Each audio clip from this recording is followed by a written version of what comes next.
Thanks for the resub, Neezy. How do where's the event?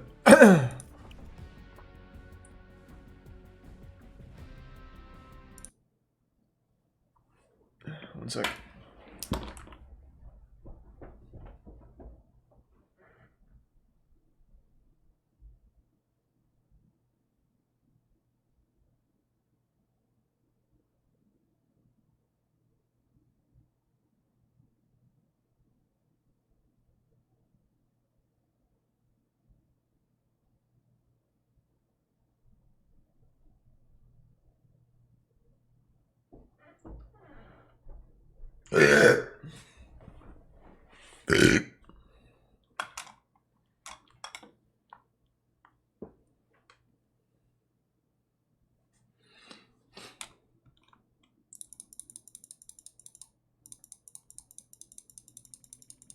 There's a resub, King Cocos.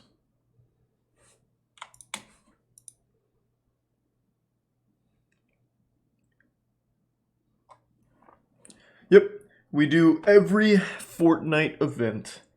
I don't miss these.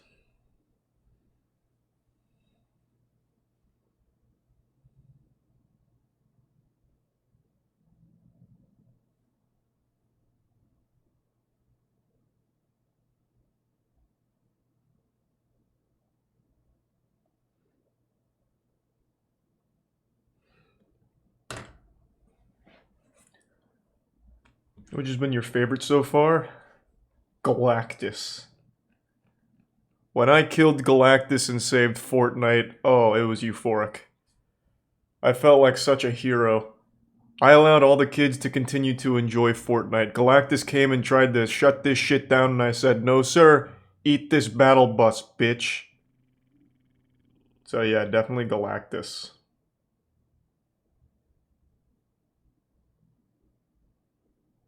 There's a resub, J-Bless and Tup.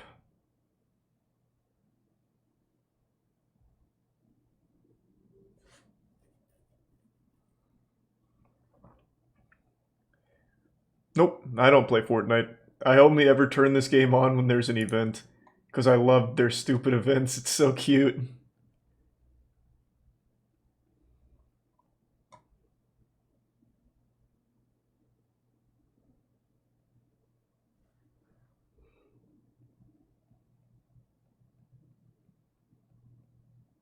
You playing the whole stream? Nope.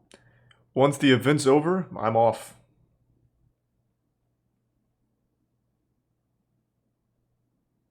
Wait, Cola's playing? I thought all of them were playing at 6. Cola's playing right now? That'd be great timing while we wait. Let me see. What's the event? I have no idea. I just know that there's a big event. I think it's the end of chapter 2 or some shit.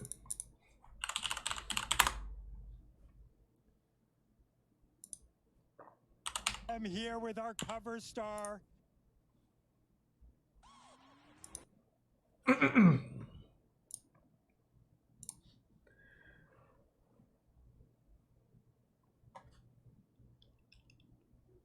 Okay, I've got the Smash stream pulled up, so if Cola is playing, I'll know.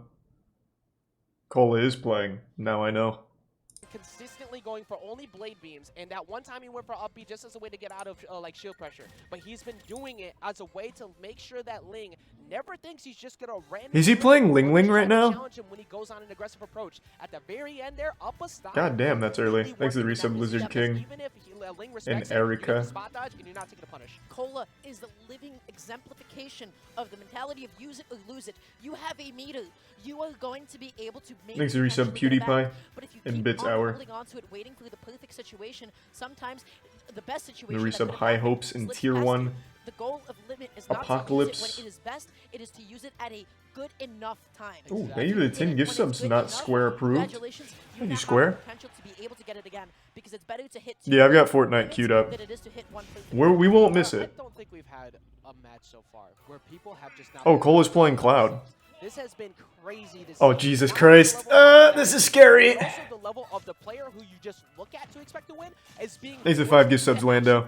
This is top 96 right now. This matchup here, normally you look at this and think, okay, Let's go, baby. Looking good. But this is Ling right now, who has definitely been in the conversations of late of people who have been on the rise since we have. I don't know what the Fortnite event is, man. I just go to all of them. I never know what they are. Stuck in disadvantage. Well, I gotta say, Nice. I don't really know how I feel about the stage choice. I feel like this is Oh, I thought that... Let's go!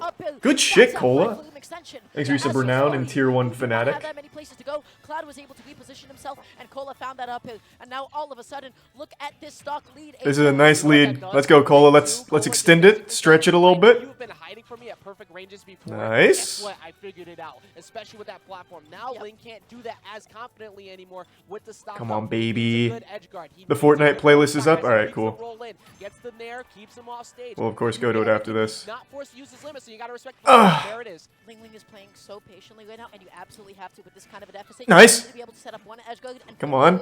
out We gotta find those openings. Ling Ling is struggling to initiate. Cola is pressing all Good of the shit. safe retreating forward. Thanks to Tier 1 No Limitations and Tier 1 Angelo and the resub Amic. Opportunity with Turn Up in hand. That's a Stitch, baby. That forces the jump, Oh, but still nice. lands aggressively. Aggressive approach with that forwarder actually worked out very well because Ling was ready to cover the landing. This is a nice lead he's building. Let's close out this stock. Yes. Exit Tier 1 DJ. Only for kill option, but to make sure if he needs a recovery, he can. Good air dodge to get by. Blade beam has been Woo. on. Forward air, good DI to the corner. This is looking a lot rougher for Ling now. It seems like Cola has started to adapt very Nice. This is a great lead. Let's close it out, Cola. He's going to be getting limit one more time. His Cloud is looking so good right now. Figure it out right about now.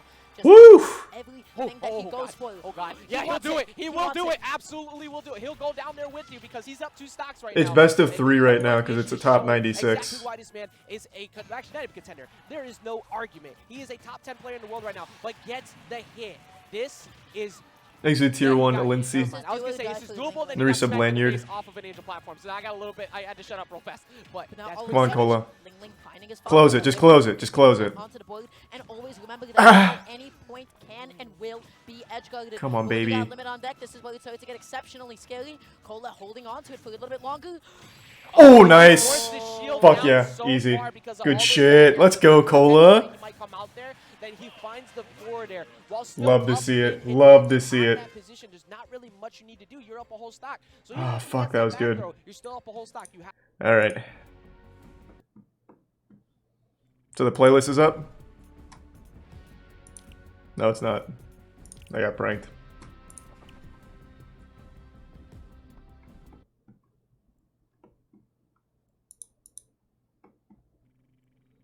Thanks for the 10 gift subs, Dorsal Fanatic. Thank you, man. And appreciate the resub Fumo, Crone, and Senor.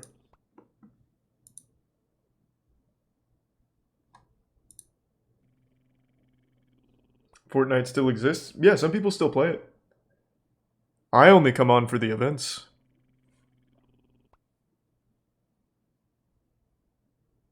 Thanks for resub Zelen. Restart. Why would I need to restart? But okay.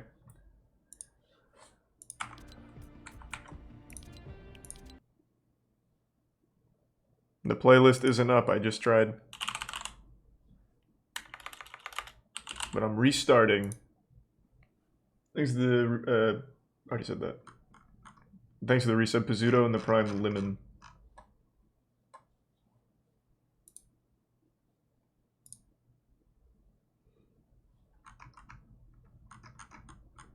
And the resub Big Shooter.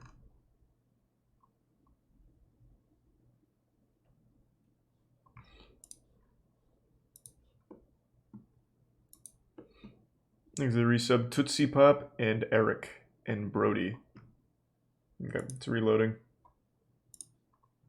And the resub Jetpack.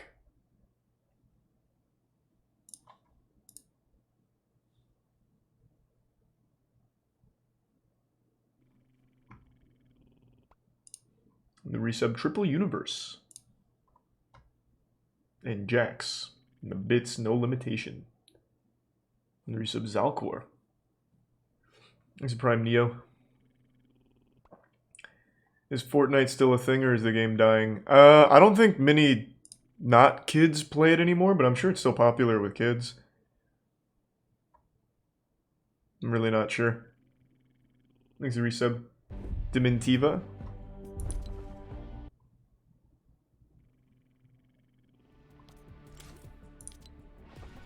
Oh, yep, I just needed to restart. We're in! It's the end of Fortnite! No! Oh my fucking god! It's finally over!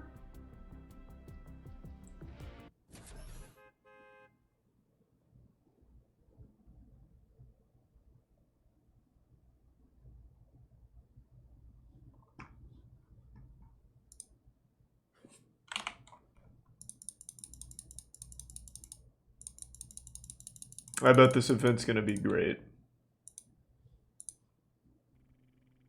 Thanks to Tier 1 Noah. And the resub damn boy. Fortnite had a good run. But now it's all over. Dirty barnacles. Goddamn, this is gonna be sad.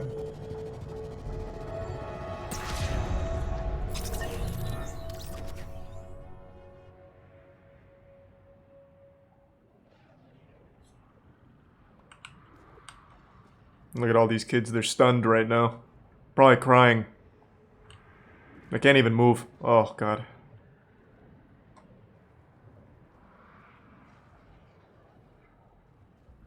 Thanks to the Prime Splujo and the resub Zolotl. And the Prime Eclipse and Tier 1 Bebop.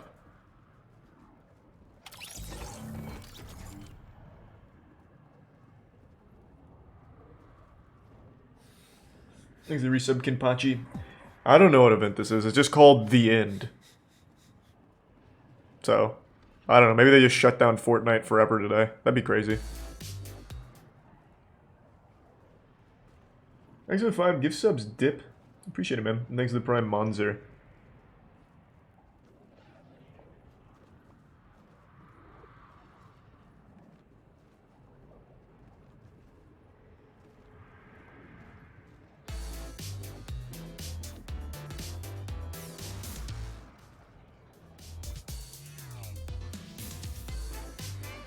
How much did we raise yesterday?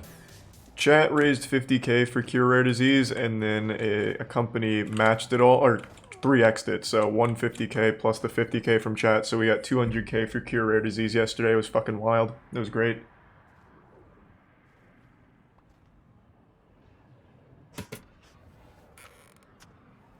There's a Tier 1 Buzzy and Tier 1 Dev, and the gift sub Gracie. And the Prime Lemon.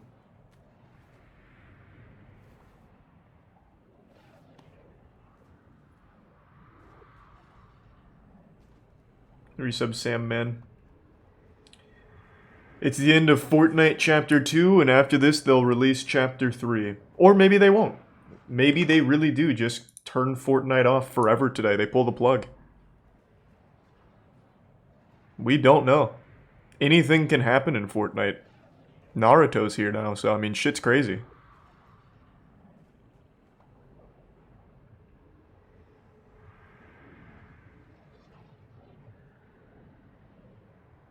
Thanks to Prime, Kaj, and Bubbles. And resub Sam.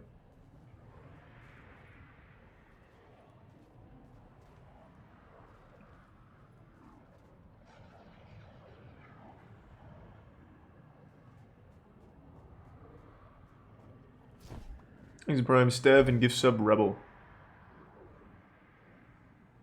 Yep, 30 minutes till it starts. Which is weird, because I thought it started at 4. This would put it at 4:04.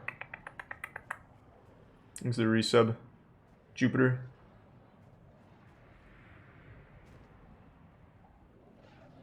The resub Felix. Hollow Knight today? No, not today. After Fortnite, MoistCr1tikal has CEO. We just watched Cola beat Ling Ling. So Aaron and Goblin are also playing tonight. Thanks to resub Big Man. Or Big Amish.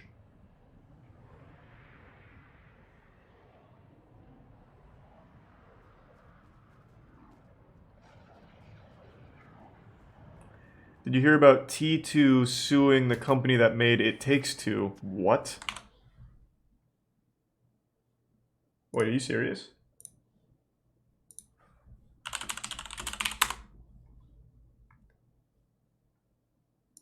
Oh my god, yeah, wow. Take-Two has filed a claim against It Takes Two. Take-Two is one of the worst companies there is, man, for gaming. They've got to be up there in the conversation. That's crazy. Thanks to Prime Spitfire.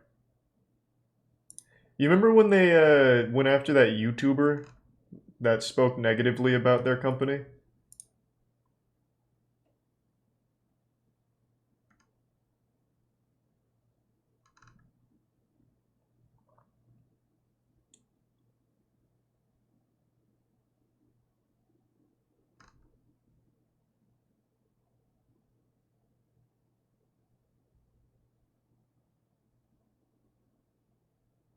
Holy shit, they're claiming that It Takes Two is profiting off of their brand.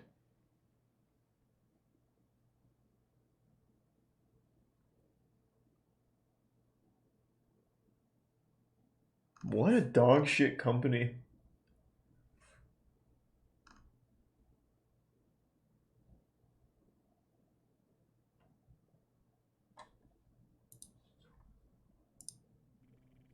Thanks to Prime Inzo. And the resub Omega Doodoo. They're not a brain dead company, they're super smart. They just keep re-releasing Grand Theft Auto and then putting more ways to gamble in the game for kids. It's pretty smart. They make a lot of money. Thanks to resub Snail.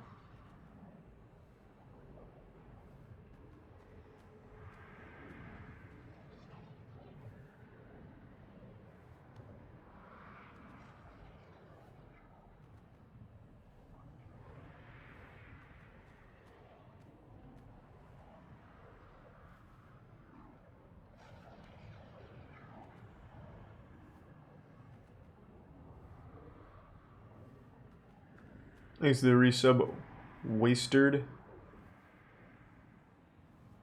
Jeff Keighley just banned Activision Blizzard from going to the Game Awards. That's fucking great.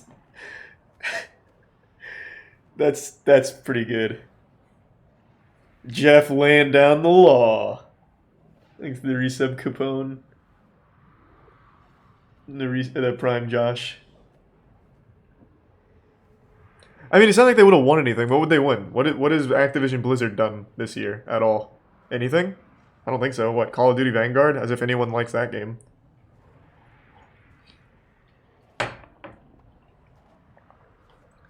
Thanks to resub Kuroyuki-san in the Prime Astarock. Oh, they're banned for life. Most sexual assaults from a game studio? They probably would have swept that. Yeah, true.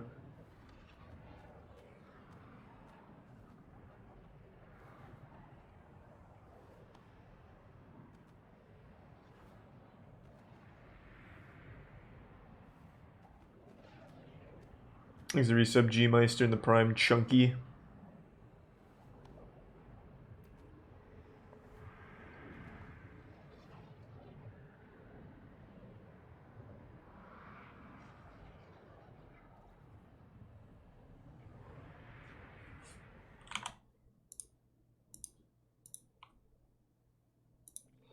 And thanks to the resub Kang and President.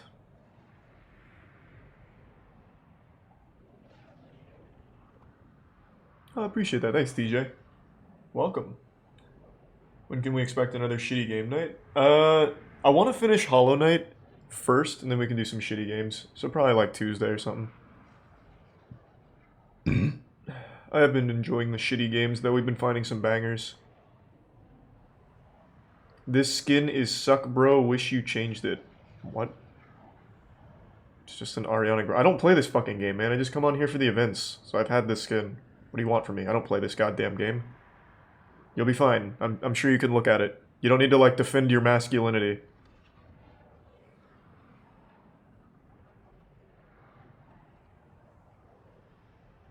Thanks to Prime Banana Meat and the resub die.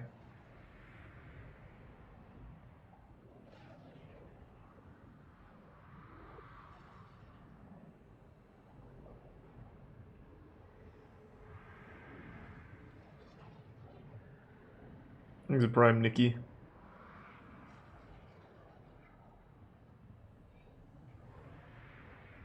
Thanks to resub J Wills. Resub MoistCr1tikal. Resub promo code in Walborg. Did you ever moist me to the new Ghostbusters? No, I never saw it. I just didn't really have an interest in seeing it. I heard it was okay. Yeah, we just watched Cola beat Ling Ling in top 96. I've been keeping up, and then Aaron and Goblin play later. So we'll tune into that when they go on. Thanks to Resub Funky. Didn't they already have an event called The End? I don't know, man. I'm not a Fortnite historian. I've played Galactus, Ari, and one more. What was the other one we did? We did 3 events here, didn't we?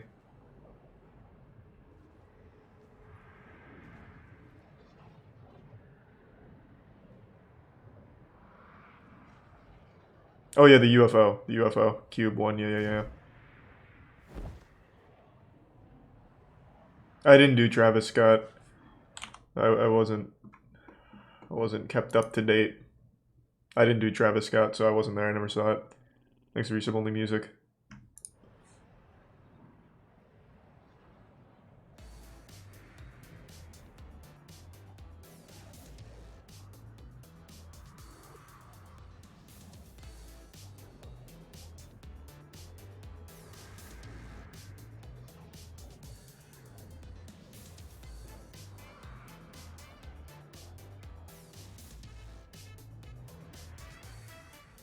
So what now? We wait.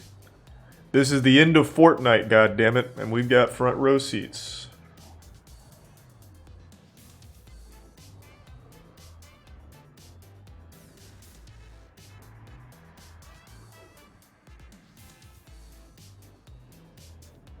Thanks to resub Universal.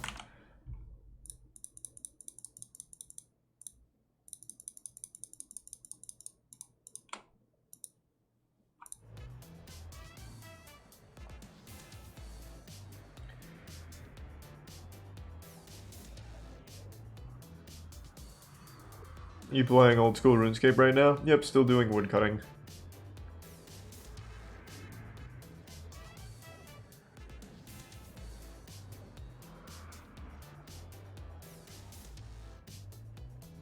Thanks to tier 1. Rawam.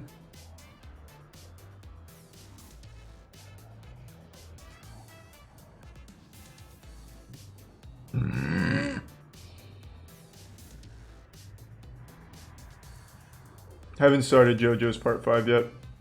Thanks for Prime Bared Out.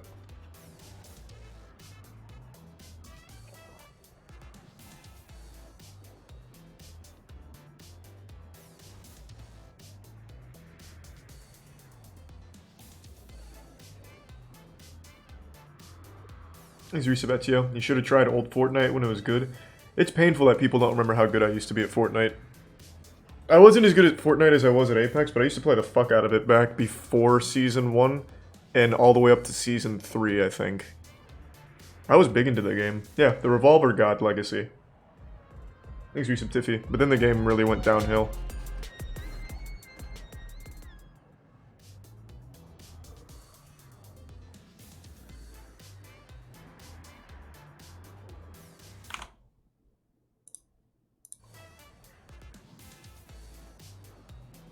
Thanks the resub Study.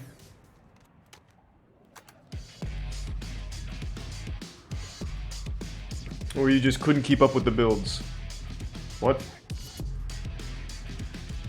What are you talking about, Junior? What? No, the game just got really boring. Like, that's about it. It just got very boring to keep playing. Had nothing to do with the builds. People got better, sure, but the game just got boring.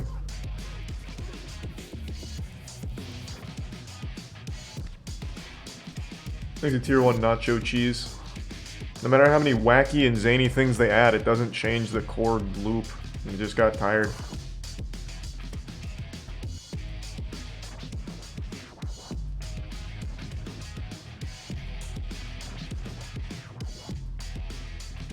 Building was my favorite part. I used to love the building fights. But there's only so many times you can do that before it just gets boring. That's why you don't have very many Fortnite streamers that were like part of the OG group left. It's boring. Around the time they added the golf carts is when I lost interest.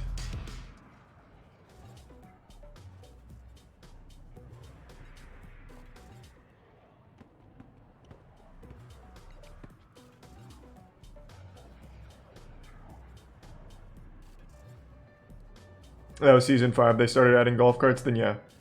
From pre-Season 1 to Season 5, then. There's a Prime Shady. MoistCr1tikal.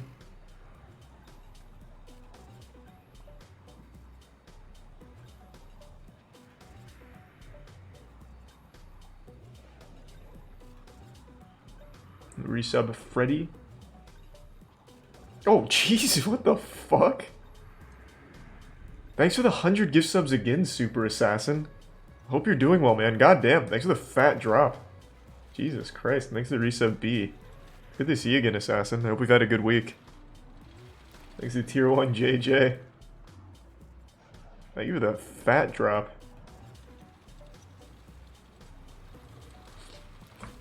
So you're one of these streamers? What does that mean? Fake Fortnite fans? Yeah, I don't like Fortnite, man. I just like going on their events because they're goofy. Sorry, don't make fun of me at the lunch table, I guess. Yeah, I just don't really like the game anymore. But I like their events.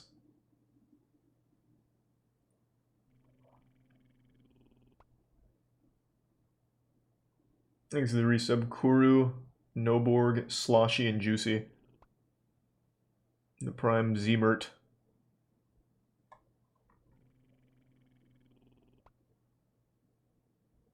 Resub Dog. It is a tradition. Ever since Galactus, I have made it a complete staple to attend every single one of these fucking events. We also went to the MLK event, too. I just remembered that one.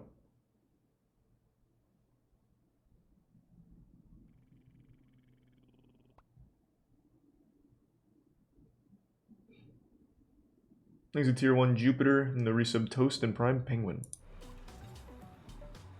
Oh, thanks, Snacks. I'll have to check it out. Galactus was my favorite event. Yeah, for sure.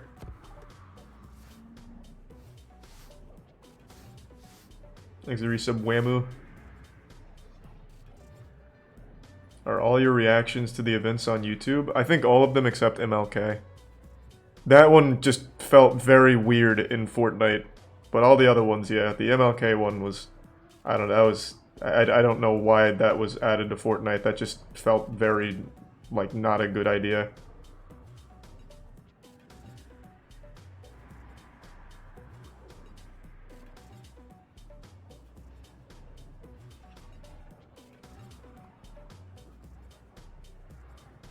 Thanks to resub Cubs, Imagination, the Prime Jack, Shiki, and Akev.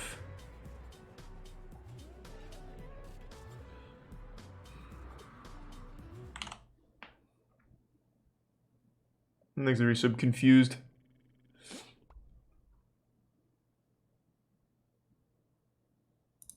And the resub Frederick. And Irish.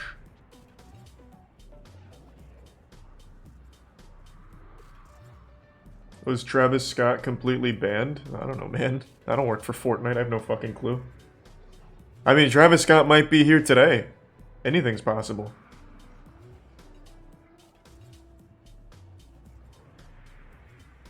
There's a Tier 1 Garbo, Birdie, and the resub Adventure. And give sub Steamy.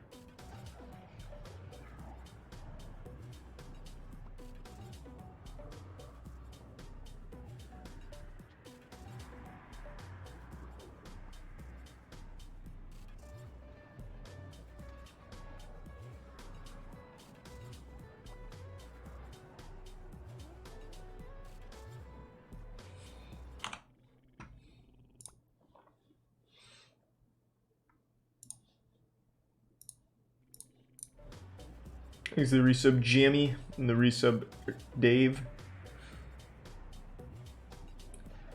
Sure is a thrilling 15-minute wait. What the fuck do you want me to do, man? I didn't make the event. I just came on to get here. Nothing I can do about the wait. Is top 32 CEO tomorrow? Yes, I think so.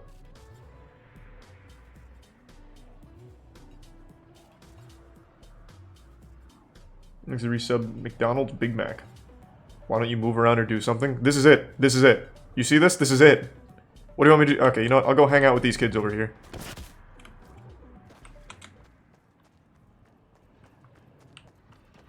Hey, what's going on? We got the old middle school First Baptist choir here, really busting it open. Let's go.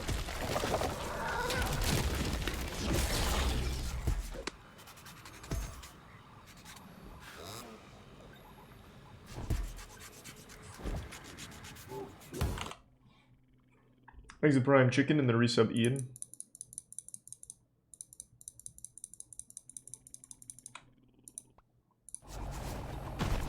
Thanks to Prime Plumpy.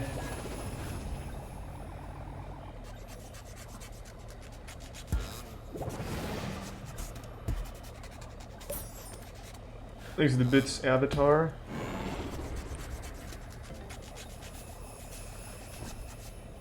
And the Tier 1 Mikey, Corpse, and the Prime Owl.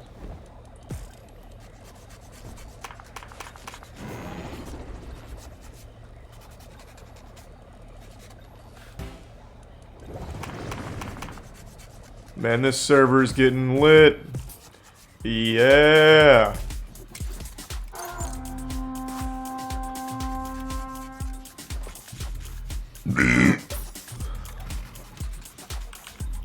Oh, I will, Lewis. Don't worry. That's why I'm here.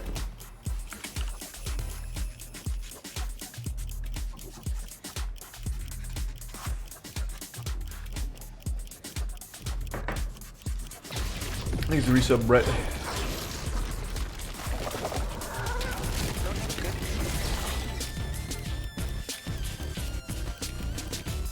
Thanks to resub, Jay and Chachi.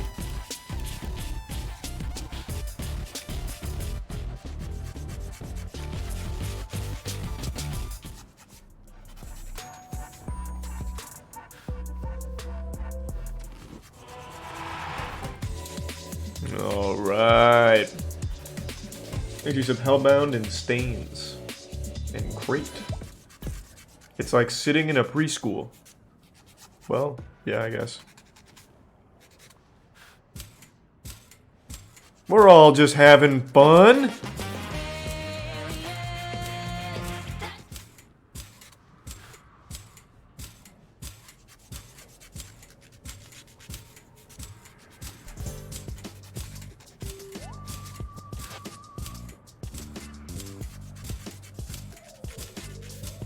This is actually quite literally like sitting in a preschool. He's pogo sticking. They're all in their little ducky beanbag chairs. They're playing with a kazoo. It's actually kind of cute.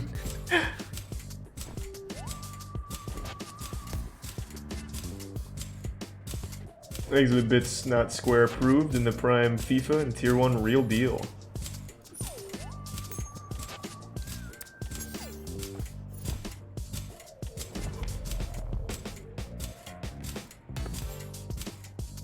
Thanks to Prime Jab.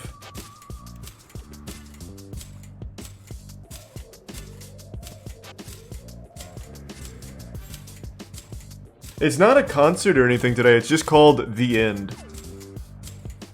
Maybe they'll pull like a Sword Art Online or something and everyone who attends the event dies in real life or some shit. They just call the population. Couldn't tell you. It's pretty ominous. Thanks to resub Radish. I'm gonna give sub Druzy.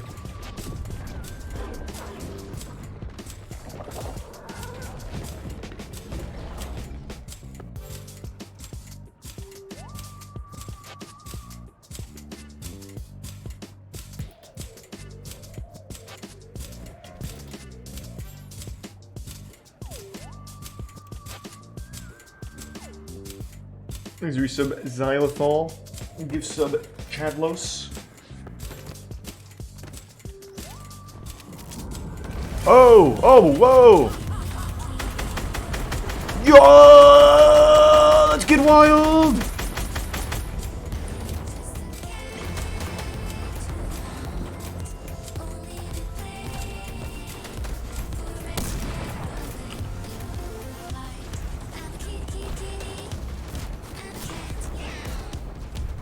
Thanks for resub Chronic and give sub Christian.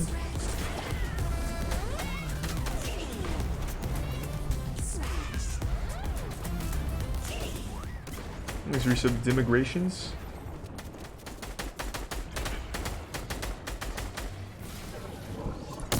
Watch out!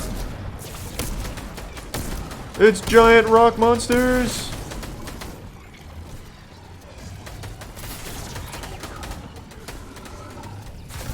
Do they do anything?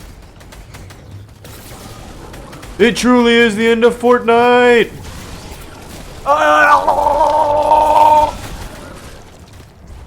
Thank you for saving me, kids. Oh.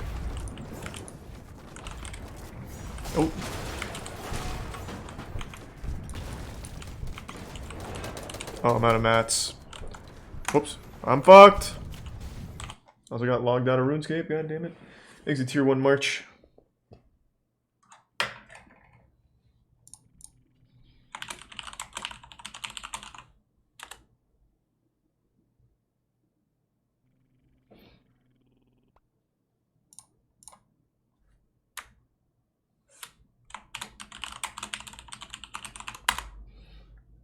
Hey, thanks to the resub Exotic. Just saw that. Oh, that's a good point, Anderson.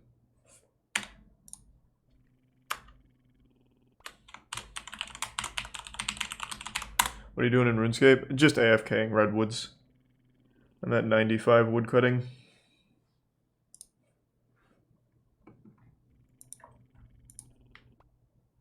Do you get paid to play this abomination? Nope, I go to every event. Why the fuck would they pay me to go here?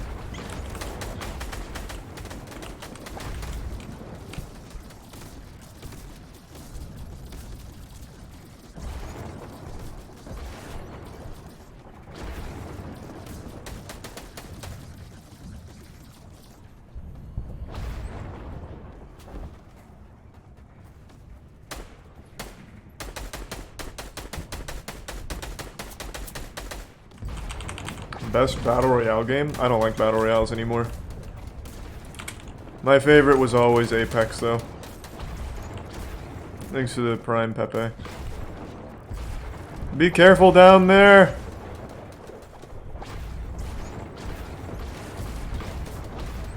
Thanks to resub Sierra.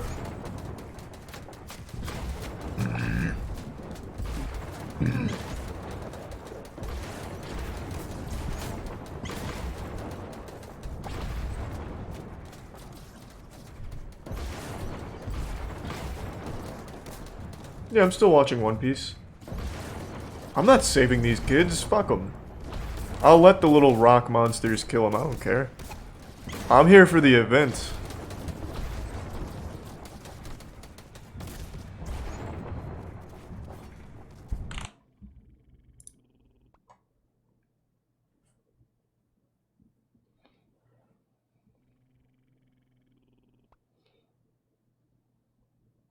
If you were to choose between Fortnite or Overwatch, which would you choose? I'd choose Fortnite. It's not even close. I think Overwatch is one of the most boring games available. And it's a company that actively sexually assaults women. Like, it's a pretty easy one to choose between those two. Thanks to resub Andromeda. And resub Cuters and Mattinson.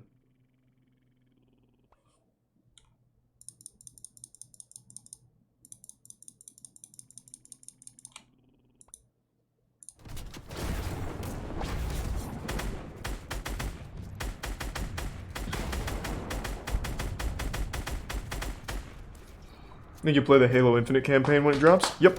I'll go through on Legendary as is tradition.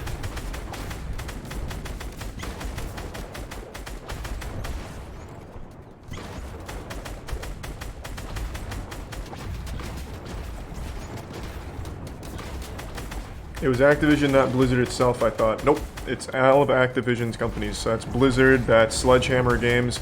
They have a huge problem at all of Activision, at least from the most recent reports.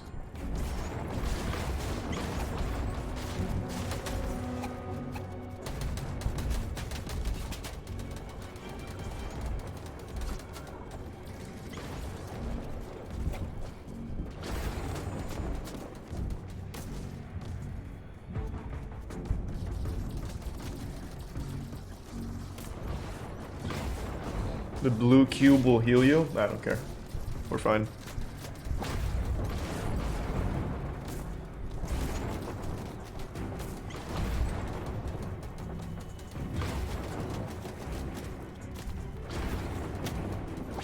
There's a resub Windy Goat and the Prime Findas.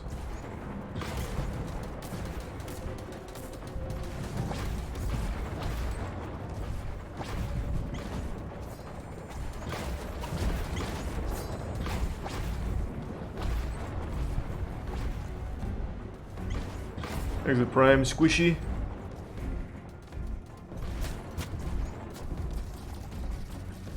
I watch every Fortnite event, every single one of them. Since Galactus, I've gone to all of them. I love this goofy shit. Thanks for the gift sub, Confused.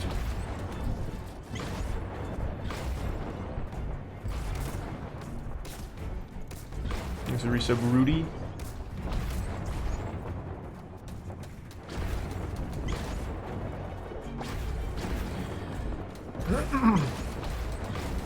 Haven't started Stone Ocean yet.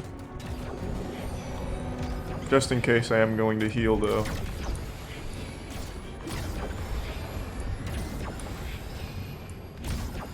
Alright, I'm ready. Time to save Fortnite again.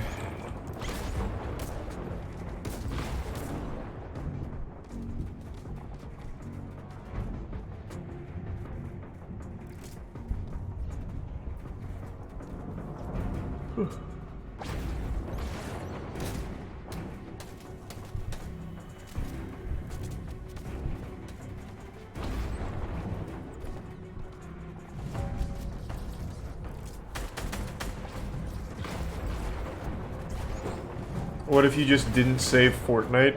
Imagine 0 people showed up to this event. Yeah, they'd probably turn the game off, I would think.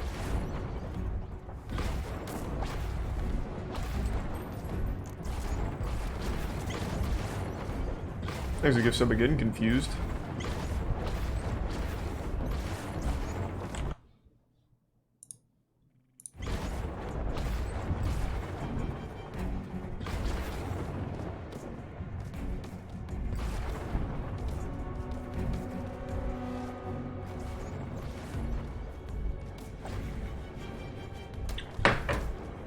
Don't know what the event is, I couldn't tell you. About to find out though.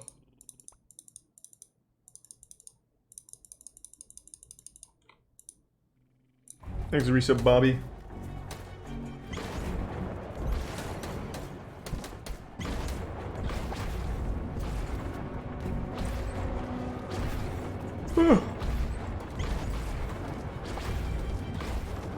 Thanks for the resub, Bizarro.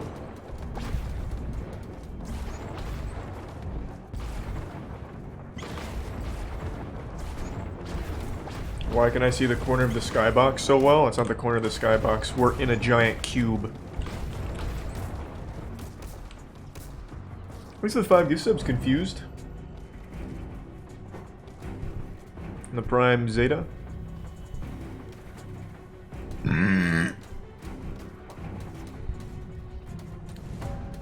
Holy shit! It's the end of Fortnite! Oh, they're blocking the timer! Stop it, kids! No!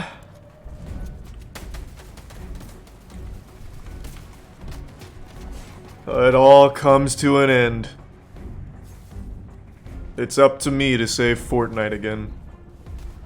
God damn it. Thanks, resub Timmy.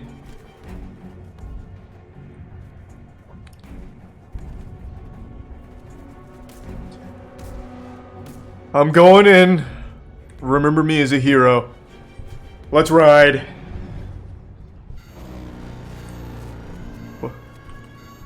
Oh god, it's happening. Oh, it's the ancient Egyptians! It's that conniving bitch, the Cube Queen! No! I thought we locked her up! Kill her! Oh no!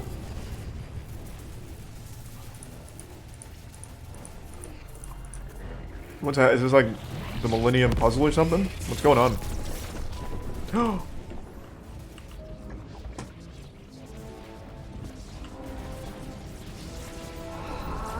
Thanks, give sub Blake. Resub Zachary.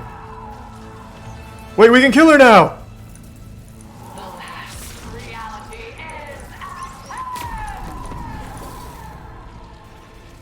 Oh my god. Jesus Christ. It's those goddamn aliens again. Do I shoot the— oh, I do! Oh god! Run! Kids! Oh, I gotta grind some wood cutting real quick. Okay, I'm back. Time to save Fortnite. I'll just hip fire. I'm sure it'll be fine. It's like the Buzz Lightyear ride at Disney.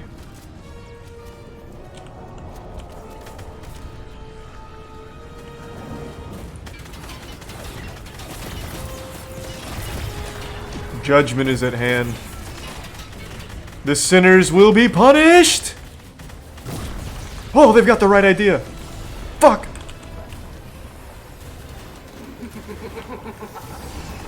Follow me, kids. Oh.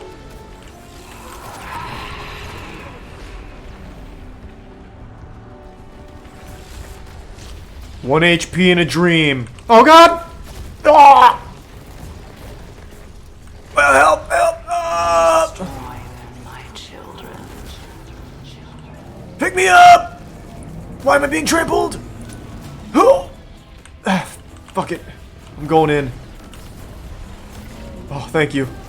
My hero.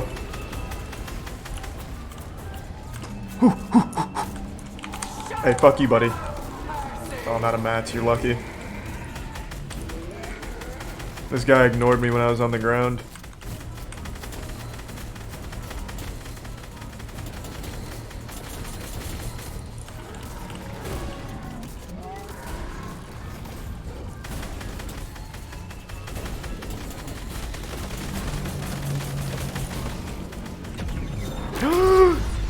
No! They're stealing Ariana Grande! Oh, wait. I thought I was being abducted. I've still got my fists! Come here! Oh, I can't do anything. This truly is the end. No! He was such a good boy! He was on Santa's nice list. Run! Where's Naruto when we need him?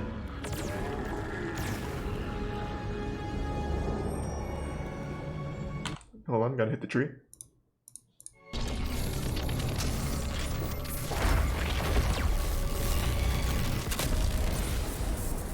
Jesus Christ.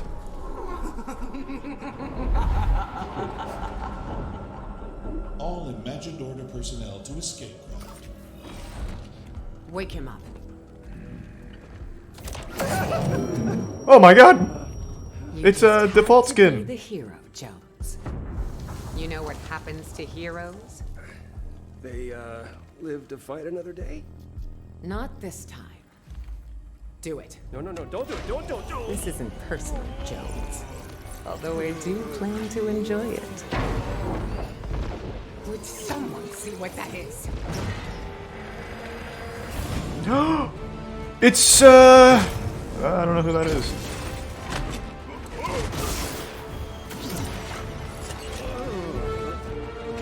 Impossible. I watched you die. I got it. It's The Rock! Woo! You promised me Jeno. Well, love you too, buddy.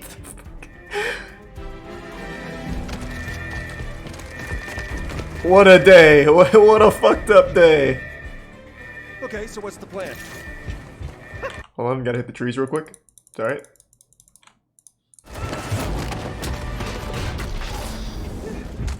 Shoot anyone who tries to stop me. Tries to stop you from what? Taking us to the other side. What? Thanks to some Victor Strange and Click.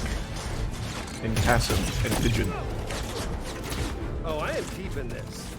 Yeah, not gonna happen. Could you maybe speed it up? You want faster? Go. How is this not He's helping? doing pretty well, all things considered. Main console. He's fucking popping off. Disable it. On it!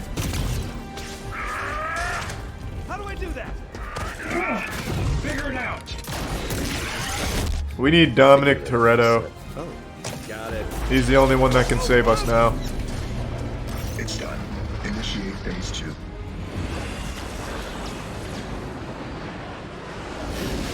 Looper spotted. So where am Our I? way in. Am I helping? Hold them off. I haven't seen Ariana Grande at all. All right, everyone, fall back. Area secured. See you on the other side.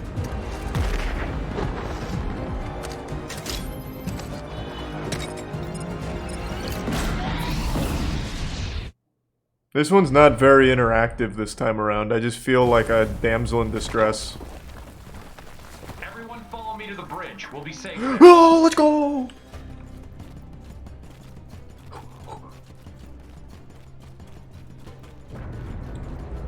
It's fun to run for your life, huh? Great cardio. Is it just us four? Let me get the... Oh, we're the chosen ones. We're the only survivors. Fortnite's last gamers. Let's move, everyone. We're gonna have to suckle on Dwayne "The Rock" Johnson's bosom. Oh, God! This is nuts. Oh, no, not the battle bus! Ah! Don't worry, guys. I'll move the bus by myself. Hold on, gotta click the tree again. Don't leave me behind. 1 second, Rock. Heads up. I know another way. Guys! What a day, am I right? Oh, good. Alright, cool. I'm good. Careful, edges are hot. Go, go, go! Oh! This is the epicenter of the island, you guys. We're safe here. Epicenter. The community here is like 8 years old. Use a smaller word. They don't know what that means. That's the last one. We did it. Where's my gun? I feel like I'm waiting in line at a ride for Universal or May have something. dropped it in the 0 point. Why does she make me keep saving you? Good. You made it. And you brought the loopers. The surface is lost, but we should be We did it! Hold on. Call this safe? It'll hold. It's rated for 1,000 times atmospheric pressure. Only 1,000 times? Well, what about that? Oh, God! Get ready to swim. Oh, no!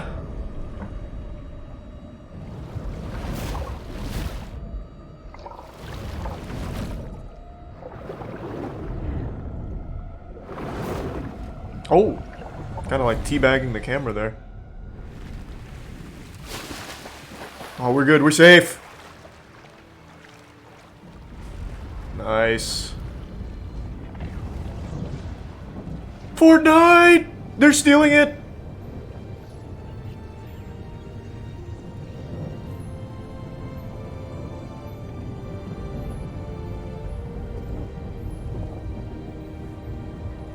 Oh my God! Why? I did everything. Oh, I see. Fortnite's like, okay, I get it now. I thought they was doing like a full Titanic. I see what's happening.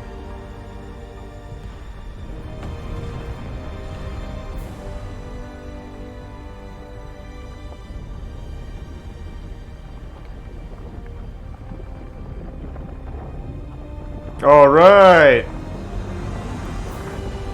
The upside down. Woohoo! I always preferred that side of Fortnite anyway.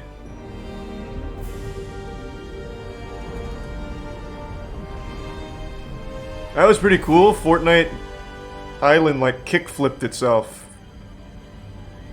Alright. It's the old map? Oh. Cool.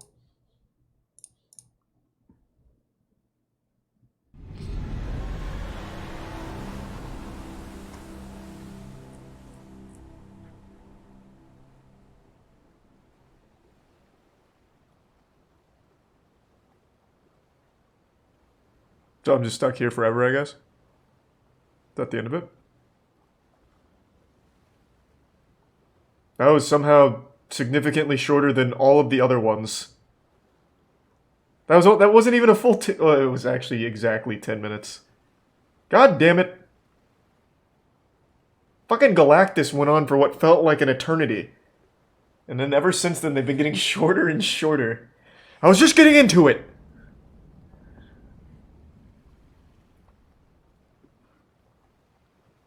Thanks resub Aiden in the Prime. Slick.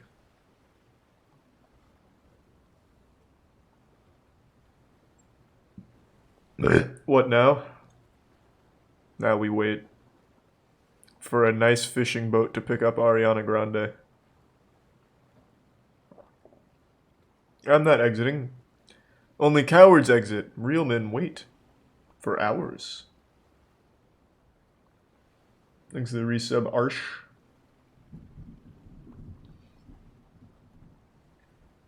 I ejaculated 7 times. My man! You need help. Thanks to resub Poll.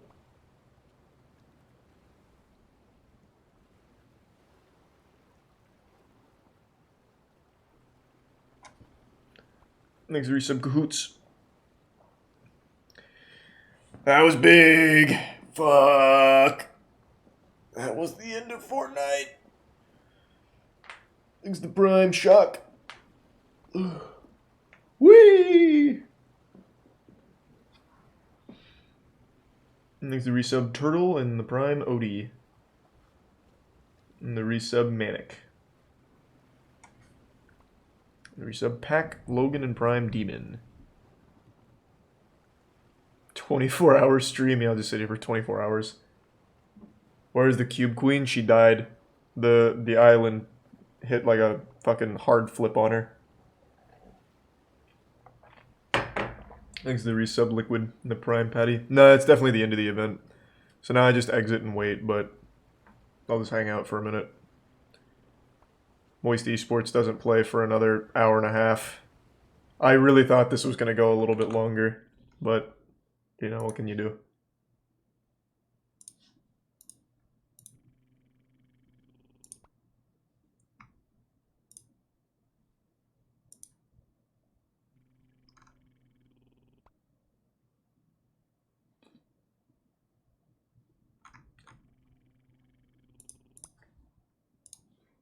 Thanks to the resub Neil and the Prime Rawliet. You need to restart the game because textures load. What, like this box? Thanks to the resub Nick and the Prime Arson and some guy.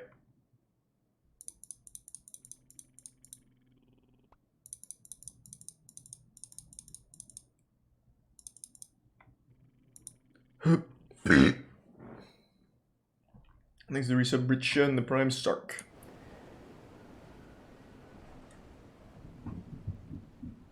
And the Prime OW. Once again, I had to save Fortnite. You're welcome. Thanks to the Prime Rainy. It does say exit in the corner, I know. But if I do that, then the Cube Queen wins. Thanks for resub Kazi, Boyne, and the Prime Cheesecake, Pinda, and Tier 1 Peyton, and Tier 1 Proses. Are they adding scurvy to Fortnite? That'd be kind of fucking cool if they did, huh? I'm clicking the box, nothing happens.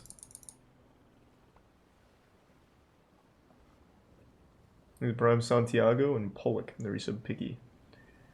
The Rock didn't save Fortnite. That fucking coward just... he stole my glory. Just because they wanted to pay big bucks for a AAA Hollywood actor. I could have done it again.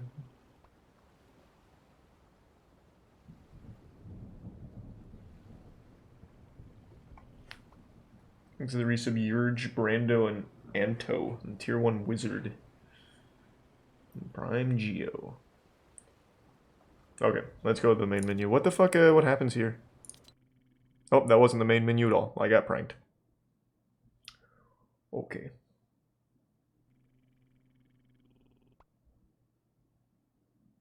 Thanks to the resub Zora. Okay. So what's coming to Fortnite? Let's look at the fan theories. Let's see what Twitter has to... Oh, this is dangerous. I might see the Council of Cock, but I'm going in anyway for Fortnite.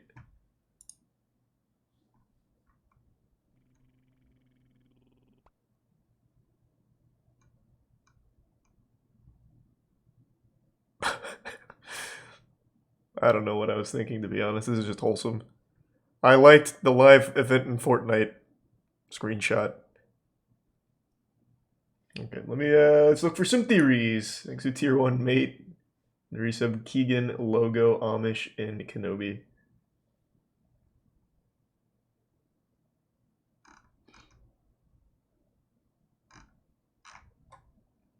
A bunch of people are saying it's not just the old map. I don't fucking know, man. I don't care either way. I just like the events.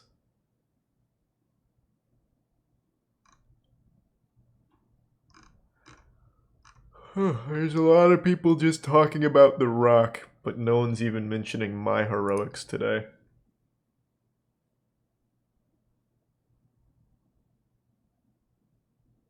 Thanks to the Prime Stacy, and the gift sub Mate, and the resub D. The Prime Teddy, Bring, and Humi. I didn't lose to the Cube Queen, he just scripted loss, which is stupid. I could have won. Guarantee she can't build.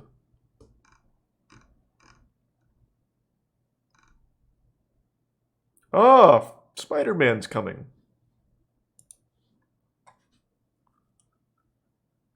Cool.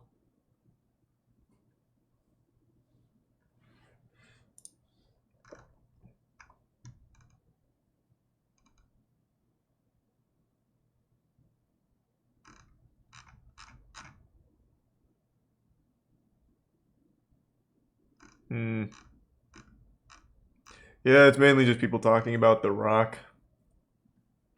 Well. Oh yeah, apparently Poland leaked a full trailer or something. For some reason, they're adding Gears of War characters. I don't think anyone has cared about Gears of War in, like, 9 years. I fucking started my YouTube channel, like, gaming-wise, with Gears of War content, and I don't even care about Gears of War.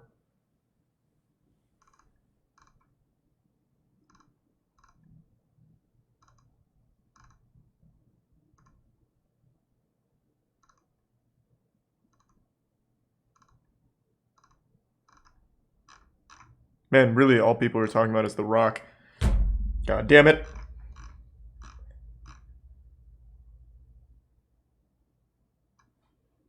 This is a resub. Chicop and Itri. Well, that was fun. It was a little too short for my liking, though. I usually like them to at least be like 15 minutes like the other ones. That one felt really fucking short. Thanks to the Prime. Safe Instinct and the resub Aussie. Let me see if any Moist Esports players are playing soon. I'm pretty sure it was just Cola, because then Aaron and Goblin are playing in about an hour and a half, but I'll double check.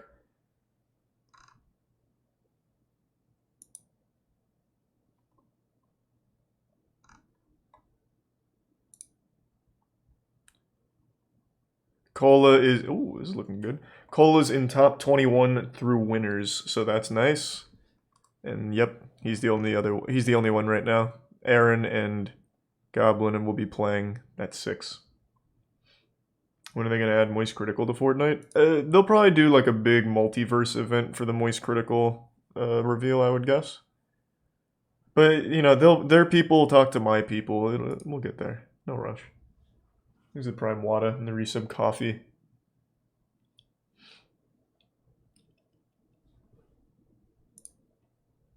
And the Prime Vaughn and resub Danny Milkman.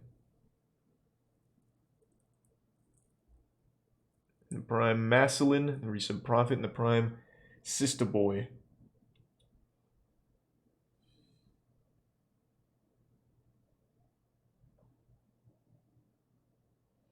The event was amazing, actually. It's, I mean, Fortnite did it again, I'll say. Yeah, Fortnite's offline now for a little bit. So what do we do in the ocean? Do we just quit the game? No, you're supposed to keep it up for the next 24 hours. You get a special skin. I was just reading about it on Twitter. Thanks for the resub, big man.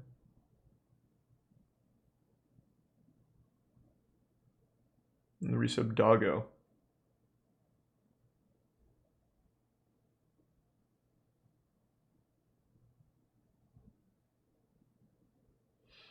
Yeah, I just read the leaks. Gears of War and Spider-Man are coming.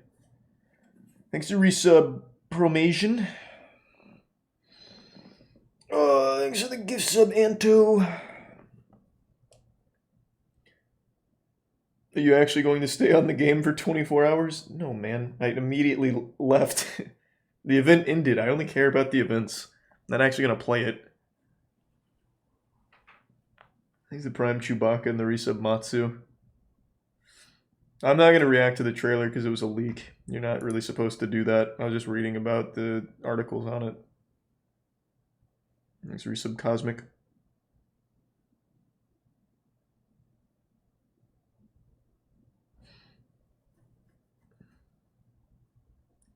Thanks to the resub Holly and the Prime Broham and Clayton. Thoughts about the event? Like I said, I always like that shit. I think it's just a really good thing to do for a game like Fortnite where it's just a perpetually online experience to do a live event like that. I always think it's cool. That one was probably my least favorite though. Well, second. It was not my favorite. It was like bottom 2. It was just too short. And The Rock didn't even mention family. So, just a bit of a missed opportunity. Thanks to Prime, Isaac, and Raven.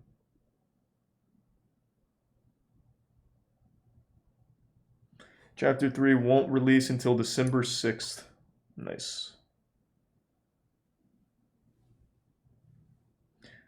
The Rock is also part of the Fast and Furious family. I don't care how much Vin Diesel and The Rock fight. They're family, goddammit. Anyone that enters the Fast and Furious universe is family.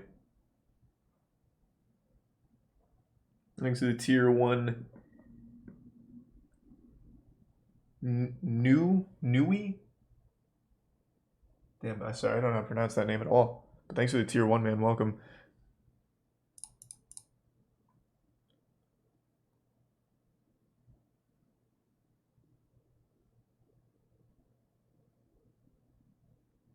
Oh, is MKLeo not at a CEO? Or Tweak? I just noticed. They're not. Oh, this has got very interesting.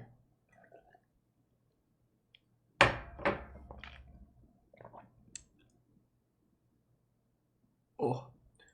Light couldn't attend. What's the plan today? Well, I thought the Fortnite event was going to go longer, so I was going to do that and then watch some Smash before Moist Esports come on. But it's still an hour and a half before our boys come on. So I'm debating.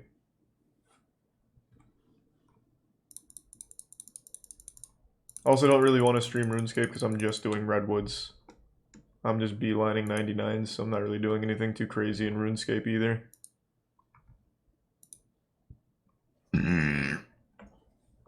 Oh yeah, I gotta switch out of the Fortnite category now.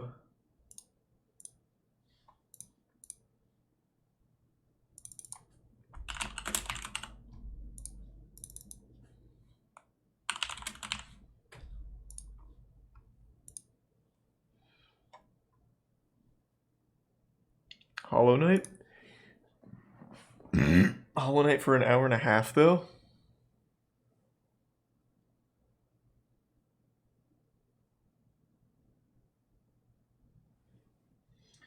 The senior VP of PSN was caught on camera trying to solicit sex from a 15-year-old. I saw someone in chat saying that earlier, but I didn't know if that was real. Is that a real story?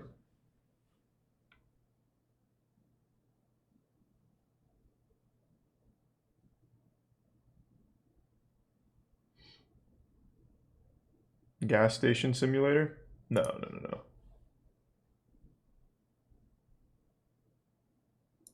99 herblore party. No, I'm just gonna get 99 herblore and woodcutting at the same time. I just need one more inventory for herblore, and then woodcutting I'll probably have in like 5 or 6 days.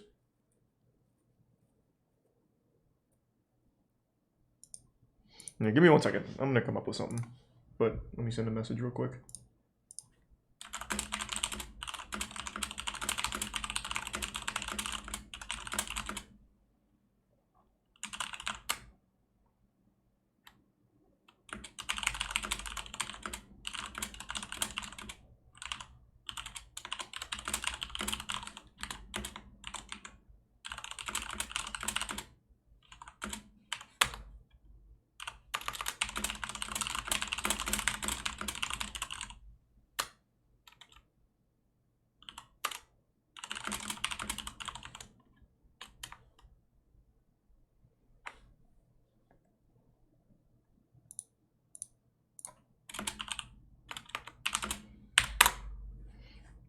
I'm doing alright.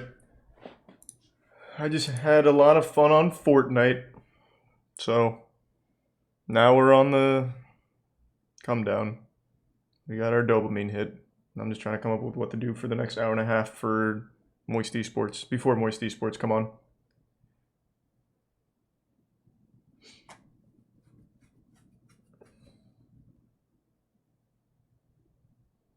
Yeah, I mean, there's of course other matches going on now, but I figured we'll just wait for our boys. I could just do Hollow Knight, I guess. It's not like a terrible idea or anything.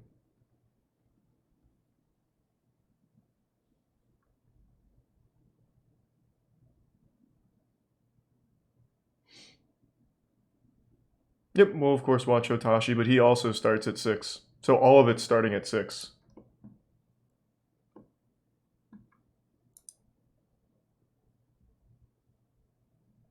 Thanks, resub Brazy. I'm gonna give sub Lucy in the prime Edward.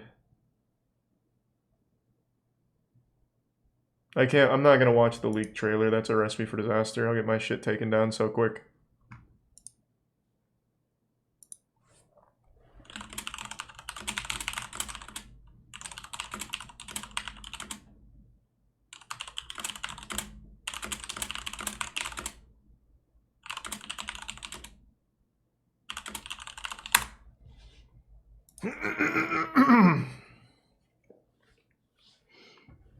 You gonna play League?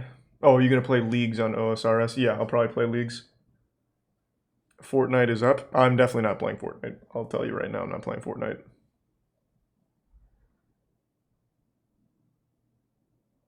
I just go to the events and that's it. Then I check out. Thanks, resub Sergeants.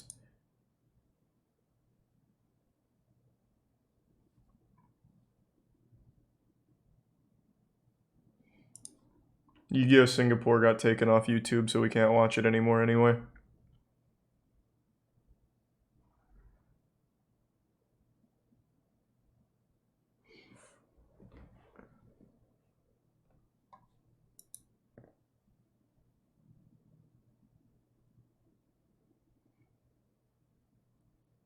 I haven't played Castle Crashers since the Xbox Live Arcade. Yep, we'll be watching CEO. But like I said, our players don't play till 6, so we still have an hour and a half. There's very few games I can think of that would be fun to stream for just an hour and a half.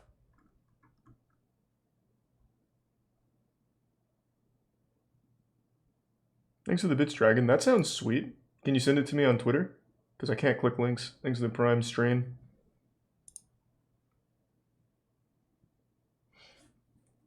Thanks for the Prime Wanted.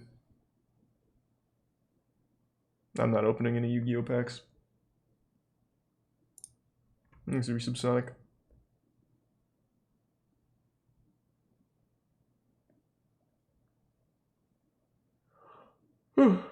Someone beat Bloodborne in 59 minutes. That's pretty impressive.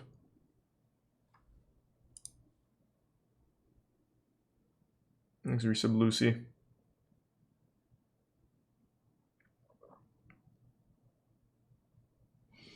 Yeah, I guess we can just... God, I don't know. What would we even watch on YouTube? Oh, you know what? I know exactly what we can watch. Thanks, Resub Salad. We will watch a YouTube video. It'll take almost just as long as we need.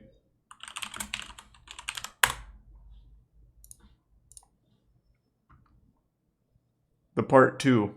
It's a 51-minute video. That's almost exactly how long we have till Moist Esports plays. That almost works. Yep. We'll be watching CEO. Thanks, Resub Accent. Alright, let me take a little tinkle real quick, though, and I'll be right back.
I'm fucking back.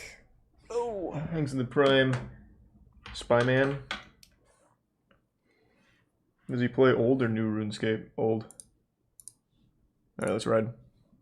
Hello, you absolute legends. On August 24th, I released a Prime video Stark. titled Exposing Fraud and Deception in the Retro Video Game Market. In that video, I outlined the unethical practices of two companies that lie at the center of the booming retro video game Resub Dip. secondary market. In the past several years, the value of sealed retro video games has risen by several thousand%, leading many people, including myself, to estimate we are witnessing the formation of a brand new speculative bubble. The two Amen. companies Let's responsible go. are Wata Games, a video game grading company, and Heritage Auctions. Thank you, Resub In my Godslayer. video, I outlined specifically how these two companies colluded to artificially and deceptively increase the perceived value of video games so Maybe they Tier could 1 both profit. Meshach? I outlined how the heads of these companies abused their positions to directly manipulate the market, and not only that, but used their positions to personally gain. Finally, I exposed how this isn't the first time this has been done, and the same person The at Fortnite very event was top a of the masterpiece. hierarchy was directly involved with the rare coin bubble that was manufactured in the 80s. Thanks, Prime When I Bully. made the video, I wasn't sure how you would all react. When I look at the situation, it seems fraught with shady and immoral practices, but it wasn't obvious if anyone else would connect with my message. However, it was immediately clear that almost Hey, everyone who let's watched the video go! agreed that this was That's a fraud. us! The evidence was so overwhelmingly clear. And Miz that I actually could got find very scammed, few so people that even makes sense. attempted to defend the actions of these companies. And those that did defend them were always within the retro video game market themselves and stood to gain from rising prices. Even video game journalists, those that had favorably reported on water and heritage auctions, seemed to agree that there was possible collusion between the two. The best attempt I saw at rationalizing the actions of these companies was, it isn't illegal, as if legality is the purest benchmark for ethical business practices. Well, in this video, we will put that defense to the test, because in my opinion, the actions of Water Games and Heritage Auctions were illegal, and I'll explain exactly how in this video. That's bold, just to drop in the past that. couple of months, I like more that. information surrounding the individuals Keep Prime safe. responsible has surfaced, and I have to say, this new information hasn't improved the situation. There's The some depth Swift of and their Remuro. dishonesty is worse than I previously thought. Since my video, most of the parties have responded, and one thing is certainly clear. They do not care. Even with universal damnation, they deny any wrongdoing whatsoever. Of course they will. I will What are they gonna spell do? out Yeah, we why fucked up. their actions were wrong and caught why us. they were illegal. I will even have an actual lawyer weigh in on a few of these issues. I will share with you some shocking new revelations that make things even worse than we thought. And finally, we will take a look at some good things that have happened since my last video. I hope you enjoy. Now, legends, please join me in thanking this video sponsor, Displate. Thanks, Displate. Displate offers legendary metal posters that not only lure everyone Alright, I said my invested thank you. early, it rises in this. All you have to do is click the link in the description and the discount will be automatically applied. You don't want to miss this deal, so please click the link in the description. Thanks a good sub, Dayfit. Before we get to the updates, let's very quickly recap what was covered in my previous video. I began by explaining how speculative bubbles are created. The price of an asset rises in a relatively short amount of time, leading people to buy those assets in the hope that the value will increase so they can then sell them and turn a profit. As more investors buy in, the price rises even further, creating a positive feedback loop. When the price inevitably stalls, everyone sells and the value crashes. But not before everyone who invested early has already made off with a ton of money. What the fuck is this about? Alright, I mean, he kind of did a recap, but I'll do it too. And firsthand is the wrong word. Miz is an actual victim of the scam, from what I understand. It's two companies colluding where they would buy old games and they had a grading service grade the games really high. They'd put it on their auction, and at the auction they would bid on the games, driving the price to millions. So like Super Mario Bros. Sold for like 2 million on their auction. And it's all just a bunch of dog shit. So in 2017, the price of that same game was 30 grand. In 2020, it sold for 2 million. And it was just because of them artificially increasing that hype and that price. Allegedly. Though it is being proven actively. So that's kind of what it is. It's just fraudulent activity where people are artificially creating the demand and then giving it like to themselves. And then eventually someone's left holding that bag. It's pretty fucking silly. It's really scummy shit.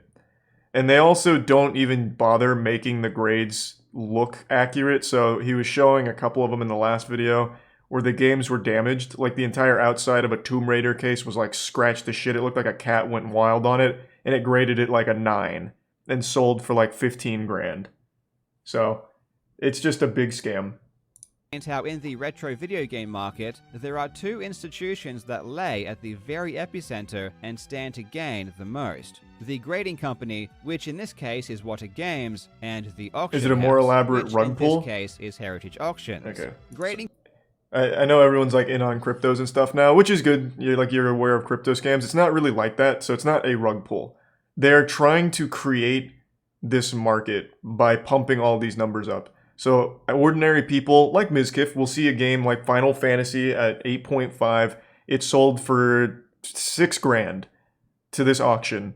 And Miz doesn't know that it was a fraudulent bid. Like they were just trying to make it seem more expensive than it was. No one actually was paying 6 grand. It was the auction making that bid on it themselves. So then Miz sees it go up, the next month, and they want 5 grand for it or something, and he's like, oh, that's a deal, I just saw the same thing sell for 6, so then he actually pays 5 grand.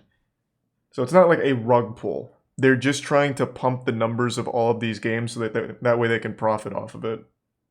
Companies have existed for Yeah, it happens a while. lot. It's not just this, it happens a lot. VGA, which was formed over a Not decade unusual. ago. But it wasn't until I didn't miss Wata Fortnite, I did Games the whole was event. founded that the price of retro video games skyrocketed. This is because Wata and Heritage colluded with one another to artificially inflate the perceived value. They achieved this through press releases, news articles, and TV appearances. In each case, deceptive and unethical marketing practices were used to make things appear more organic than they really were. We learned about the fractional share companies that were buying and trading games. We touched on Eric Nyerman as an example of a speculator masquerading as a video game collector in order to artificially inflate hype. I explained the practice of shill bidding and how Heritage Auctions has been accused of this practice in the past. We also uncovered how the heads of Wata Games were using the company for their own benefit. Specifically, Jeff Meyer, who graded and sold his own collection, despite the president of Wata, Dennis Kahn, publicly stating this was disallowed.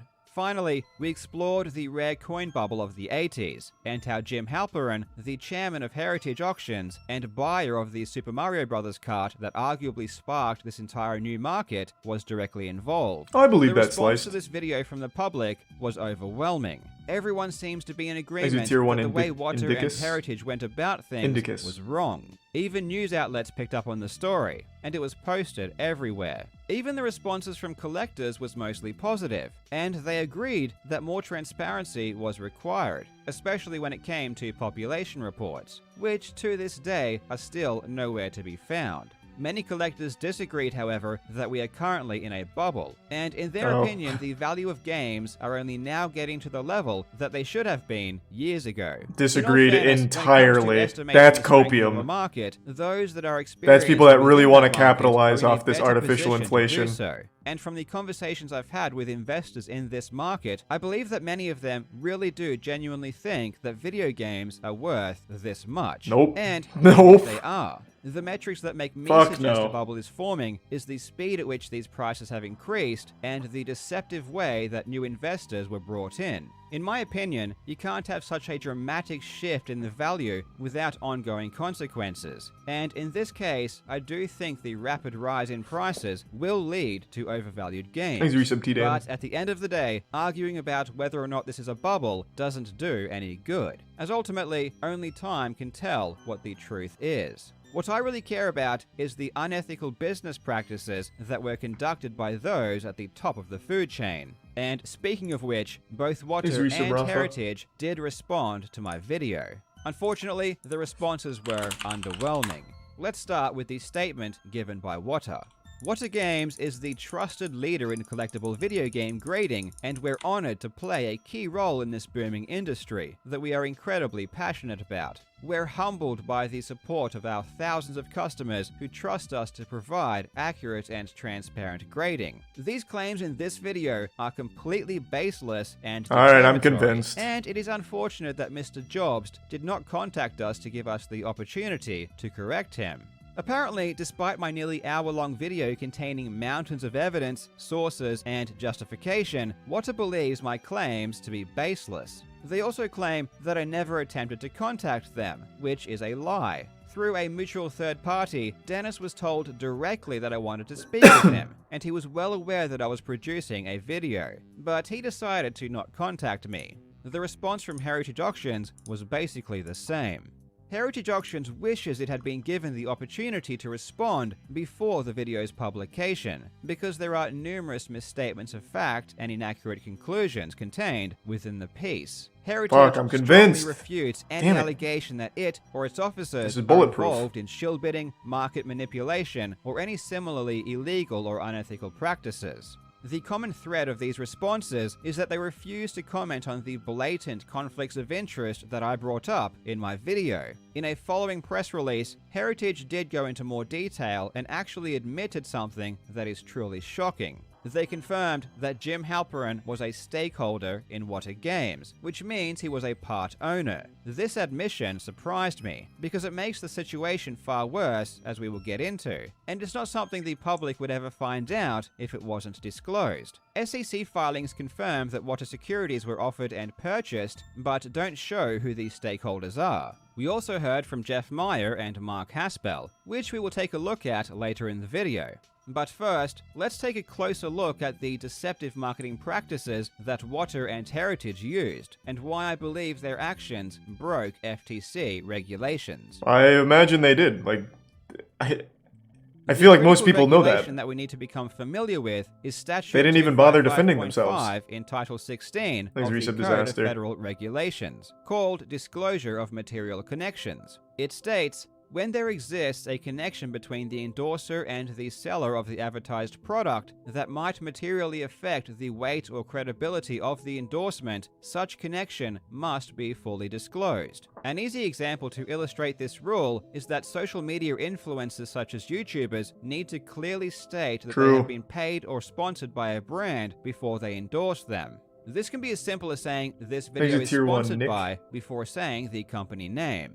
But material connections aren't limited to being paid by a company to promote them. A material connection is any connection that would affect the credibility of an endorsement. According to the FTC itself, you must disclose when you have any financial, employment, personal, or family relationship with a brand. This disclosure must be hard to miss, and it must use simple and clear language. The FTC is actually very strict when it comes to these matters. According to the FTC, but I feel like they don't do so anything. Simply mentioning a brand on social media is what has the FTC ever done? Like, people break that shit all the time. To that brand, it must always be disclosed. In 2017, the FTC took action against the YouTubers T. Martin and Syndicate for endorsing the online gambling service CSGO Lotto because they failed to disclose that they were joint owners. In the settlement, the FTC ordered that the respondents must not make any misrepresentation, expressly or by implication, that an endorser of such product or service is an independent user or ordinary consumer of the product. That was the punishment?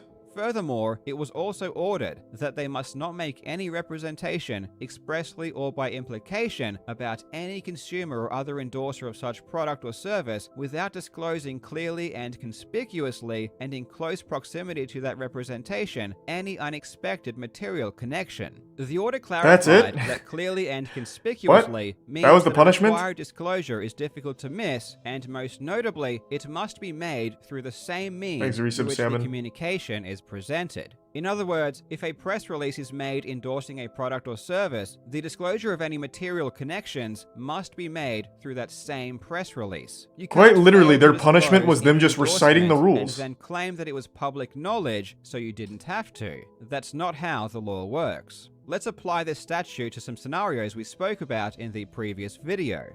Firstly, the Heritage press release regarding the sale of the $100,000 Super Mario Bros. In February of 2019. This was the cart purchased by Jim Halperin, who, as we just found out, was a part owner of Water. Geig, whose company Just Press Play had a business relationship with Water, and Richard Letcher, who we also later found out was an investor in Water and friend of Dennis Kahn. This press release contains a ton of endorsements without disclosure. Dennis Kahn, on behalf of Water Games, says, "In terms of rarity, popularity, and relevance to collectors, this game has it all. And I would have loved nothing more than to be a part owner." Here, Dennis is endorsing the cart and advertising that it has great value, without disclosing that the owners of the cart have given his company money. Dennis also endorses Heritage, saying that Water-certified video games have been selling for record prices ever since Heritage began auctioning them in January, without disclosing that the chairman of Heritage is a part owner of his company. He's also a Chad. Dennis looking good. Is this illegal if they are telling Ruthless the truth? businessman. Do they still need to disclose their connections if they are giving an honest opinion? Look at Soda's stream. Why do people keep saying that? Was I made into some art? Let me see.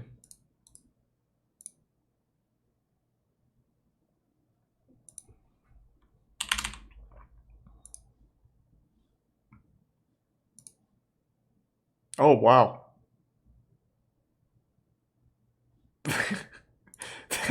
That looks pretty good.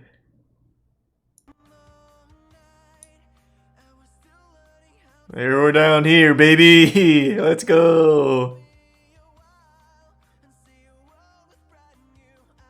We made it. Alright, that was cool. Yes, they do. It's a legal requirement that endorsements are truthful by default. You aren't allowed to give an opinion that isn't true or lie in an endorsement. So the FTC regulations are written under the assumption that marketing is truthful to begin with. The FTC states that an endorsement must reflect the honest opinion of the endorser and can't be used to make a claim that the product's marketer couldn't legally make. And in addition, if there's a connection between an endorser and the marketer that consumers would not expect, and it would affect how consumers evaluate that endorsement, that connection should be disclosed. Therefore, it doesn't matter if Dennis Kahn is telling the truth or giving his honest opinion. He has been given money by the people he is endorsing, and therefore it must be disclosed. Heritage... I am super curious though, and can anyone give me an example? Does the FTC ever do fucking anything? Because apparently with the whole CSGO Lotto thing, the punishment was they recited the rules to them. Like, what do they do? People break that all the time and get caught. Do they do anything? Like, they have these rules, but if you don't follow them, it seems like nothing happens. There's a tier 1 crosshair and the resub Gunky and Pigeon. No, apparently they didn't even get fined.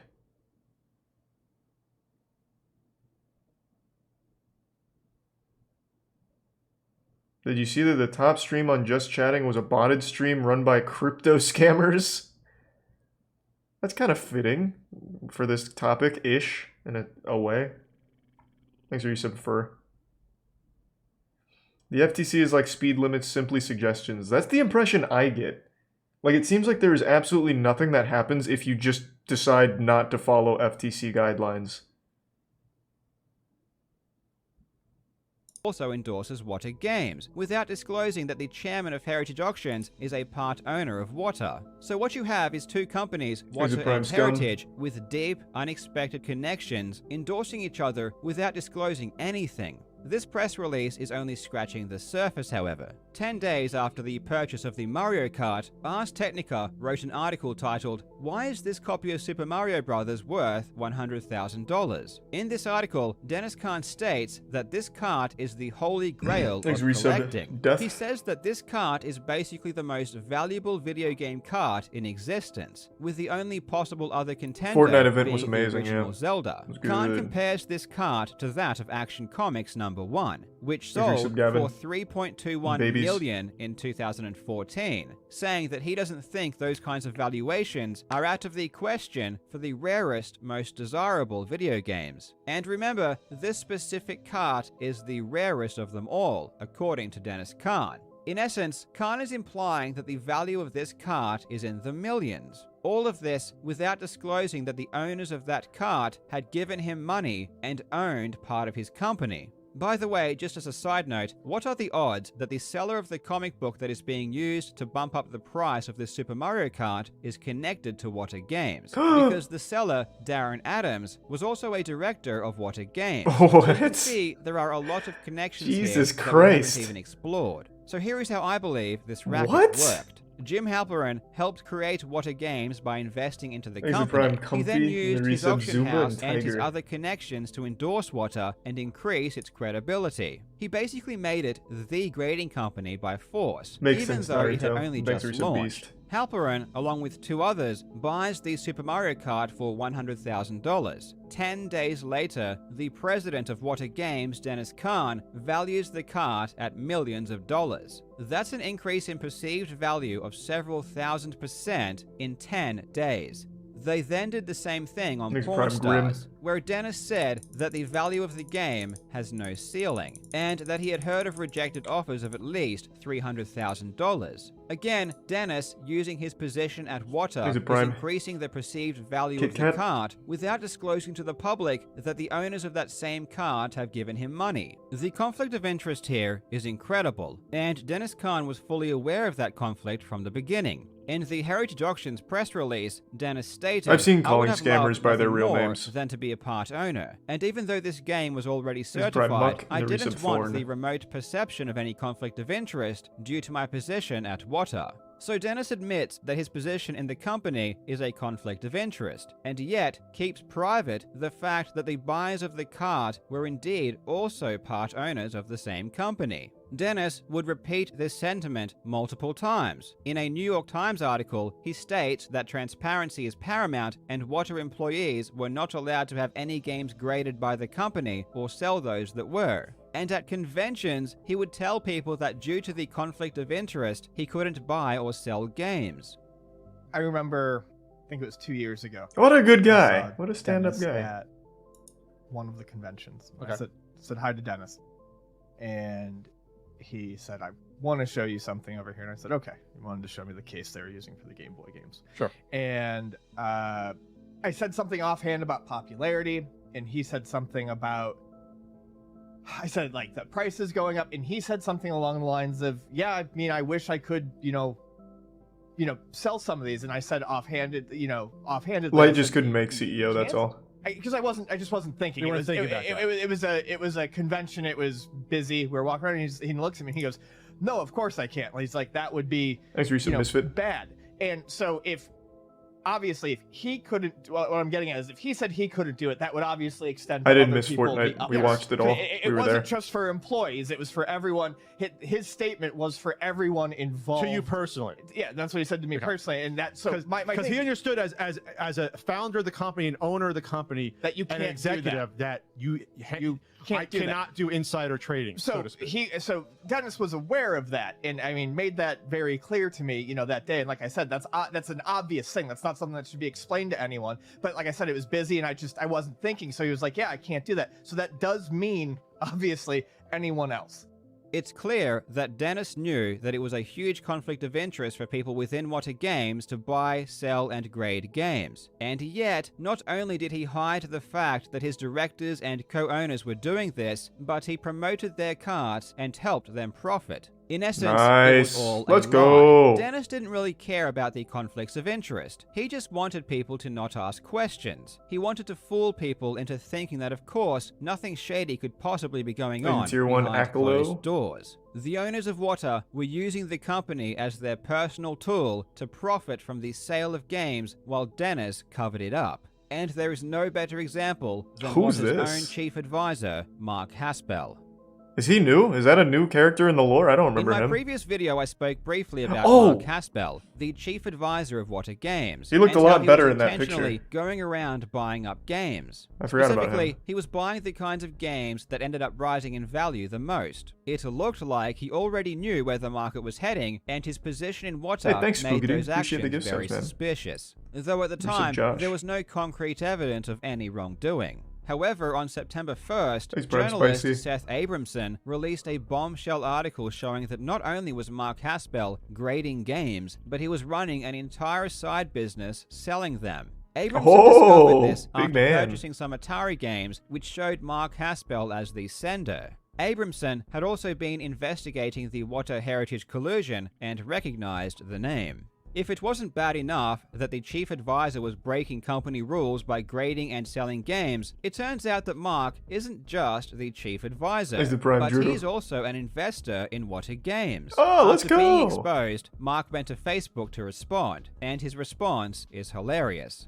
Mark threw his hands up in the air and acted as if he had no involvement in the company. He claimed that he was only a passive investor, and that he had no oversight or made any management decisions. So even though Wata Games was plastering Mark on their website as the chief advisor, and even though Mark traveled with Wata president Dennis Kahn to conventions promoting the company, and even though Mark was listed as a This is founder all of fake. Wata Games, and Mark even said though it's not Mark true. appeared in promotional videos alongside Dennis, when he gets caught running a business selling Wata Games, he acts as if he's not a part of the company. It's a good Thus, strategy. Mark's apparent lies get exposed even further by Heritage Auctions. In an old school magazine article promoting the sale of Wata Games at Heritage Auctions, Heritage Vice President Barry Sandoval says something very interesting. He states, "We toyed a little bit with the idea of selling video games, but what sold us is that one of Wata's principals, Mark Haspel, used to be with CGC. that he was involved made us take it seriously.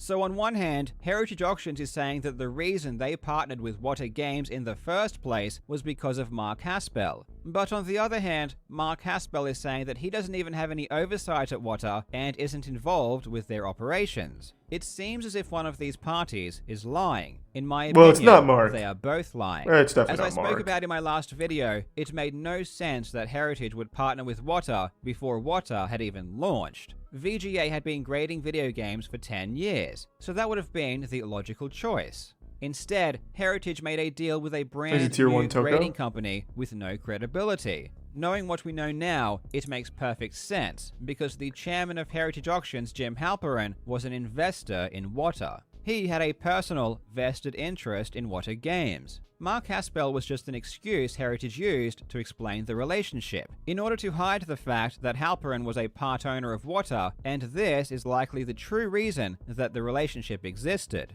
Mark Haspel, just like Heritage and Wata, believes there is nothing wrong with the founder and chief advisor of Wata running an entire business grading and selling Wata games, which is ironically in contrast to Dennis Khan's own statement that this is a conflict of interest. A common thread you'll find is that everyone involved Ludwig's refuses unbanned. to admit He was that only banned for like a ethics day. are important, even though everyone else in the public seems to universally agree that these lies and deceptive practices are wrong. Which brings us to the Carolina Collection, which, if you remember from the last video, was one of the most complete collections of sealed Nintendo games that existed. It was owned by Dane Anderson, and was purchased by Jeff Meyer in 2019. Wata Games even released a press release about the sale, where Dennis Khan personally endorsed and promoted the collection, letting people know that not only was this extremely valuable, but it was up for sale. Of course, he also failed to mention that Jeff Meyer was a director of the company.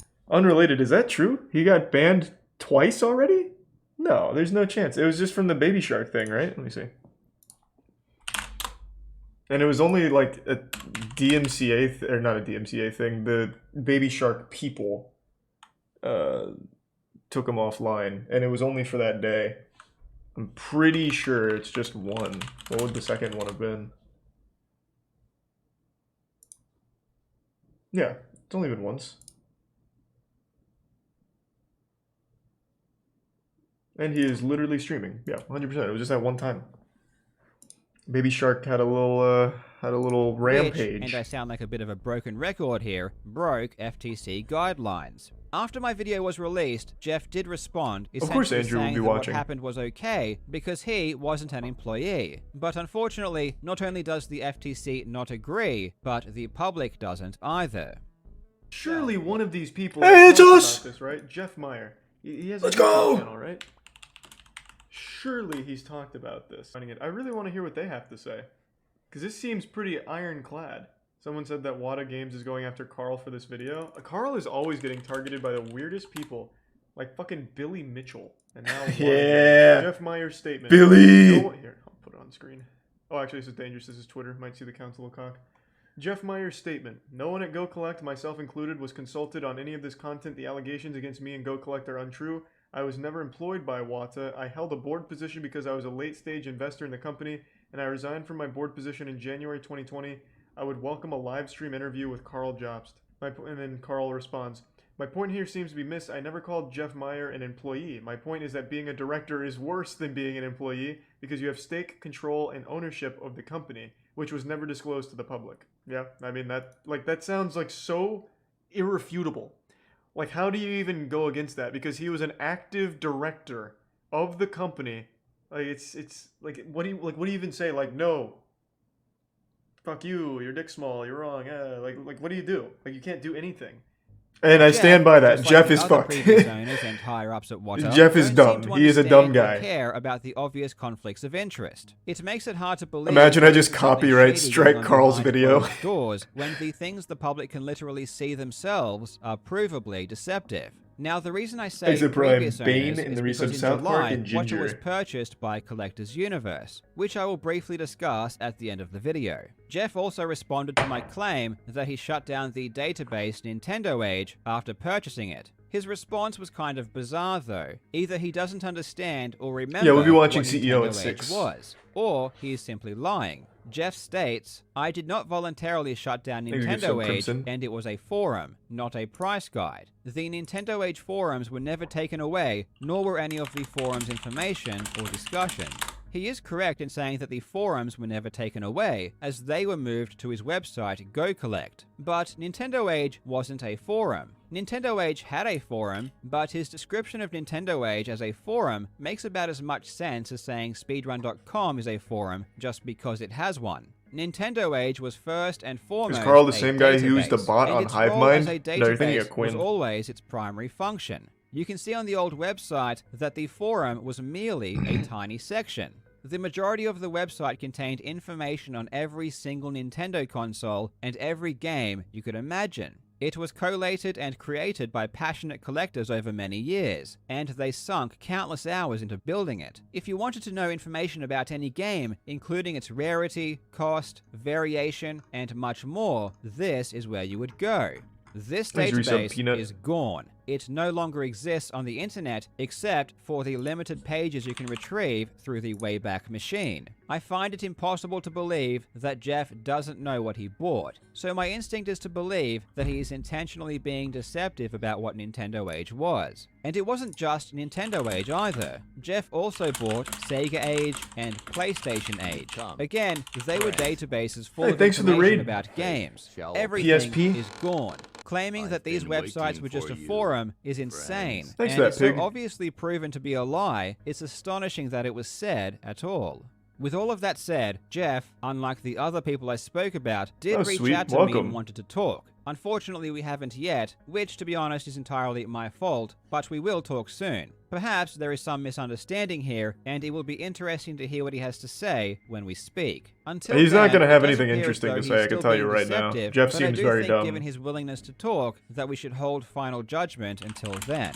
I will put his full response in the description. And very quickly, I was also contacted by Dane Anderson, who was the person that sold Nintendo Age and the Carolina Collection to Jeff Meyer. Through our conversation, it really does seem like Dane, if anything, was a victim himself. He was no longer a part of WOTA when the transaction occurred, and as far as he was concerned, the websites were to remain online and functional. He didn't know they would go offline, and he advised me that he wouldn't have sold it if he knew this beforehand. Now, Poor throughout this guy. video, He got you've fucked heard me up. talk about FTC regulations, and I'm pretty confident in my analysis of the situation. But just to be sure, I asked an actual lawyer to take a look at a few specific instances to get a second opinion. I think Carl So I should would go like on to the give a offensive very warm next. welcome Sue to them. Alita from the YouTube channel Legal Bites, who will share her opinion on some of these issues. Hi there, my name's Alita, and I'm a lawyer licensed in California and DC. I run the YouTube channel Legal Bites, where we explain the law one bite at a time. Carl asked me to take a look at the situation from a legal perspective, and so I thought I would take a few minutes to highlight a few things. This situation, as Carl has described it, is obviously very concerning to say the least. But is there anything here that would lead us to believe that there might be something happening that is actually unlawful? To figure that out, we'll look at the Federal Trade Commission Act, or the FTC Act, and the FTC guidelines, which are the regulations that give guidance to courts in these kinds of situations. Then we'll apply the rules to 3 situations. First, the 2019 Heritage Auction press But release. FTC just doesn't do Second, the anything. They're not 2019 scary. WATA Games press release about the Carolina. You know, hold on. Before we do this, I want to see. Has the FCC ever done anything? Like, it doesn't even seem like they fine people. The only thing the FTC seems to do is bother Eminem, which someone in the chat said earlier, and that's a good point. Like, that's the only time I've ever heard the FTC, like, even negatively used. They just don't do anything. What would I even look up? FTC useful? Question mark? What we do? Nothing.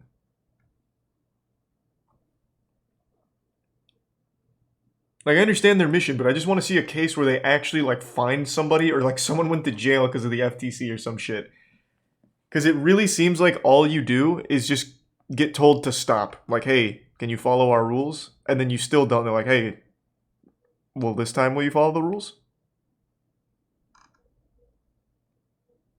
Martha Stewart went... Wait, was it... No, I don't think the FTC got Martha Stewart, was it? Let me see. Hers was taxes, I thought. What is going on with my spelling?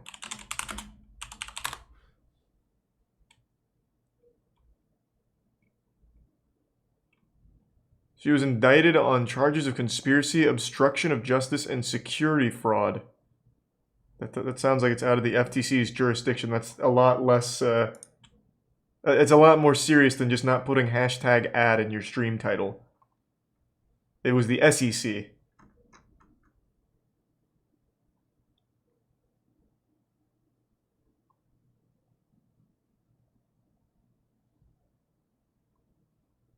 FTC fined Facebook $5 billion. And imposes a $5 billion penalty and sweeping new privacy. Did they pay it? Or did they just say, no, we're not going to do that, and FTC just said, okay.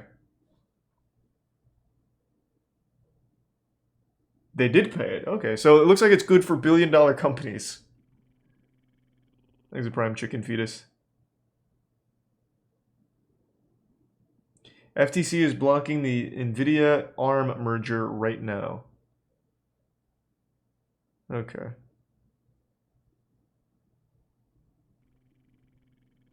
Thanks to Tier 1 Rotten Solid. Are you confusing FTC for FCC? No, because it's this. The Federal Trade Commission. The FTC guidelines are what makes streamers have to put, like, hashtag ad or disclose, like, hey, Display has paid me to do this section in a video. That's the FTC, not the FCC. Oh, it was the FCC for Eminem, not the FTC. I see what you're saying. My bad. Got the fucking lyrics wrong. Election. Thanks, and Spoon. finally, the appearance of Dennis Kahn on Pawn Stars. For starters, the FTC Act generally makes it unlawful to carry out any acts that are either unfair methods of competition in or affecting commerce, or unfair or deceptive acts or practices, again, in or affecting commerce. To determine what kinds of acts the FTC means here, we'll look to the FTC guides. The FTC guides apply to any message that consumers are likely to believe reflects the opinions, beliefs, finding, or experiences of a party of other than the sponsoring advertiser. So this can be statements made in advertising on TV, or on social media, or through press releases. Yeah, I just saw us on Soda's weight screen. That the FTC guides require disclosure of any connection between the endorser and the seller of the advertised product that might materially affect the weight or credibility of the endorsement. Another way of putting this is, the FTC says that if there's some kind of connection between the person selling a product and a person endorsing a product, the presence of two things would require them to tell the public about their connection. Those two things are, first, situations where the connection between the two isn't reasonably expected by the audience, and second, where the public's knowledge of that connection would change how the public gives weight still to playing that endorsement. RuneScape, just grinding wood For cutting. example, it's pretty common nowadays to see influencers reviewing certain products and then linking to those products on their platform so that viewers can go and buy them. According to FTC guidelines, if those influencers are getting paid for those reviews in any way, through affiliate marketing or through free products, they have to let the viewer know in that particular product review. And that's because that type of a connection No, we did isn't Fortnite always event at the something that beginning. would be obvious to the viewer. And at the same time, someone that has a financial incentive in the success of a product can change how much weight we're going to give to that review. Now, applying this to the 2019 Heritage Auctions press release about the infamous copy of Super Mario Bros. Sold for $100,000. In that statement, several individuals were quoted about the same transaction. Put them all in the slammer. Fuck them. And the buyers of the item, Jim Halpern, Zach Geig, and Rich Leche. If Carl's information sources are Which one's correct, Zach? all of these individuals have a financial connection of some sort to Wata Games, either as investors of Wata Games or as members Was he just an of the investor? board.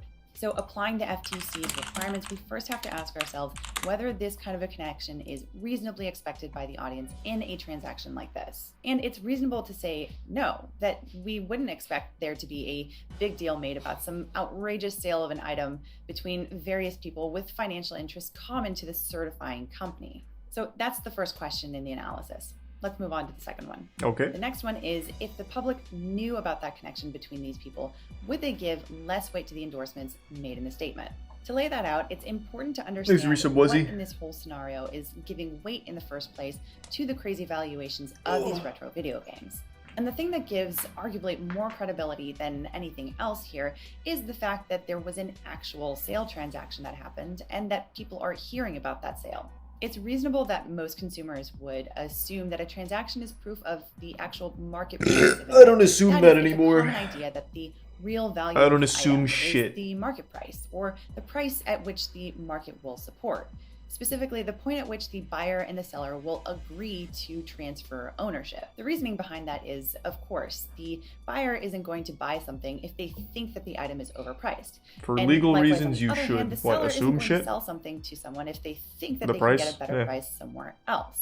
So that's I'm why not gonna be there's a buying really this big kind of press shit. release I don't about care. the actual transaction of a particular item. Like It's the prime reasonable that cashew. most people would think that the transaction is pretty solid proof of the sale price as the actual market value of the item. But of course, that only works when we're talking about an organic market. So when do we That put leads us them in back to the second jail? question. If the public actually knew about the financial connections between all of these different individuals, Like the Prime would Infinite. that change the amount of weight that they would give to the statements made in this press release? Now, you might be ready to say yes, but let me give you just a little bit more nuance here. You see, courts that have analyzed this issue have said that when there is an undisclosed connection between the different parties, Using Opera you still have GX. to look at the substance of the communications that they made to the public. If they're the type of statements that will materially affect the weight and credibility of the endorsement, You really then a like court taking may other find that these people's statements are freedom. basically unfair. What the or fuck are you deceptive trade talking about? practices. For example, looking to a little bit of case law. What does that mean? Take a roofing certification company that gives something called a Master Elite certification for What? roofing companies. What is wrong Where with that you? certification is advertised as one of the main bases for hiring any roofing Thanks, Resub company. SMW. It's unlawful not to disclose the fact that in order to get that certification, the roofing company has to buy a certain amount of Half of your materials post for history is just roofing being a from that douchebag. certification company. What do you even In stick other words, around the for? process of getting that endorsement, the certification, includes the payment of money rather than a certification of actual skills.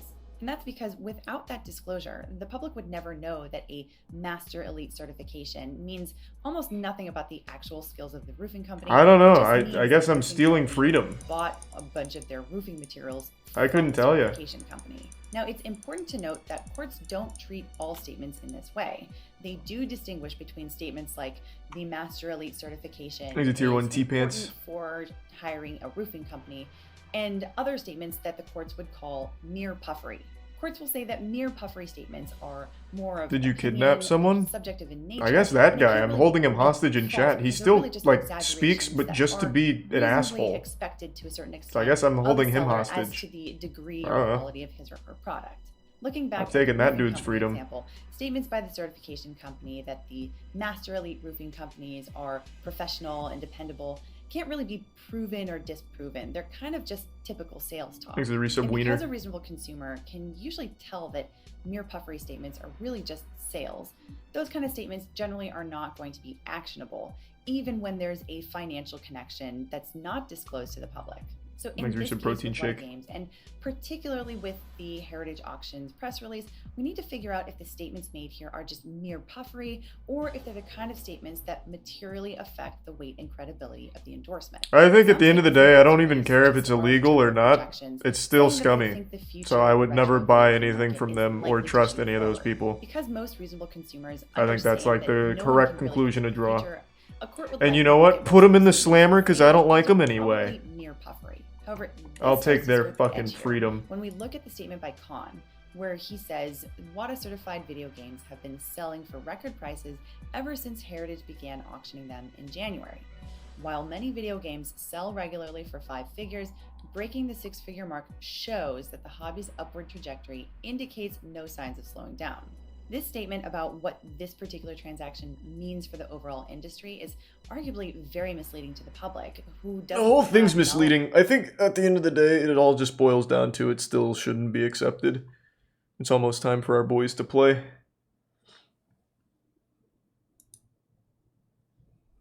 Have you played Slappy Ball? No. I'll put on CEO now because our boys are going to be coming up here. No, not doing RuneScape tonight. We've got CEO tonight.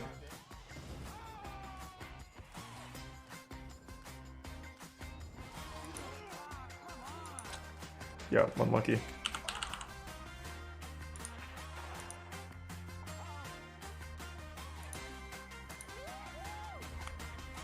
Thanks, resub Shigami. I gotta change category. His controls are kind of weird. He's got Z special. Oh, interesting. Easier Z reverses, I guess. Leo plays with Z special as well. Really? Or trigger special. He has his right trigger set to special because it's easier to do tether cancels that way. It's funny how I think a lot of players, especially when you switch characters, you get like a Frankenstein of controls for certain things. Like I have Wise Grab because I did chain grabs in Brawl as Ice Climbers, and I use Wise Grab. Wait, hold on. Olimar got really big nerfs. He's early still, game Olimar. He might have been the best. Thanks to resub That's the Yingling. only reason I say that was a really big nerf. when So Cola's already through to top 21 on winner's side, so Aaron and Goblin play pretty soon. Character, but you can hear the crowd. I love it, man. Tachyon coming up against Javi on Earth. Yeah, these are both Florida players, so who's the crowd rooting for? Well, they might be different regions of Florida, or it might just be, hey man, let's see a good match. But either way, I think we're gonna hear the crowd get a little Opera bit GX, aka Data Stealer. down to the wire here. Who's This, gonna like, qualify for my top data 24 crowd SEO, and who is blows my qualified? mind. Do you own a phone? Absolutely, it's Rest all in on the peace line your here, data guys. if you There are do. losers, no Every more single second company chances, in the no world, second ever, opportunities, and is Tachyon using your data definitely and off selling to a it. pretty Literally fantastic every start single with one. that ledge If you don't like the there, browser, that's trying one to thing. take out Javi's But I don't even know what you're and down talking and about. Down it goes. Very nice job tracing him right there again. You make the villager use the resources, and as Pikachu, one of the best characters off stage, able to get the Dunkaroonie right there, taking the stock down. But here we go, down throw, more pressure coming out last. Oh my God, this is getting out of hand He's fast. watching a cutscene. Yeah. It's- Oh yeah. I don't know either player, but this Pikachu's just styling on this guy, and I'm feeling bad for him. Opportunity to do that in this set so far. Now grab armoring through the Lloyd Rocket. Oh yeah, this should be an easy like Moist that. Esports Good times, dubski, man. no He's really fucking done some doubt. work on this matchup. Look at the Thunder Whoa! rising. I love that he went for the Rising Thunder too. You don't want to give him an opportunity to try to pocket it, move out of the way, or react instantly. So. And the pressure doesn't let up because Tachyon immediately went for the ledge trump bear there. Yep. Didn't even give Javi like a split second to catch his breath on the ledge. And Oof. where most people think they're safe. You don't see Villager very clear that he's often, not safe here. He's going to have to, and like, we may cross never out see him the again top because line he's getting to fucked try and up. escape from Tachyon going for these constant trumps. Nice. I like the use of the tree right there to actually block the Thunder Jolt. Yeah, so top 21's tomorrow, but I still need to make sure the boys get there. I need to support them. Get the stock though. Here we go. Here comes Tachyon reaching right there. Nice last hit of Bear. Good little pressure right there at the ledge. Both these guys are playing great. Yeah, Bear also got extended off of the balloon there, which was critical for Tachyon to be able to get that. And that's also going to be much. Was it Aaron who for said he's Javi to changing recover the mains? rest It of this was. game. Because he knows that Tachyon. I don't know if he's playing Diddy, but he's 4-0 right now, so he's winner's side, top 96. He does not need to approach, but he is. You do not need to approach against Villager as Pikachu right now. Up throw? I think that should do it. Yeah. Free. A little bit of rage, plus 160 on Villager, Yeah, not the yeah. heaviest character. That's certainly dead. Easy. Up tilt. Good pressure right here from Tachyon, man. He's working on a 3-stock right now, last. This is wild. I don't necessarily think that this will be a 3-stock unless he gets like a crazy spike off stage in a second. Yeah, watch the axe right now. Yeah, be very careful of that axe too, because Pikachu. Wait, look out! Who's part of Moist Esports? At this tournament, it's Goblin, Cola, Aaron, and Hotashi. Hotashi's in top. I think they're at top 21 already. Nothing? For Guilty Gear. Okay, he grabbed it. Okay. I'm actually not sure where they're at in the bracket, but he's playing today at 6 as well. Support for their favorite player, trying to get back up onto the stage, but that's an air dodge. Yikes. That's unfortunate. Yeah, a little SD with Villager, man. Big 3-stock? Kind of rare, honestly, on that character. You can recover from the depths, but if you air dodge that, directional air dodge that low, it's curtain, so. Yeah. Nice shot by Tachyon, too. And it was the 3-stock. You pointed it out. It came to pass. Very, very well played from Tachyon. It just felt like there was never a moment during that game where Javi had the Thanks to the Prime, we saw Tree use Demento, and Justy. You only see Tree come up twice in like a 3-4 minute game. You know the village. I don't understand I don't understand this game. Who's winning? Moist Esports is always winning in this game, so don't even worry about it. Just when you see a Moist player on screen, just know that they're winning. Handily too. Like it never even really gets close. It's almost unfair. It's the mobility for sure last. It's also the edge guarding that's just so good for Pikachu in this matchup. Villager kind of a sitting duck. Once they have to activate that up B, can definitely get crossed up just a little bit. Crowd showing a little. I hope they heard that. Crowd Cheering for the Burger King crown, dude. Everyone's wearing a Burger King crown. I don't know why. Home field advantage. Yep. Well, see you. Interesting. That's a dead villager. No. Oh, big tech. Very, very good tech from Javi to be able to survive through that. It's a little bit of Thanks, damage, Resub though. Cataclysm. Tachyon will definitely take that and run with it. Ooh, nice. A lot of damage there on the pocketed neutral B from Pikachu.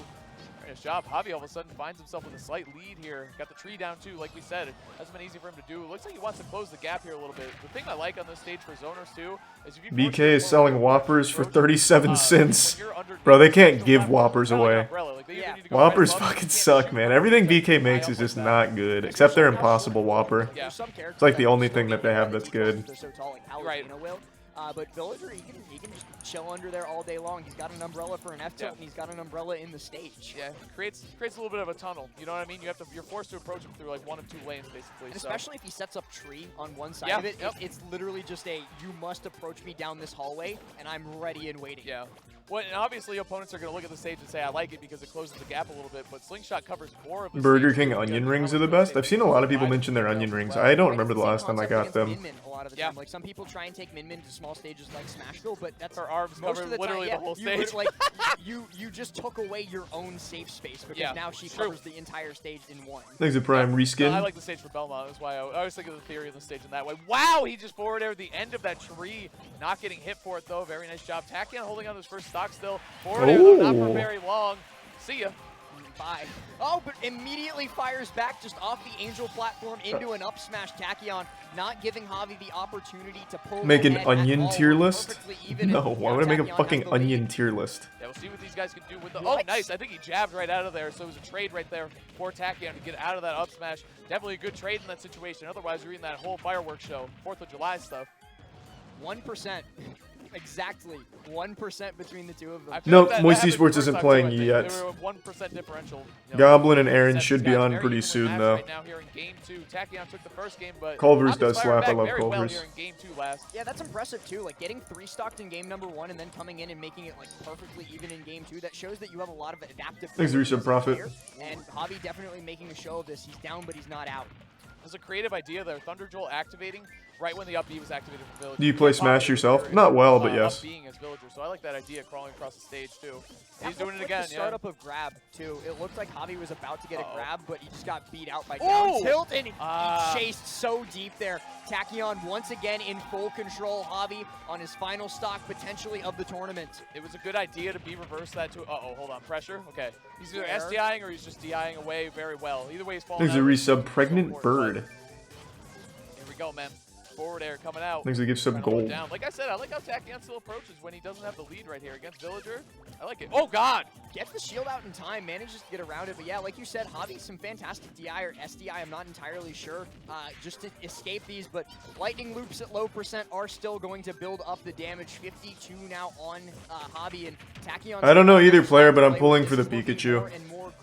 The sooner we get through this wave, the sooner we get to MoistCr1tikal, baby. Put him away.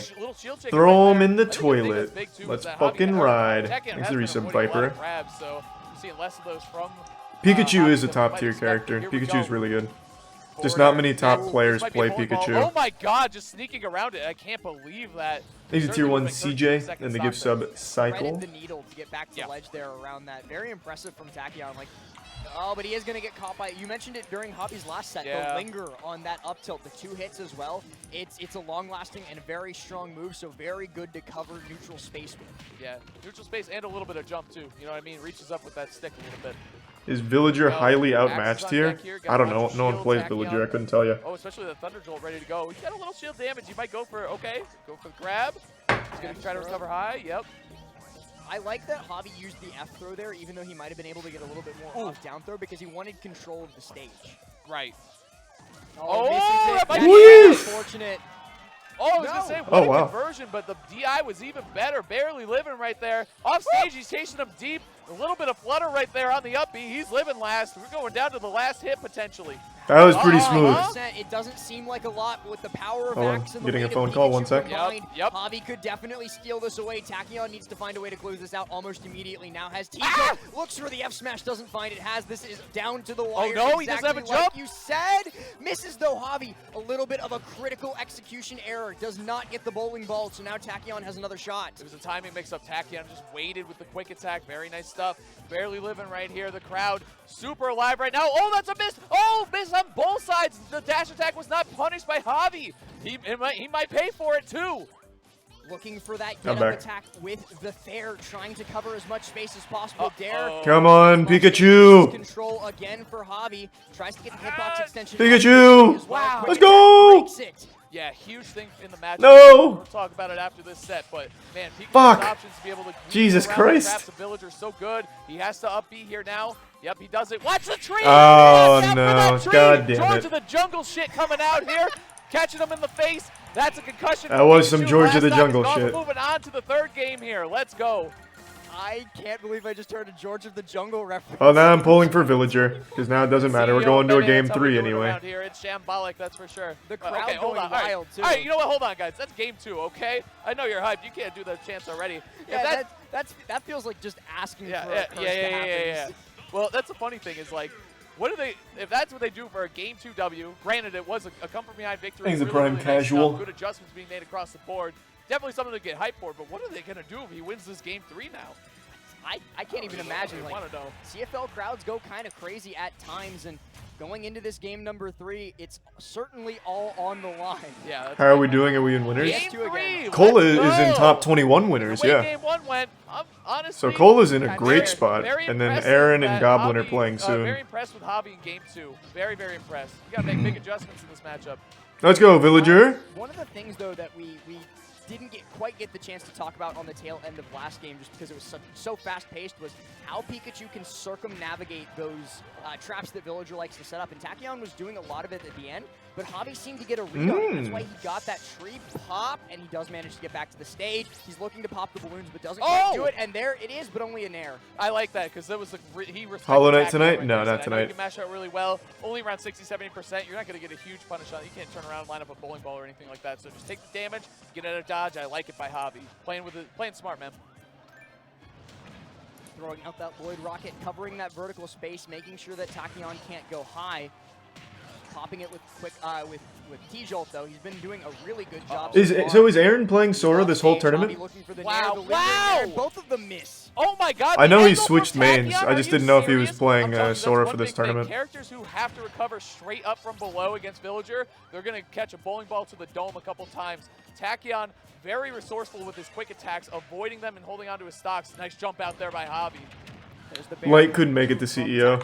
That's why he DQ'd. A DQ'd. very, very strong tool. We see it there again because it's so fast, it's long, and it can be used to take just great control. Oh, but the down tilt from Javi is going to let him regain stage control with the grab. Oh. Jab is faster than shield grab. That's insane. Yeah. I like that from Tachyon's done that a couple times to bail himself Thanks out to of the bad Prime positions. Waffle. Interrupt an up smash in game 2, getting him out of that grab situation too. I like the way he used that jab, but that lingering there Thanks to the again. resub TJ. Good power on that move. That much damage on Pikachu, that close to the blast zone.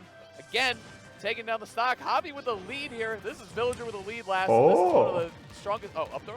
No, okay, back throw. Yeah. I think this is the first time in a while, or maybe at all, that we've seen Javi with a stock lead. He did get a slight percent lead Grab during up game 2. Up Tweak, Void, Mars, Light, Meister, Buzz, all DQ'd. Yeah, I didn't know that many people didn't go. 21%. Not too bad. I think Moist Esports wins this one, I'll be honest. Tried to check his shield with it, see what he was going to do. Recognize he held shield too long. Easy grab on that platform. Up throw is going to kill. Very good stuff. Yeah, I think Javi was kind of damned if Javi was kind of damned if he did, damned if he didn't, because if he held shield. Villager actually kind of sick. I don't mind Villager. He's a little campy, but I still think he's a cool character just because you never see him. Yeah, could have been a lot of things. I always love to see these wackier picks. If he sees you drop shield, he was just looking to react. You know what I mean? But either way, man. Already working on this next stock. Turnaround up air, okay. And again, you can see the DI from Javi is really good in this matchup. That and combined with a little bit of rage on Pikachu is going to make the follow-ups a little bit harder to get. Lloyd Rocket coming in, covering that space on the ledge, giving him the opportunity to recover. And Oh yeah, Gluto's here. Glutony Glutony is here today. Expected him to land in front. Oh! That was so clutch, man. That is where Tachyon He's is a prime winning the Dick damn match. Warlock. Oh, forward smash. Up smash. Okay, yep. Oh, he team. Are you kidding me? They dropping a teabag and a shrug? Is this the most disrespectful character and player we've seen in Smash? It just might be last. Javi's definitely feeling himself after that. Tachyon had the opportunity to pull away in this set like he did during game number 1, but Javi just immediately said, "Oh God, he's getting fucked." This is my set to win. Villager's going in. Have the crowd behind me. I ruined it. Sorry, sorry, kid. Oh my God! Oh, Tachyon again. He's gone deep several times today, but it just makes me nervous, man. It's last stock, game 3. Why are they chanting 1 equals 2? What does that mean? I don't get it, but here we go, down air. Tachyon again. Stuff. Good, good reaction right there. Here we go. Little projectile warfare. Both these guys respecting each other. Don't want to be dropping any stocks here. Up tilt or up air. Oh my God, the Thunder. He's right in front of him. Down tilt, not punishing last. Damn, Villager had a little bit of a lead. It's falling apart though. On the verge of being able to take this out, but Javi, he's looking a little bit more composed. Who's screaming in the background? At the game or at my house? Because that's a dog. It's not a human being. Approach and then coming in behind it with either a fair, maybe a nair, making sure that Tachyon can't really stuff him out. Hold on, I mean, he's talking about getting stuffed out. Both these guys, I know. That up smash, really good idea by Javi. Creating the tree, creating some space, trying to find something. The axe is on deck. Oh, he's flickering the shield. He's looking for something. Hustling with the Villager. Up air. Oh, unlucky. Oh, wow. There it is. Here's Johnny breaking down the bathroom door. A murderer for sure. Damn. Very nice job. Thanks for the resub. 2-0. Oh, they're Poisonous. hugging it out, their buddies. You can tell they both knew that matchup really, really well. Very nice stuff, and then he pops off. That's how you do it right there. Embrace your opponent, give him the respect, then give yourself the pop-off. The crowd obviously going crazy over here. It's CEO 2021, Shambolic edition, baby. Shambolic indeed, and how else would you like it to go down? Has this got swept first. Well, that's not how a sweep works, but yeah, you got fucked up in the first game. Keep winning these sets for good reason. It's nuts, man. I mean, Tachyon just such an amazing player. Went off stage so well so many times. That's where he was winning in the game. The difference is once Javi was able to recover, get off the ledge, continue his pressure, set up his tree, block out dealing with the Thunder Jolts. Javi did a great job with that too throughout the set. It's something that Pikachu uses a lot in other matchups. Light is not in this tourney now. To control the pacing. Villager says, get out of here. You know, I don't care about that. I got forward air, I got pocket, I got all this other stuff. I'm just not dealing with Pikachu pressure like that. Amazing set, honestly. Amazing, amazing. We even mentioned how like Pikachu is so good, I didn't feel like going downstairs for a water. Circumventing a lot of the traps that Villager like. Fortnite servers are on in 19 minutes. I don't give a fuck.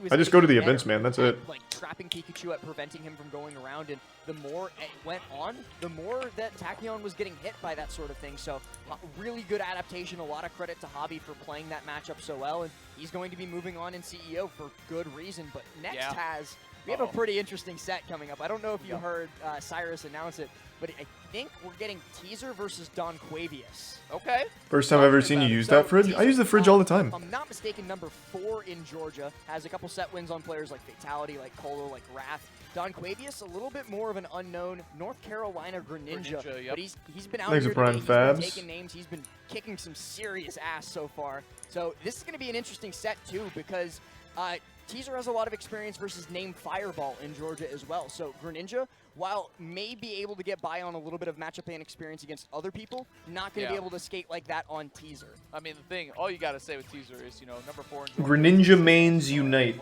Oh, I misread that. Rise. Yeah, there's not many of you guys, but I think Greninja's pretty hype. Thanks to Prime Ball Bars. So many Wrath, obviously. Just so I mean, you're not even scratching the surface. Right? I mean, you talk about a region that has Florida's the same way though. You have good. The top level talent is PGR, insane stuff. The high level talent is right there too. They probably just don't travel as much. Georgia. Oh, we got Samus. Yeah, this Greninja is fucking nuts. I watched him earlier. Underrated character in my opinion, chat. Very underrated. So, Teaser might be. There's a huge argument to be made that Teaser is the best Samus North America. Icy Mist is fantastic as well, but Teaser's so good. I've watched Teaser trap someone for like a minute and 30 seconds without dropping a single input. He does not let things go. You can just use TCG player booty. You get a pretty accurate representation. Really good get off me option in the screw attack. Really hard to edge guard.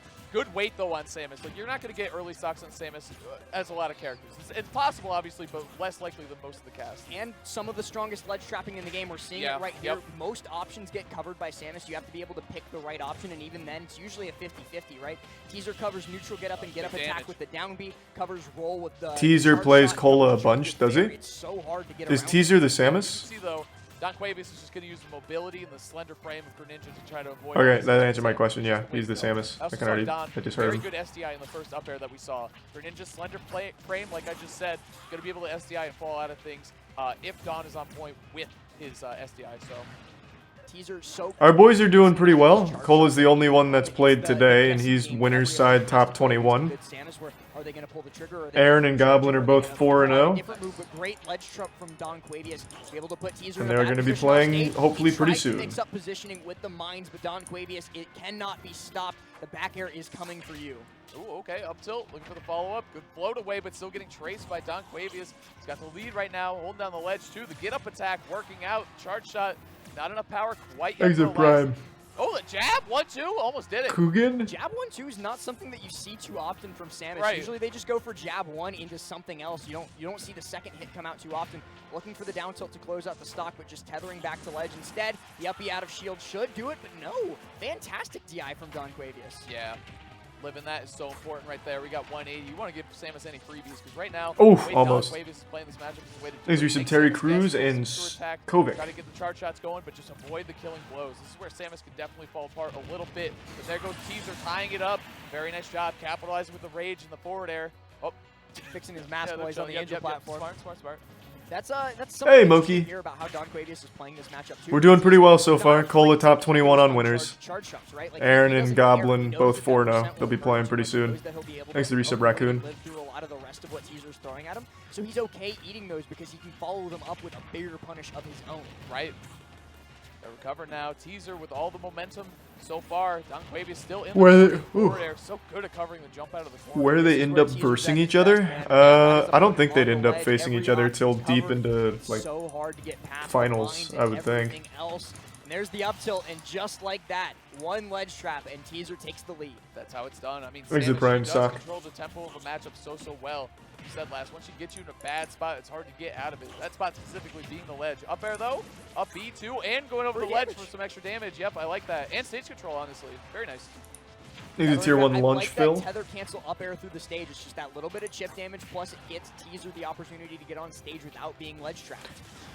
I don't think Samus is necessarily lame. It's just they can play very lame.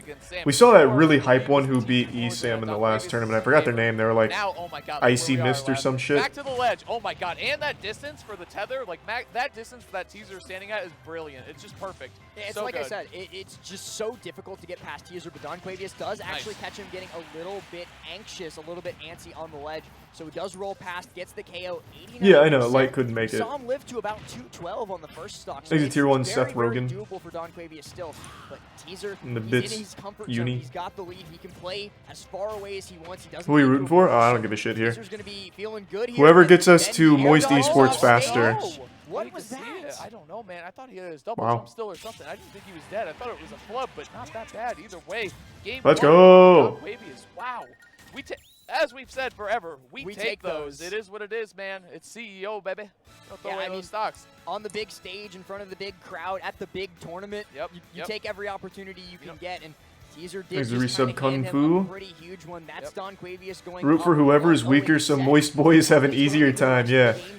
Give us a bunch of this like fucking milk drinking 8-year-olds. We'll just beat the shit out of them. That's right, like you said, it's a Exit big tier 1 moment, Brend. It's a big moment. It's a big SD. There was no big character named Rob on the screen though, so because Rob is big. Samus is kind of big too. True. Samus is like kind of like Rob. You know what I mean? Like kind of big. You know. Think about it. Samus is just like Rob.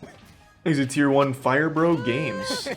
Here's the problem. I really like Samus. I think she's so cool. I do not like fighting against her, but I think she's like one of the coolest characters we've got in this game, honestly. Just lore-wise, everything. Like aesthetics. I love super Metroid cool. Dread. For, like, Yeah, just yeah, putting yeah. that out there. Metroid Dread Absolutely. is so good. Hell yeah, man. But either way, we're getting to this game too. Milk Say, is you know what? fire, fuck y'all. Take your gift, that I game, I'm gonna am never drinking milk again. No, this is how stock 1 went down during Literally ever. as well, was just an extended I drank edge guard. like half a gallon on Does manage to get Friday, a tether from Teaser, and now and I couldn't sleep because I was in so much pain. I was shitting my brains out all night. It's hard to get those killing blows. It's I'm hard done to with get milk. exhausted of all our resources. I'll still have like dairy products, but I will never just drink milk again. I swear. Fucking done with it. There you go. Exit tier 1 Silver. That is exactly The what Prime Don Quavius Crimson. wanted, and The Resub he's Supreme. directly saying, like, you gave me a gift at the end of game 1. I'm not going to squander it. This is my set to take. I don't Double know, dash attack, though. That's a good way to get it started. The Chariot tackle's coming out, Now we got the Ledge trapping coming out. Teaser. Protein intolerant? What the fuck does that mean? It's lactose. It's just the fucking lactose is too much. Almost every single adult is lactose intolerant to some degree. Good timing on the get up by Don Quavius, so he is going to be able to get past, but that is going to be the up throw for the stock. Very well played by Teaser, and just like that, 0. We're even. Didn't take any extra percent in regaining the lead. Right, dash attack, great way to get the party started with Greninja. Looking around. Milk is a shit source of protein. I'm so tired of this fucking milk propaganda. Milk is not a good source of protein at all. Like, almost anything else is fucking better. I was talking about it with Caleb the other day. It is just not a good source of protein if that's why you're drinking milk. But Charge Shot does happen to be transcendent. Yeah, right. Nair, up tilt, see, there was that movement right there again. Positioning for the up tilt. Oh, no. Oh, okay. I thought for a second that we might see like thanks to Tier 1 paid programming. Send Teaser too low to recover with the attack, but the worst case scenario for him did not take place. He was able to get back up on stage, and now it's time for a ledge trap. Yep. Nair, that's the other thing. Well, that's the thing is, in that case, if you nair the shield of Samus, thanks to resub Dylan's. Do you hate all milk? I haven't had almond milk in a long time, so I couldn't tell you. But he is still getting ledge trapped, right? Like, that's the thing. Like, he immediately ended up back on the ledge, looking for the snipe there with the charge shot, gets back onto the stage, and there's the nair. Very well placed by Teaser. He's got a full stock lead now. As long as he continues to play his game as comfortably as he is right now, he should be in perfect position to take us to game number 3. We saw it before though last. It seems like Greninja never uses that like teleport, where he like throws out the log, the substitute thing. I like that. Trying to line up a back air a couple times. Edge guarding. We don't see a lot of. Situation. Nice.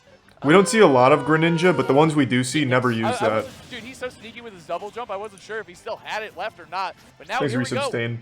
Game 2. Oh, it's a count. Oh, I didn't know it was a counter. Teaser potentially being oh, I thought it was just like an attack he could throw out. Yeah, Teaser. Another thing. As you can see, we never see Greninja. I don't know how the fucking character works. Teaser's first major, and it's definitely his first major post-quarantine. I think he might have been at InfinityCon, but CEO is definitely like on a different level, and he's definitely looking to make a show here. 41%, but dash attack, up smash, going to get him and going to close that distance. I like that bear too, even though it traded with the Morph Bomb, still got a couple hits of it, so it's still a good trade for Greninja. Trying to keep control of this matchup, but it's going to be hard. Teaser's so good at controlling the pacing of a matchup. Just shutting down your offense too, it's just something Samus does so well. Putting a lot of pressure on the shield here though. Teaser looking to force a shield drop out and then just pull the trigger on that charge shot. 4% though has. That's all that it is. The out of shield from Teaser is going to extend that a little bit. Who's going to win CEO? It'll be either Cola, Goblin, or Aaron. No doubt. And Cola's in a great spot right now. Don Quavius able to get out with the charge. Oh my god, the missed tech. Good punish right there. Yeah, that move is kind of suspect, to be honest with you. I'm amazed that he is alive after that. It was a down smash. It was on the It was a missed tech, but he might steal this. He might steal this looking for the fair. Teaser is able to no. dash attack, and that time it is going to steal it. Big thing there is God damn it. Quavius jumped off stage and was facing forward. We just need to get to the Moist Sports. So successful. He had to dash and try to make a play. Forward air was the option, the one that he had basically. No back air available. Teaser able to tie it up 1-1 after an SD that cost him game 1 last. Very nice bounce back. Yeah, Teaser definitely like a very, very composed player. He loses his composure very seldom.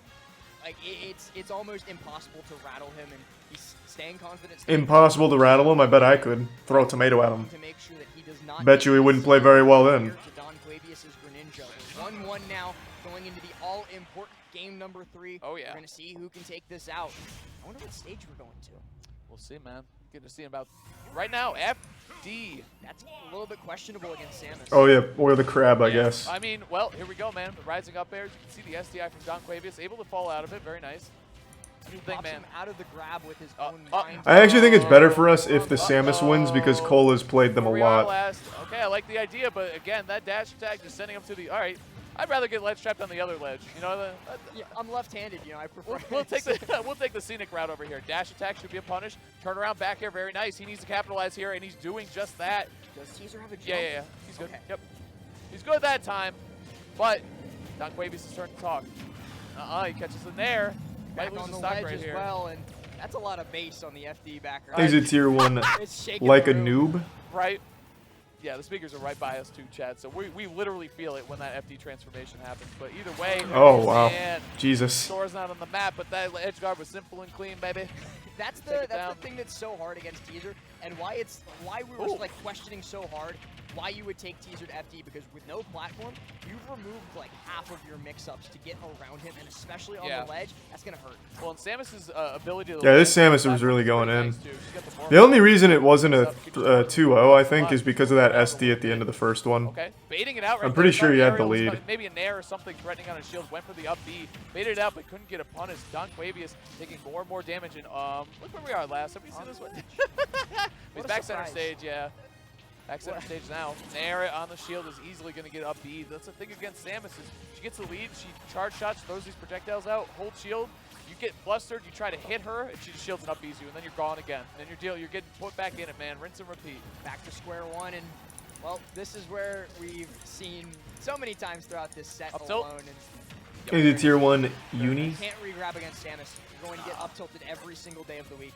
Now 3 stocks to 1. It seems like Teaser has definitely figured out this match and is going to live through that. Dude, this is what I'm saying about Samus. She can just be so frustrating. When she's firing on all cylinders, she is an incredibly frustrating character. She's a heavy that shoots good projectiles, a great anti-air and get off me tool. Like, she's just really frustrating to fight, and you can see Teaser taking it. Oh shit, that was close. Drop down air. For sure, why not? You got 3 stocks, but that's Teaser, baby. He's going to take it to the bank here. Just Thanks, resub Blaney. ledge trapping. You know what I mean? I'm not going to try to edge guard you. Why would I do that? It doesn't matter. He doesn't care because he doesn't need to care. It doesn't mean anything. He goes for God damn. Mix them up, maybe. I don't know. But either way, it's looking really tough for Don here. Still can't find a kill. 182% and living. There it is. Does the job at almost 200%. That's tough. Thanks, the resub Kraken That ear. was really important, though, obviously. You got to take, first off, clearing off The the tier range 1 so badass second, Harley Quinn and tier 1 you got Angie. to be taking the stocks away. But there you go. I like the more movement base there. Instead of just jumping over the projectile and then trying to get a nair and getting up beat, move a little bit more. Your character's got some of the best movement in the game, and Don's really good at it, too. His movement is super nice. I want to see a little more of that. It's just Teaser's just locking it down, man. There you go. The double jump that time. Pump fake, basically. Here's the guessing game again with Teaser constantly canceling there you go. the charge on the charge shot. Maybe there's still. Oh! God! And all of a Hey, there it is. There it is. Are you kidding me? Talk about Shadow Sneak. There it goes. You didn't even see that stock go. It went away so fast. Against Samus off. Hey, babe. Crazy play there from Don Quavius. This is game 3 last. The reverse 3 stock still alive. He's got a lot of room to make up yet. Only 39% on Teaser, but it's now all of a sudden a whole lot more doable. A reverse 3 stock against one of the best players in Georgia is no small feat. Hold on a second. He's looking for it. The back this air is after looking back good. air. This is looking really good. He's really popped off. Force his way out. Okay, now getting caught with the again. I kind of fucked him, I think. He's only got a couple more of those that he can afford to take, though. Nair. He fell out of it? Are you serious?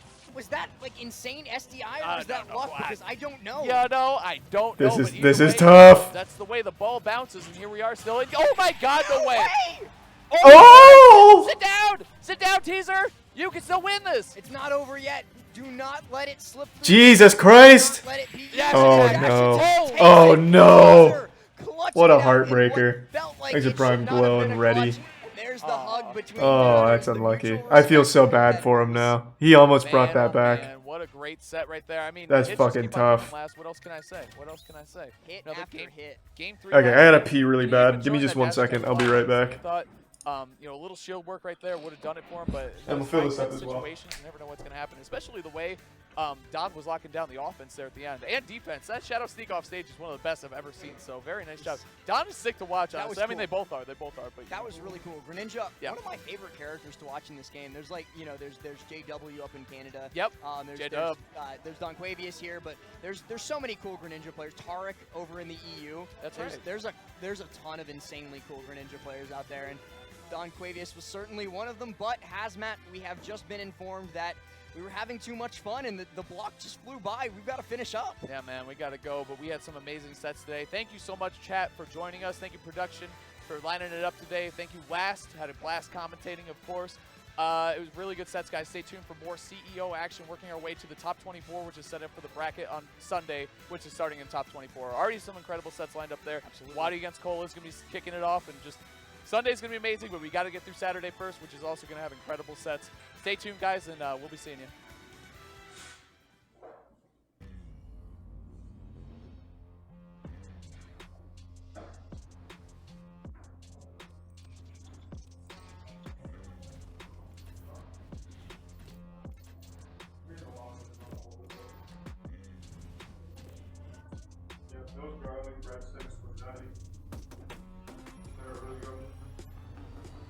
Love it. I'm back. Oh my god. You guys are just watching ads. Sorry.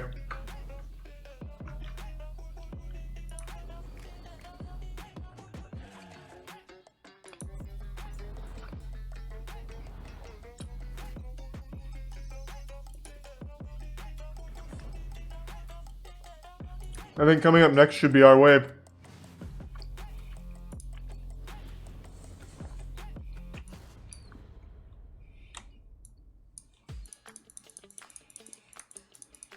Alright, give me just one more second. Just, I guess just watch this. Oh, wait, this is the panic controller. I'll be right back.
Alright, I'm back.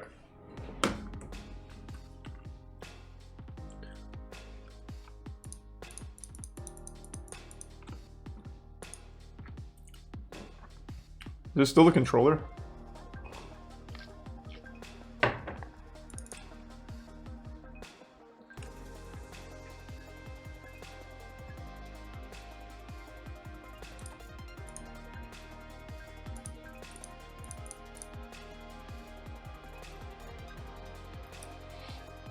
There's a tier 1 Dante and tier 1 Red Sped Cream. And the resub to Vayne.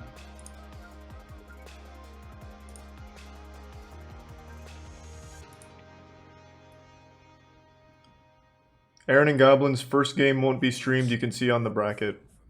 You gotta be fucking kidding me. What, are you serious? Oh, what about Hotashi? He's also playing.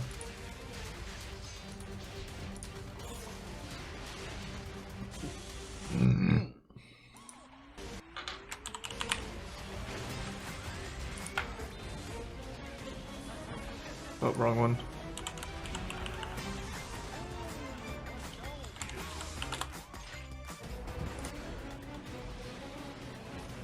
Where's Hotashi's game gonna be streamed?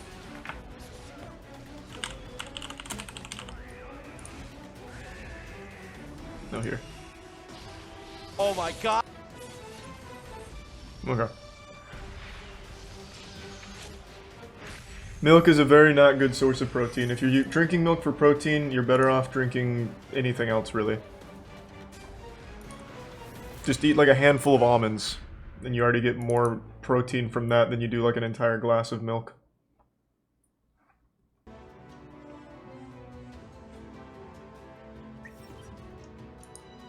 But if you like milk, drink milk.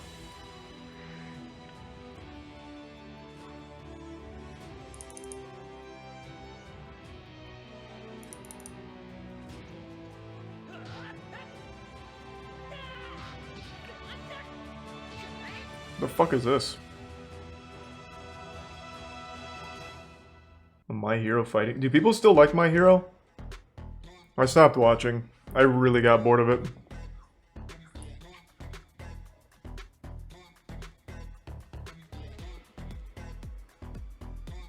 Yeses and no's, so I'm guessing it's still pretty popular? I just never hear about it anymore either. I remember back when My Hero was at its peak though, it was always all over Twitter. Now I just never hear about it.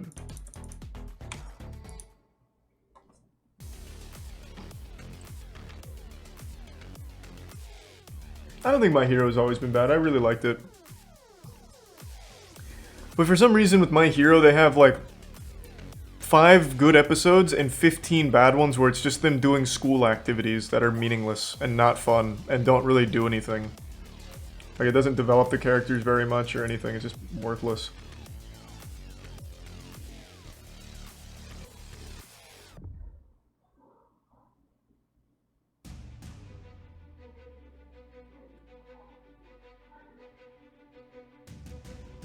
Thanks a Prime Wham Bam.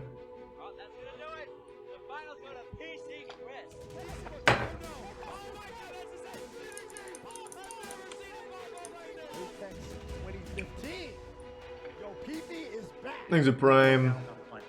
Hysterical and the resub of Rook. What are you currently watching? One Piece is really like the only one, but I'm about to start JoJo's Part 5.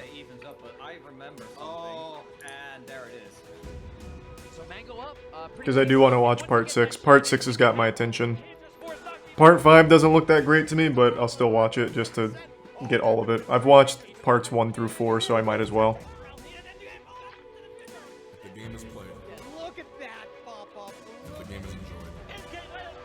Part 5 bangs? Well, I hope so. Hopefully I'll be surprised. But Part 6 actually looks pretty good.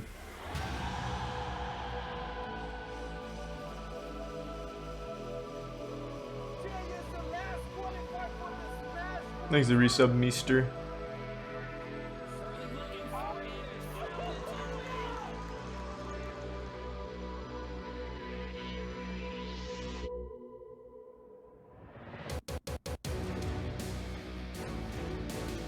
So how are they doing Part 6? I know they released 12 episodes on Netflix. Are they just going to do that like once a month, or what's the release schedule like for it?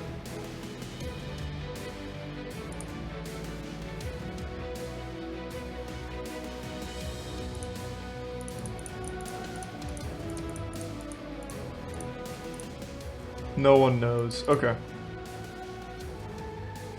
Every 3 months, supposedly. Okay.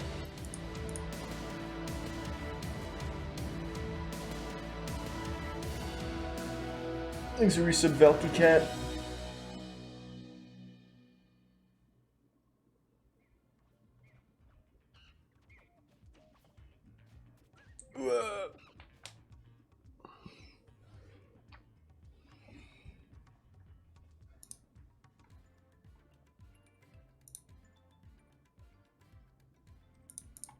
Thanks, resub Manabu.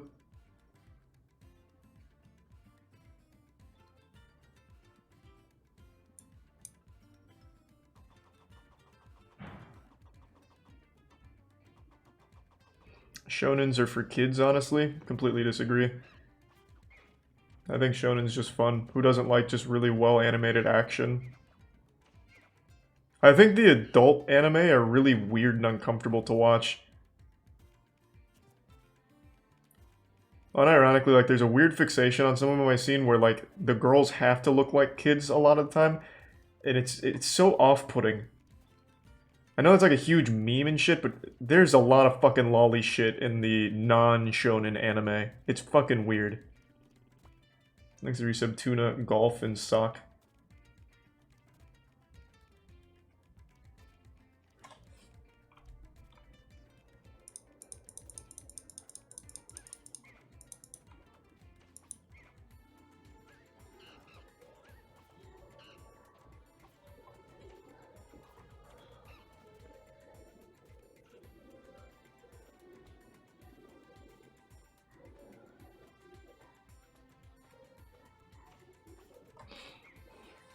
Is this online? No, they don't do online Smash tournaments like this. Fuck no.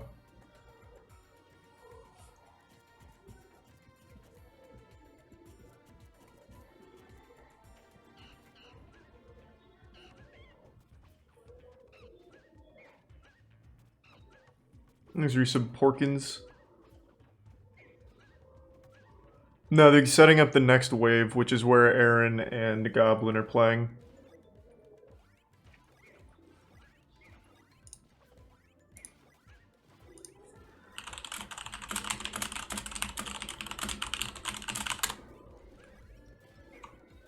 Cole is already through on top 21, so he's winner's side. He's already set.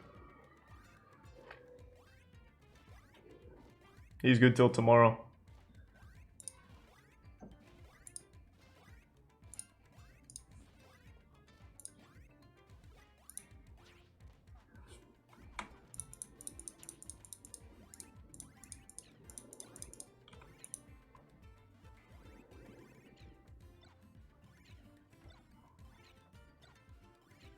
Thanks to the bits echo. It's hard to watch some shows that have good concepts but ruin it with a 300-year-old little girl. Yeah, like I said, it's kind of weird. This is a terrible show, I wouldn't recommend it, but I'm watching one called Platinum End. I'm only watching it because Tiana watches it now, and I figured I might as well finish it. It's from the guy who made Death Note. There's like a whole plot line where one of the kids... Basically, the concept is they're god candidates, so he shoots one of the middle school girls with a love arrow to control her, and then she just starts fucking a bunch of other girls, and they're all middle schoolers, and it's really weird. It's really weird. And the show sucks.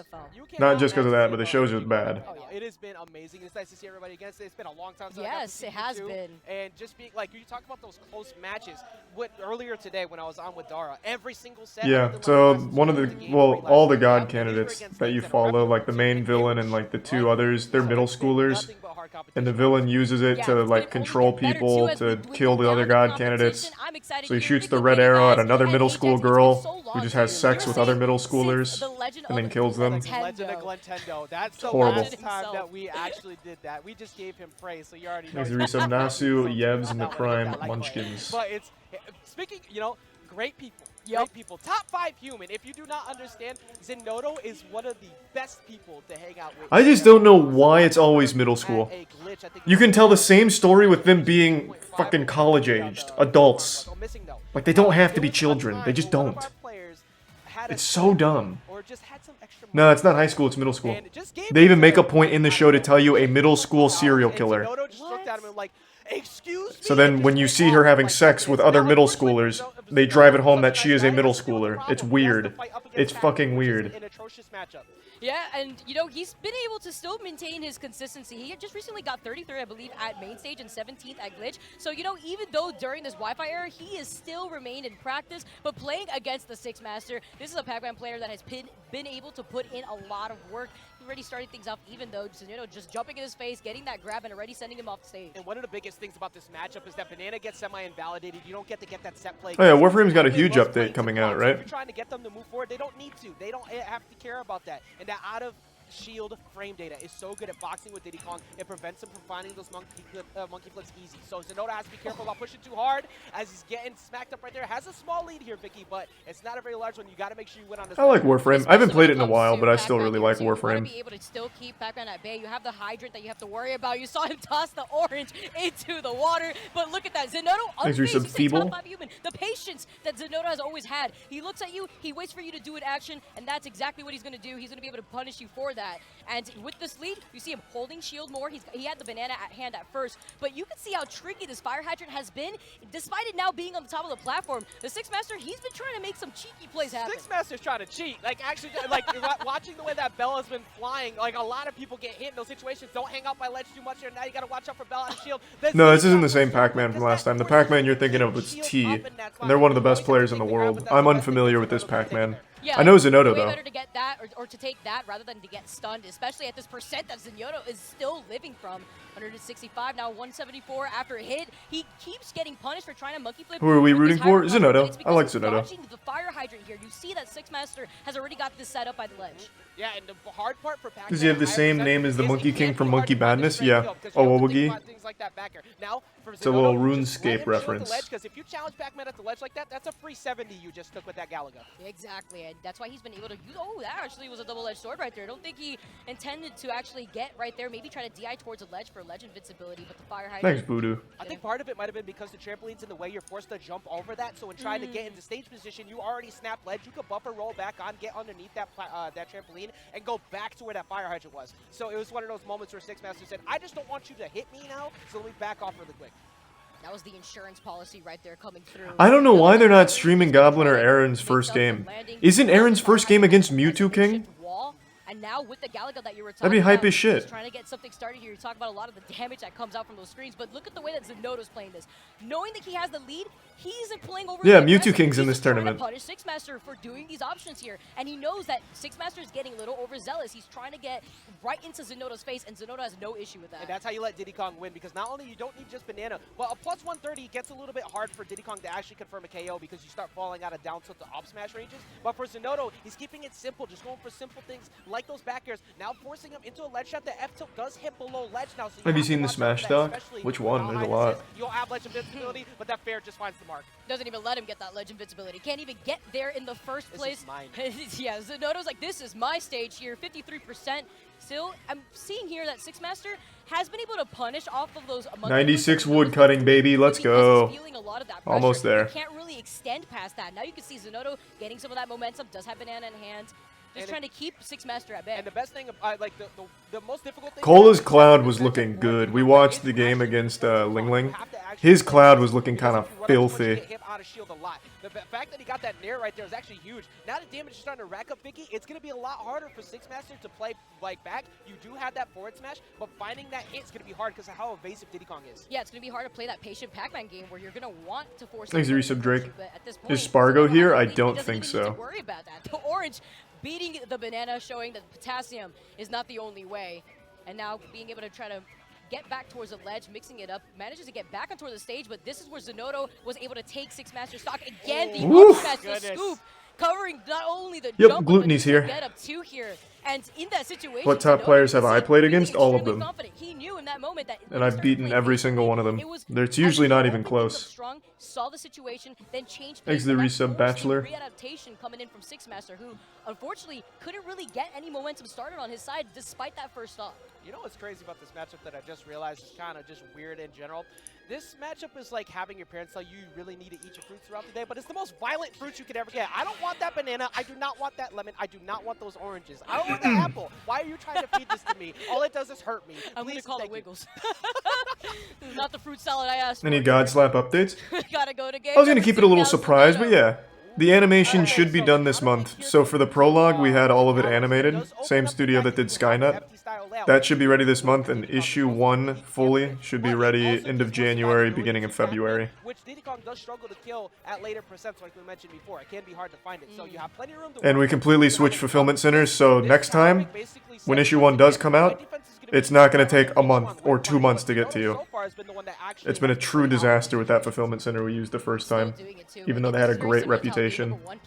Both players shielding the fruits that are just hurtling in their direction. Food fight here, but you can see with a lot more space like you were talking about, Sixmaster wants to try to keep Zenoto at bay, more so play a lot more patiently and play more keep away, but Zenoto did not let that happen in the first game, so that's exactly why Sixmaster wanted to take it here. Exactly, like you get to that point where you're forced to box. You eventually have to fight up close, and for Pac-Man, you know, you want that forward smash off of. Yeah, I'll just post it on YouTube. Get things like that down or off stage off of a really misplaced monkey flip. So trying to force that is kind of hard, but the way that like Zenoto is playing around, kind of chilling, does have a small. What do you like to play? He's playing very safe. A lot of different things. Multiple in a very scary spot. That's a lot of stuns on. As for like modern games, like what I've been into, Halo Infinite. The way that he was it's able been to fun. still come back, amazing DI though from Sixmaster. He is still alive, but for how long? You see Zenoto waiting by the ledge. Maybe was looking for an opportunity to either do a fastball fair or even a down air, a lingering down air. But you have the walls, and that's oh! Stage, but he thanks to Resub Aslan Sky. For you when you were at a disadvantage against Zenoto by the ledge. All that came off the fact that Zenoto started recognizing that Sixmaster has a very hefty jump habit from ledge. That happened a lot in the first game, but nothing really happened too much, so I didn't really point it out. But in this second Are they game, playing in LA? No, they're in Florida. Which forces you to go low. You set up that ledge trap that he did, and then that explosion to ledge was just so smart. Now you're super scared because you don't want to fight him off stage either because you were already having trouble trying to get him in center stage. Vicky is not looking too good right now for Sixmaster. Yeah, and then you look exactly where he's positioned too. You watch the new Fortnite event? Bet your sweet ass I did. But because of the monkey flip, he's now repositioned, but the bell actually ends the forward he smash. choked. Unfortunately, slightly missing, but an air dodge here.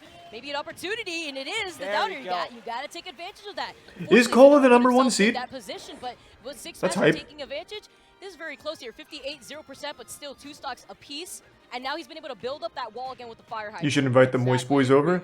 I think they're coming on Monday. Hotashi was actually over on Thursday. You're at 64, I'm at 0, but that disappears the moment I walk up. Yeah, on you, so Thursday. don't bother to do that. Now you have to worry about the sledge once again, which, good, actually, Oh, that was a wow. really good adjustment, because before he kept jumping, now, you caught onto my jumps, I'm going to wall jump, which changes up the timing. Number 1 by default because everyone else DQ'd. Hey man, we take those. Yeah, and again, highlights why you wanted to go to this stage in particular. You got the wall jump, you have the ability to mix up your approach towards the ledge, and still now trying to turn this around, but the dash attack into the up air is going to still keep Six Master up in the air, but now Six Master's playing a lot more confident. You could see the way that he's trying to approach Zanotto up in the air. You saw Zanotto did punish him a lot for those type of approaches, but now the punish for trying to get rid of the hydrant. Not going to get the follow-up. How come they that he DQ'd? may have wanted Just there, didn't but go. Zanotto answering back again. A lot of people signed up, but then dropped out. Maybe not so much. Because the Smash World Tour, I think, is next week. So a lot of people just didn't want to get burnt out. Still, great job from Zanotto recognizing the small spots where he gets the windows to punish, because you can't overcommit on shield against Pac-Man. That's how they beat you. That's how you get a lot of damage. And now at a disadvantage, those jumps are getting called out left and right. Even with Banana, you do want to short hop a lot, but you have to be careful how much you do it. And Six Master just can't force Zanotto to the ledge. He's so good at playing passive right now in this matchup. And the reason why he wasn't able to really take much off of the fire hydrant right there, you saw Smash World Tour is 2 weeks? I thought it was next week. You saw the down air attempt. Does manage to get back, and again, the patience too, even though he's got the lead, he knows any opportunity is there. A great follow from Six Master, but That was quite the jump scare from the caster, I'm not gonna lie. That's a good mix-up right there, because you assume that the backer is going to Jesus Christ. off of an air dodge, so you just get away with it for free, and then you go and mix it up with that side view. It's really good. Now Zanotto standing at roll distance, like, look, fine, go ahead and do your wall jumps, that's fine. You could use your resources. I can still react to all options you choose. No, Leo's not here. You have to approach me right now, as we are sub 3 minutes at this point. Hey, you talk about the timer and how important it is in this matchup. Zanotto, unfazed, he's going all the way deep here. Still holding on to 2 stocks and getting Nice. back here. Good Again, shit. those high Speed run. recoveries by the ledge We like just that. does not work out for Six Master. Alright, that gives me time to do Nonetheless, something a real good quick adjustment before the for next that game. Give me second 1 game, sec. A lot better and taking full advantage of the wall jumps like you were saying too. Yeah, when you get into a very common jump habit, especially against somebody like Diddy Kong, where they have really good ways to check you on that. You have that short hop fair, you have down tilt if you're not spacing them well, and just having Banana, you're afraid to land. So there's a lot of good ways to shut that down. And in that matchup in general, Pac-Man's usually one of the best at stopping Diddy Kong from being able to do that, because you put a lot of things in the way. Zanotto realized, well, what if I just don't approach you when I have a lead and give you the opportunity to beat me? Now you have to prove to me that your neutral's better, which he just could not do, and Zanotto walked with it. And even when we saw the fire hydrant being used as a wall for that second stage, you saw the opportunity where Zanotto was even hitting the fire hydrant to put it back in his favor in case he could actually combo out of it himself. And at one point you saw Six Master actually hit it to cancel it himself, so that way he wouldn't be put into a bad situation, since he was already losing right there for that stock. He already had a really high percent. So good awareness from both players, but also Zanotto for being able to utilize another character's equipment for his own personal game right there. And both players actually recognizing that at the very It's end. kind of like a game of chess almost. It's like it's very slow, and yeah, it may not be the hypest thing to watch, but in general, you want to win, and you need to not be stupid. That's just the name of the game with it. You have to slow it down. But this is not going to be slow by any means, because we have the kid, the Kirby kid, the K. Rool, representing out here. I've been looking forward to seeing this. The young K. Rool god. Actual facts, though, you are no cap detected. He's the way that he pilots his character, especially post buffs, getting access to the extra armor off that side B has improved his character's neutral so much, because for one, you cheat, you just don't care about getting hit. 2, you actually have a way to check someone who's trying to approach you too hard, and if they don't respect that crown on return, you get hit by jabs into up smash. So it's a very good way to deal with it. He's very good also at disadvantage. He doesn't swing too often, which is a big habit with heavies. Oh, and he's playing against ChocOTaco. Now that we get to see who he's going to be playing off against. Choco being one of those players coming in from SFL. He's been putting in a lot of work with Mithra and Pyra, and I like what I'm seeing here too, because I'm used to seeing ChocOTaco repping the Lucas, and now that he's been kind of moving away from that and going into a different sort of characters, you could see that it's affected his gameplay in a very positive way, that he feels way more comfortable when it comes to spacing a lot of those moves. But Choco's a menace when it comes to his ability to run in South Florida. locals. Absolutely, like definitely one of the names that when you come down here, if you don't know, now you know. Like you're gonna run into a problem. Granted, all the Lucas players have been leaving. They're gone because you know what? They're taking smarter financial decisions, is what we'll call it. But that Pyra Mithra is gonna be very solid in this matchup. The biggest thing though is that you have to watch out for how much you try to check the landing of K-Rool with Mithra, because K-Rool doesn't really care about getting put to 80. However, he's gonna be forced to take that 80 because he can't do anything out of it. But when you try to push too hard, if you don't set up actual fear with Pyra, K-Rool's going to run all over you, and Kirby Kid is extremely good at ledge trapping, which could be the key factor to how he actually walks away with the set or not. Curious to see how this is going to play out. You know, one thing that I really like about watching Kirby Kid's sets is the support that he's got from Kirby Dad. Yes. Shout out to Kirby Dad, and shout out to those parents out there that support their kids and the esport journeys that they take.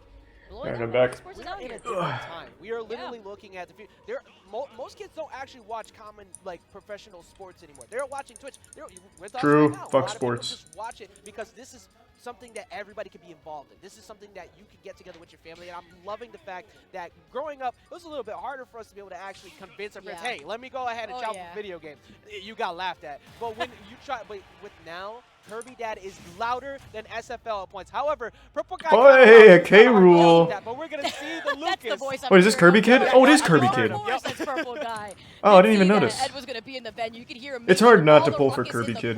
But Choco Taco. Goblin 1-2-0. Good shit. Good shit. Let's go. Let's go. About selling that, you gotta pay for that equipment. Well, you know what? Choco Taco is here to show off the Lucas for a reason. You know what? Playing K-Rool, aside from the disadvantage that you're forced to try to come back from, you're a big body, and that's gonna be something that Lucas wants to try to take advantage of. Now, one of the things that he's got to be careful with Lucas is you can combo like crazy, but it will be a little bit harder to net the KO later because you want to find that down tilt to fair. They are getting loud. They are going off, and I would love to see the perspective of where Kirby Dad is, just like yelling back at him. It'd be so funny. But you have to watch out for how many times you use PK Fire because it is a reflector attached to K-Rool, so that can absolutely hurt. You still think Spargo isn't the second best player in the world? After the last tournament, nah, I would agree. I don't know about second best, but definitely top 3. Choco Taco to take note of, but the follow-up you saw. Oh! Unsafe. There's nowhere for you to run. Kind of filthy. At ledge. That's why we were saying before. Kirby Kid is so good, not only at ledge, but ledge reversal. And just, had to read, but actually, never mind. He went for dash tech, went for deck chase. Tech chase to try and get that over there. I've been talking a lot today, but it's still. Is he gonna?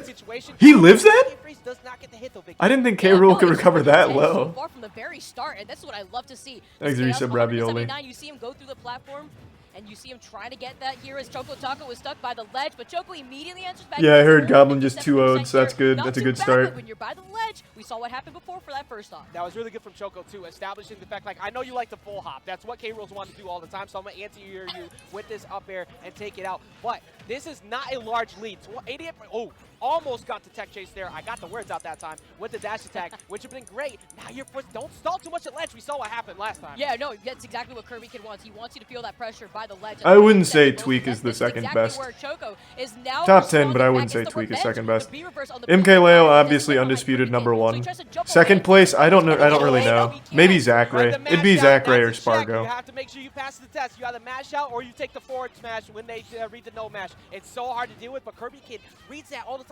It's a 50-50 that feels like it's true. But good tech, he's just so consistent at getting those techs. It's going to be very hard to land that. Talk about pairing now, too. Aside from these techs, both Choco and Kirby have been on point with their pairing. Goes through the platform again. Another mix-up here. Choco low air dodges off the stage. Oh, I'm surprised he didn't chase that. Here because you see Kirby Kid still putting on that pressure. Choco's playing a lot more patiently, but with this roll, you see Kirby Kid understanding. All right, he's playing on the defensive. He's going to be able to turn around. He's trying to roll a lot more often, and he feels that here. 122%, and with 81%, that's a K-roll with range. Kirby Kid's doing a really good job of conditioning shield right now because he's been Thanks to Prime, great. on shield intentionally. It's so hard to compare Japanese players to NA. Yeah, I wish there was more events where there was crossover.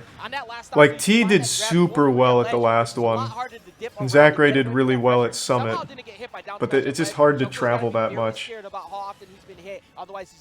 Oh, he just killed himself. Let's get him with the tail end, and we're on last stock here. Yeah, you even saw the attempt on whether he was going to either tech or whether he was going to try to air dodge there. You saw it in the little bubble, but it's tricky too because it does have a nice little bubble pop-up, and that's why when you're off the stage there, you see Choco Taco use that PK Thunder. It'd be a little tricky to try to get around that, but Kirby Kid Still 0%, 100% here, but it doesn't matter what it's. Can you able. baseball Just gonna bat try the and toss crown this out. away? Choco now forced to play off the ledge. You cannot tether onto the ledge in front of Kirby Kid. My goodness, what a good blunderbuss in that spot, because he hadn't gone for that prior. He'd only covered roll with that. Yeah. He only ever covered roll with that. You know, I forgot about the fact that that tether does bring you slightly up from the ledge. And It reflects but doesn't change trajectory. Well, yeah, that's what I was asking, because he like threw the bat the other way, so I thought he could just like hit the crown away, which would have been cool. Or you have to take the guess too. You have to take the guess whether he is going to go for that or whether he wants to go for the roll read instead. He could just place himself perfectly in position from the roll distance of the ledge and still react to that, because it's such a long animation nonetheless. He was kind of horizontal to the stage too. I'm curious if going below it would have still popped him up regardless, but it would still be in such a bad situation because you don't want to be below the ledge to recover. We saw what happened before. Hotashi 130. Was it on stream? God damn it. Why didn't anyone tell me? I have the stream pulled up. Was it on stream? Stage, and it is massive. There are big feet attached to that. Doesn't seem like it. With that matchup in general, the way that Choco was trying to approach it was he tried to basically play it like a standard heavy, but he was not challenging it in the way that heavy can also zone. Most other heavies like a DK or a Was it off or on stream? That pressure pretty much for free, but the fact that K-Rool can also shoot back at you changes up the plan that Lucas needs, and that makes God it damn a it. bit Okay. more Well, difficult here, especially catch as the next one then, I guess. And Tank Unlucky. projectiles Would have liked to watch that. in the gap. That's also extremely important because that's not the space that Choco Taco That was wants probably to when I build stepped for himself, away. So that way he can keep up the pressure. Yeah, now running it here to Battlefield makes it a little bit easier to find some. Who do I play in Ultimate? I don't really have a main. I guess Roy. Even though you have access to multiple platforms, Choco Taco could. Roy's the only one I can actually win with. But you have to watch out for the return to that crown. He could go for jab one, get some big damage off of that. Ooh, Zare into the dash attack right there too. Tries to keep him, but again, that crown just stopping the PK Thunder. We saw what happened before with the PK Thunder. Picks up the crown right as he comes back here. The Kirby Kid, even though he was by the ledge, he takes all this pressure, but he benefits off of this. Oh my goodness, and this Tekken music do be hitting, much like Choco right now, getting Hey! that ledge pressure. Oh, I think he tried to end it early to get Kirby Kid to get up attack there, but it was too soon. You have to stay still. That's a matchup check. At ledge, it does not remove you from ledge. Let it end, and then take the follow-up ledge trap read after, but you can instantly react to that and just catch it with the up air. I feel like at this point, Kirby Kid understands that this is what is going to be able to help him with this matchup. It's a matter of lack of. Yeah, I like K-Rool. Taco's part, he does manage to get Low tier character, and Kirby Kid's good with him. Tech situation. He was at 141 too, mind you. He still was able to get that first tech, but the second one did not set up for that. And there's that crown toss, manages to go right through that PK fire, and has enough time to shield there. But 34% in favor of Choco Taco. You hear the crowd going. The new Demon Slayer arc starts today. Oh, that's exciting. exciting. To feed him that energy. He does manage to We're finally past back towards Mugen the Train. here. I like the little bounce, so that way he can end up. Thanks, Prime Skirmishly. But Kirby Kid now, again, still holding roll distance by the ledge to keep up that pressure. It's just been a mix-up here, and trying to read the no match that time. You gotta get the check, the match. Gone for it a couple times now, and just the way that Kirby Kid's been controlling the option coverage, he always has something as a backup. He utilizes multiple options, but using F-tilt just to cap him in, and that time reading it out, gets the out smash. Demon Slayer lost its hype. Completely disagree. What are you talking about? They just made a stupid decision to make the first part of part 2 the movie. They just divided the movie into episodes. You saw him come back down from the heaven platform, immediately start swinging. Great way to try to avoid that PK Thunder goal. Ooh. How close he was from making it. That was Oh, huge tier 3. Welcome aboard, Void Cloak. Thank you for that. Because now that difference, that gap that was welcome, Void. Thank you, man. Isn't as big anymore. Thanks for some and now he's mids. feeling the energy. He wants to keep this up. Exactly, and for Kirby Kid, he's a new one on the come up. He has been in here this position a few times, but if you get somebody who keeps just jumping into it, he didn't go for that a single time prior. You thought that Kirby Kid popping off. Anything about it all the other times, he goes and challenges. Demon Slayer is carried by its animation. Everything else is mediocre. Well, yeah, it's generic. This kid is super That's not a problem. It's effective. It's fun. You get a bunch of different characters, a bunch of different powers. You get a bunch of different levels. So like low-level demons to high-level. Like it's just fun. Nothing wrong with that. It's unapologetically generic, but it's beautifully animated and it works well. Kirby Kid just knew what the checkmate was. He knew that he was off stage. Hey, thanks for the Prime Void. Fuck yeah, man. He had lost that stock, and you saw Choco started getting some momentum with that last stock. Hope you've been well. The way that, like the composure he had, the whole crowd. If you didn't know, wherever you're sitting on the stream, Yeah, that's what I said. It was a bit of a misstep doing the movie into the first, like, 6 episodes. So you can see them and hear them. He did not care. At the very end there, we saw the hug go out from Kirby. Have you read the manga? No, I'm not a nerd. I watch anime. I don't read. Really impressed by the way he approached the matchup with the Lucas. I think a big part of it was just a part of matchup unfamiliarity. Yeah. There's a bit Sabretooth. Got hit by the blunderbuss a few times, didn't respect it, and he kept trying to challenge it a couple I'm wishing you a speedy recovery from the surgery, man. And thank you for the bits. Matchup, just getting used to it. I think the next time they run into each other, it might be really close. Yeah, I agree. But you're talking Yeah, I do have the Berserk manga. That's different though. There's only like one good anime for that. Everything else is trash from it, unfortunately, from what I hear. Until the very end when it was utilized, but game number 2, you could see that he was getting caught and a little bit tilted by it more than I was used to seeing from Choco in that game 1. That's a smart way to do it too. You have to hold on to that stuff to get people. And it's also Yu-Gi-Oh card nerd? I don't even read my Yu-Gi-Oh cards. I'm not a fucking nerd. He's not doing a bunch of crazy things. He's simplifying the game with big hitboxes and using armor to shut it down. But it is now time. Thanks, Risa Penis. Did you miss Cola? You did. He played earlier. Wario coming up. We have been waiting to see this one for quite some time, and I'm not sure if I saw that correctly, but I believe that that's Sanito on the other side. This is going to be a good But you have your own manga. You are a nerd. It's a comic book, asshole. Just heavily inspired by manga. Talk about Gluto. He actually just recently won that Night Before CEO tournament. Usually you have those local tournaments that are just completely stacked. Just came out of winning that. And just recently. Have you ever seen Grand Blue? I don't know. I don't think so. Thanks, Risa Rustic. He wants to be able to start controlling and kind of keeping himself on board because he's been putting in so much work. And also second recently at the VCA Vienna, losing to Pelly with the Sonic. So, what has he been doing this weekend? He was practicing a bunch with Sonics. In that No, Light is not in this one. Light will be at the Smash World Tour LCQ. The Georgia Sonics, they know how to play passive. They know how to chill back and not push too hard. That's very annoying for Wario to do. But it's all You about definitely live in your basement. What? When you see those side Bs come in, we're going to be seeing a whole lot of downers at the apex of where that side B ends from Wario to put him in a bad spot and challenge it. Because One Piece and Berserk are just some good fiction. I'm not super into One Piece yet, but yeah, Berserk's been pretty cool. I think this is going to be a really good one, depending on how Gluto approaches the match. And I'm curious to see, does Sonito have similar matchup experience here that Gluto's going to be coming into the set? So it's going to be tough in general. He's coming out warm, like you were saying. How far are you into Berserk? Just that first volume. Let's see how this is going to go here. Or like the deluxe Super Turbo Arcade book or whatever the fuck it is. Just a culmination of a bunch of ones. I love being able to have a lot more of a pool to dissect from for character selection, whether they want to be able to pop off or if they are able to pop off. So many hidden talents stuck in Europe. I cannot wait to see more of these players come out. Absolutely. Like people don't have enough respect on the European scene, man. There are so Sonic. Oh yeah. Now here we go. Game number Oh wait, this is wait. It's Sanito. Is standing still. There was a lot of hype with Sanito. I haven't seen them play, but he has a lot of hype. People are like, yeah, you might hate Sonic, Charlie, but Sanito's about to change your mind at CEO. Let's see. Unlucky matchup to go against Gluto, but let's see. Because he just gets access to WAP. He's got some gas building up, and it is not a good time for anybody, so you have to eventually approach. And there's those whip punishes waiting for the apex of the side Bs like we started to talk about at the very beginning. He's going to be looking to punish those every time. Oh, straight right there, too. And you talk about playing patiently. This is the name of the game for Sonito. We saw that earlier, too, on the stream. But this is definitely going to work in favor for Gluto. But now he's kept Sonito by the ledge. Gluto trying to expand past that, but gets punished after that. Just get grabbed and see Sonito. I don't think anyone can change my mind about Sonic, sorry. Closest one I've seen is Kin. Kin's Sonic isn't very campy. Kin plays pretty aggressive. Not only do you run into the potential of getting up tilt wafted or something like that, but you also have to respect down tilt and dash attack, because that is what Gluto is going to be looking for eventually. While you chill, and now gets it down tilt into grab, sets up stage position, almost catches him on the back air on the startup.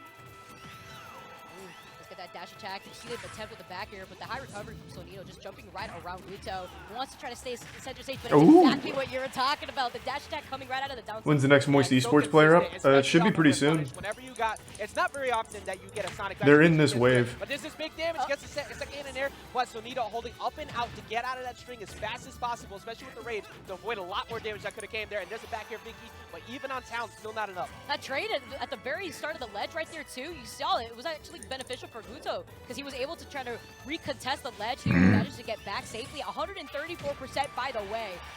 Yeah, this here. I saw the flash. Thoughts on Aaron letting go of Diddy? Whatever makes him happiest, man. I don't care. I like his Diddy a lot, but if he doesn't like playing Diddy, I'm not gonna be upset if he drops him. It's gonna be hard to get that KO. Even at 150, he's gonna play evasive because he's gonna hitbox check him. You constantly put out hitboxes, so even if you do lose your stock, you get trade damage on Sonita. Yeah, Aaron's playing Mewtwo King right now. So it's easier. So, oh wow, okay, not today. Come here, boy. That's he was nasty. ready. He was ready with it, yeah. And it gave so much time for Sonito to just jump around it.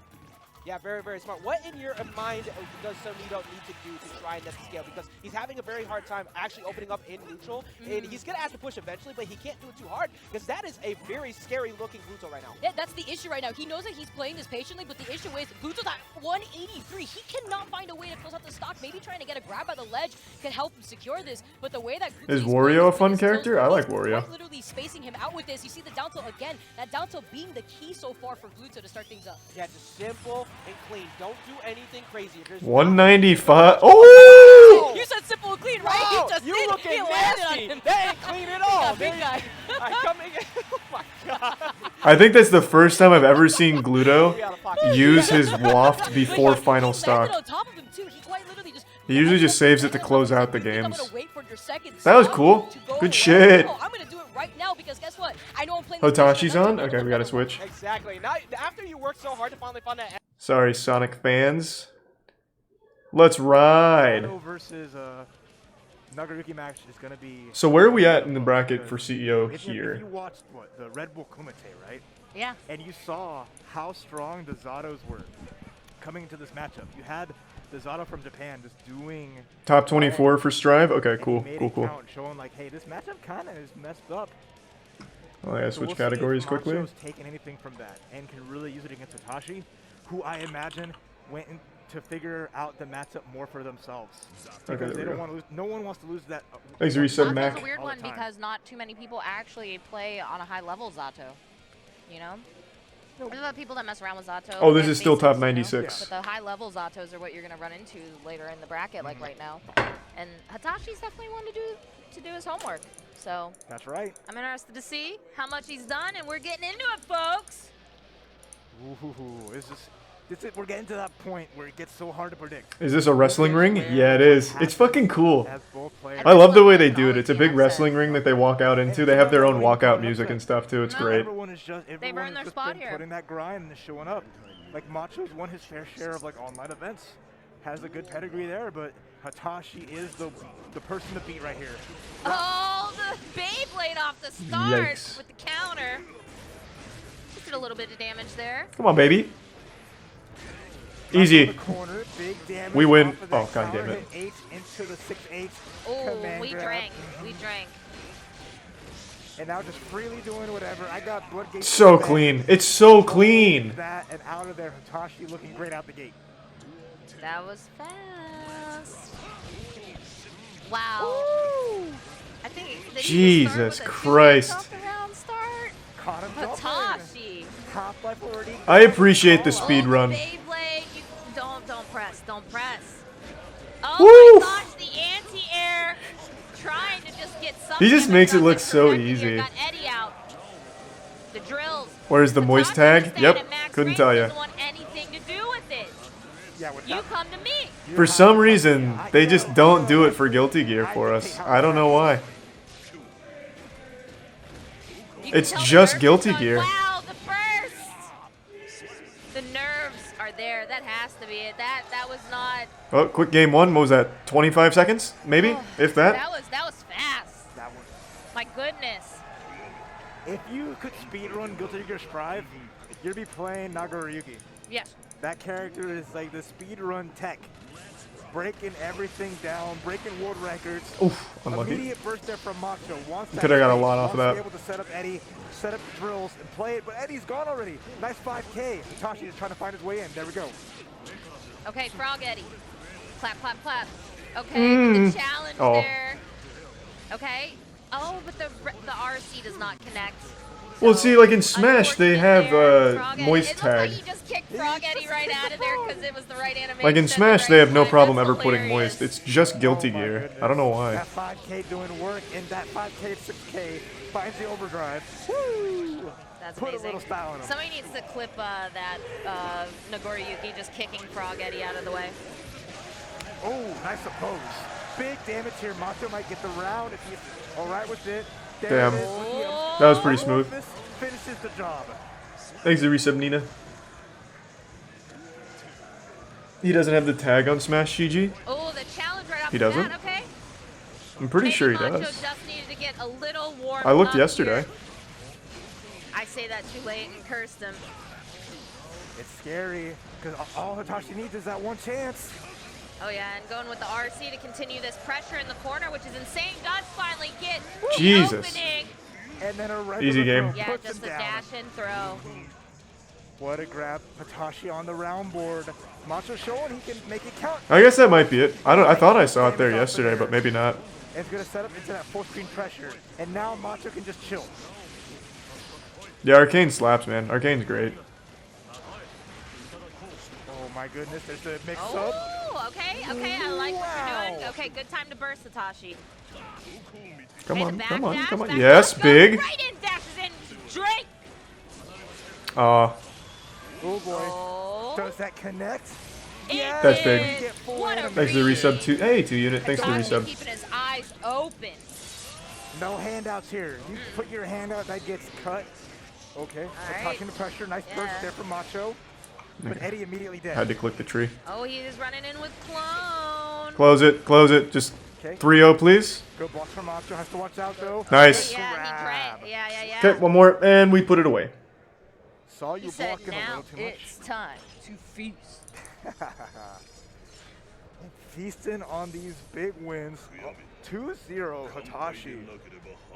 Trying to, beating the matchup, saying, you need more experience if you want to make this life, make my life harder. So it's just been nothing short of outstanding. Macho looks like Hitachi's insane. Holy shit. Yeah, he's one of the best in the world. Hitachi on that social media. Yeah, Tashi's like, yo, will I get this third one? 3-0? Is this the Hitachi gang? Hitachi does have really adorable emotes, I'm not gonna lie, on Twitch. He does have adorable They're emotes. adorable. You gonna restock the white shirts anytime soon? Didn't get one? Yeah, in like January. When we do like the full line. 2H, immediate burst from Hitachi. The Beyblade challenge. We're taking a trade, but this is Macho's pressure and advantage. Nice block on the 5D. Now, we were talking about doing homework, Oof. being able to block that with the dust as well in that combo, which is kind of the bread and butter for Zato's Eddie mix. Hitachi passed class. All right, and that was just the first layer. I want to see if Macho can get more pressure and start mixing it up more, but Hitachi finds a big hit. Good burst. Oh! No, get that Eddie out of here and hitting both. Hitachi with a huge lead in this round in terms of just Come on, baby. a little more life. Just close it out real quick. Oh. Gauge, but the counter hit, it's a full That'll probably combo kill, with yeah. Macho. Yeah, there's meter. Oh, what? Not quite enough to kill YRC. One more hit can I really thought that would be enough. not press a button during that Beyblade. Tough, the that game. mask is off, and there's we just had He some, choked. Some 2P. Mask back on. Come on, baby. Clone. But it doesn't matter. Let's go. I can't believe he just got away with that. And that now, was hilarious. Hitachi on match play. Let's fucking go. Hitachi is the most proactive of how he goes into Blood Rage. He always makes sure that he is as close as possible so he's not punished. Man, that's gotta fucking feel like shit for Macho. Really well. Cause so for those that don't know, Blood Rage just roots you there for a second. You're like just completely vulnerable. It also drains your health. So he was basically just like one shot away, like one combo from death, and he decided not to combo him. So I was really lucky. Let's fucking go. Big whiff with the Fukio. All right, little Eddie. Yeah, even a grab probably would have killed. Oh, you need a drink, boy. You need a drink. Might not be able to even get it. I don't think he can't get in. And then, obviously, Macho knows. Macho knows he's looking. He's playing a little campy now, probably smart. Macho gave up the space, letting Hitachi get close. You gotta be Oh, careful. Nice. There he is. He got the drink. Give a little sip. Really scary here. Hitachi has a lot of resources. Okay. With it. Oh. Into the Eddie. RC, Doing what's a the good mix? job. Can get touched. That should be it. So high, has a burst, Oh, makes it and he out. still had burst. Macho needs this round or else he's gonna go to losers. Now Hitachi does have burst too. Come on, baby. Okay. Oh shit. Yeah. Oh, Damn. but he saved it. He saved Unlucky, it for unlucky. that final round. I respect it. I like that too. I mean, it's hard. You burst with full blood. This game looks really fun. I love Guilty Gear. I don't play it that much anymore now. I just like watching it. I'm not very good at the game. I'm not very good at any fighting game, but I do like watching them. Clean 3-0, but Macho really trying to put up the fight right now. Get those goose eggs gone. Oh, the dash up. He drank floodgates to the RC. I think he dropped the combo though. Oh, what a grab. That was a drop, but he's fine. Because he's got Macho in the corner here. And he's in a good spot. Okay, the counter throw, getting that corner positioning, but gold burst. Nice. Huge violence. PRC right into the overdrive. Bye. Well, that was pretty huge. Oh wait, no, that's scaled so much. Oh my goodness. I would not. I know that they're scaling. Easy 3-0. Let's go, That's Hitachi. scaled insane. I bet the Sonic game is still going That on. was some insane scaling. That was a huge speed run. Macho getting His that eyes, last he was chance. like, whoa. Woo, didn't expect it right. Maybe not even wanting the PRC. Because that happens a lot with that PRC throw. Nope, just finished.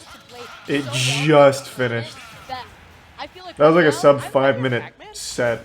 Wait, you're right. I did. I think I heard Pac-Man. Yeah, you know, I was highlighting how Fuse has been doing, but he actually beat Kobe That's too. He Pac-Man, beat Kobe okay. yesterday. All right, this is Pac-Man. All right, Pac Lane too. All right, so ignore everything we just said. The whole Sheik hype up was just to make you feel good for a second. Have you played any Happy Chaos? Is he out?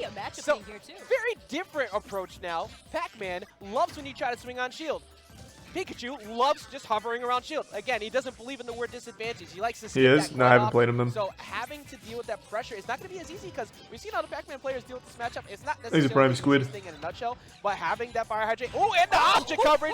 Okay, where you think you're going? I'm going to go ahead and snatch you up real quick. Gonna catch him. Ideally, Pac-Man beats ESAM. I love it. It's ricocheting off of it too, and I feel like it's just a different type of playstyle too. That's gonna have to force ESAM to kind of get into that mindset that Fuse is playing extremely aggressive here, and. Again, just like we were seeing before, Yep. Aaron and Goblin play here pretty soon. They didn't stream the first games. Did Aaron beat M2K? But then you have to worry about the hydrant and then the quick attack on top of that. And one of the things that definitely can actually work out for Fusix here is of late, ESAM's actually having a bit of like almost a struggle against some zoners. Because recently at Super Smash Con went down to Icy Mist. We don't know yet because it hasn't updated. Cool. And I don't think we're going to see a switch off here in this matchup, but he's going to be forced to play a lot slower than he wants to because he's got to respect Fusix out of shield. And he has to respect the fact that plus 130, it's kind of hard to find a KO. You look for dash attacks for the most of the time. And if you dash attack on Pac-Man, that's not a good time. What? Behind him? No, not meet him. And what was crazy though, when he did it towards the fire hydrant. I don't know what happened, but I like it. Whatever gets Pac-Man the W, that's what I care about. One more time, it was the same situation. As long as we get ESAM out of winners, that's helpful. Even leaked out as quickly as that with the taunt, so you gotta let the crowd know that you are in this. And of course, with the game audio being blasted throughout the venue, who's also chanting, you love to see it. Goes hand in hand with the energy. We talk like this comes up time and time again, but people who have been here before understand how to deal with this. ESAM definitely has had Who does his Mewtwo plenty King share of play? I'm composure actually not against sure him. who he so played. How do you deal with that? You keep your composure and you answer back with your gameplay. And Winner plays Goblin. works pretty well for Yeah, us so because we really this is need the Pac-Man. Pikachu has to work to get a ledge trap against Pac-Man. If you can force a bad option out of Fusix like an aggressive fair, you can get a pretty decent punish. But Fusix seeing through that, holding shield, getting up and punishing him for it at a disadvantage. He plays Aegis? Everything Okay. I thought was going to happen, Fusix like, I know what's going to happen, but I'm going to put up a block first so ESAM doesn't get it. He's always a step ahead. You can see him even standing, just waiting for ESAM to try to approach. He knew exactly what he wanted to go for right there, too. Tries to catch him, trying to jump over the hydrant, and now just trying to Come on, Pac-Man. stuff him out. You see the high recovery, but he's going to You son of a bitch. He knew that he wanted to use the Thunder there, but goes into the loving arms of ESAM with that grab. He's going to be able to use this jolt to try to stop the recovery, but right underneath, he could be a little tricky, too, especially when it's Pac-Man, you have that trampoline. And ESAM hasn't won a ledge trap like in a while. Like he has. Come on, baby. Just rolled on for free. I don't really know Pac-Man's best tools, but use the winning buttons, please. Force Pikachu to actually try to fight you up close so you can get some grabs and fight him out of shield. Because you're one of the few characters that can actually do it. And he dies super early. Vicky, this is actually looking pretty good. Yeah, he's 155%. He wants to try to run this with Rage, but 26% on ESAM. He coaches two of the best Aegis players, who Cosmos and Spargo. Drag down into the noggin, that dash attack right there was all that he needed to close out that stock. But he was at a very high stock, or rather high percent. The winner of Aaron versus Mewtwo King has to face Gluto. What the fuck? Now that crowd is getting That's so unlucky. This is such a crucial moment because Thanks for your sub, Krug. I feel like it was reading the quick attack or something over there, but just looked a little bit too hard. But this moment matters so much because you need a game up on ESAM. Oh, just dodged the thunder. That was about to be ESAM's game number 1. Yeah, he was trying to drag him down with that, but it doesn't matter because he's dragging them down with these loops. You see him now setting up here. He knew he wanted to go for that low recovery, but he was not going to just neutral get up or try to go for a get up attack. Instead, he just jumps. Moist is playing. Cola's in winners top 21 already. So it's just Aaron and Goblin now. They're playing soon, hopefully very soon. Coming back in with the aggressive Nair right now, just trying to keep it going like you talked about the way that he was playing before. ESAM actually has to push a little, but not go too hard because the problem is if you get into a position where you take a forward smash off of a whip punish, whoa, that was so close. But like, oh, damn. Gets him out of up smash out of shield. He knew he was gonna get up there. That was crazy. God damn it. And he was trying to press a button on his shield too. That was another thing. It looked like maybe he was either gonna go for a Nair there, but he knew that he was feeling himself. He knew that he wanted The seeding got kind of fucked because a lot of players DQ'd, I know. I know. I understand. Aaron plays Sora now. And Physics could have gotten a grab there, which would have been a back throw, and that would have put ESAM in a really scary Didn't Moist win the last tournament? Moist won Smash Con and the Smash World Tour in A East. Because now he's up a game, which forces you to actually have to try to win and actually approach. So you get time to work, and for ESAM, if anything, if he does happen to drop this game too, it gives you an opportunity to go ahead and chill for a second and just get some data. You want to get data on how Physics is actually pushing here, so you can move forward. Because the last thing you want to do is just all right, so we're not going to see the Pac-Man. It's going to be the Sheik. The crowd is amped up because they are so happy. Yo, how's his stomach today? It's been fun. he switched up and said, Pac-Lane, bro, you picked it. That's on you. Now you're on PS2. That was the tag before, too. He just played Pac-Man with the Pac-Lane tag. He had to own up to it, you know? And now he's swapping over to the Sheik. It's too much work to change your name here. Instead, he wanted to go stick to the Pride and It's not looking very good for him. But starting things off, ESAM showing that that's not the case here. Maybe the Pac-Man was what was the trick up the sleeve that Physics needed. One of the things that's going to be difficult for my goodness, is recovering. It's living. Life yucky. My man is falling and he can't get up. Wait a minute. Whoa. That was the hardest flex. What the fuck was that? So you know, I'm not going to fall for this at ledge. I'm just going to show you. This is that training mode tech. So right now stuck at ledge too. This Sheik not looking too hot off the start, and it's a lot harder for Sheik to land the KO confirms because of how small Pikachu is, and it's way more nimble. So Physics now. He did it for style, I guess. Yeah. It was crazy here. Not only that, but you see ESAM is feeling himself, and when he has that confidence, you see him try to do things exactly like that, try to play underneath the stage, but Physics now finally keeping him by the ledge. I like the Nair attempt, the lingering. He's bringing it a little closer. There's like a fight there now. Center stage. You see those fairs too, and the attempt on the down smash. Should I catch the 2-frame? Once again, that ledge trap was looking good for Physics for a second. He had a lot of late hit nairs that were getting damage on, but couldn't convert into a drag down up air. He was looking for it to find the Should have maybe just stayed Pac-Man. Gonna go deep off stage. You might as well go for it. You're up a whole stock. Look for that thunder. You lose that stock to the vanish, but you're up a stock, so there's nothing wrong with trying to go for that play. And ESAM looking like he's trying to just go ahead and move forward 2-0.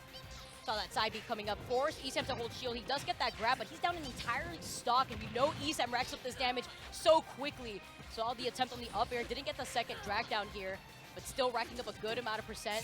Physics wants to play center stage. He's finally charging up those needles. He has the time because he hasn't been. Favorite character in Smash? The player to watch? Go to the right this time. I'm not sure. Just so you know, I'm not done with you. I am not done. Get back up. But this is so difficult because you're at a point now where you have like all your air dares need to be wins, and he is losing on every jump. He's not able to get a starter with the fair he's looking for. ESAM's playing around it. ESAM has ledge had ledge for a second though. Yuck. The up smash, and that's a 2-0. Yuck. Looking straight at the crowd like, yeah, okay. But that was a little quick. That was a little fast. Really good.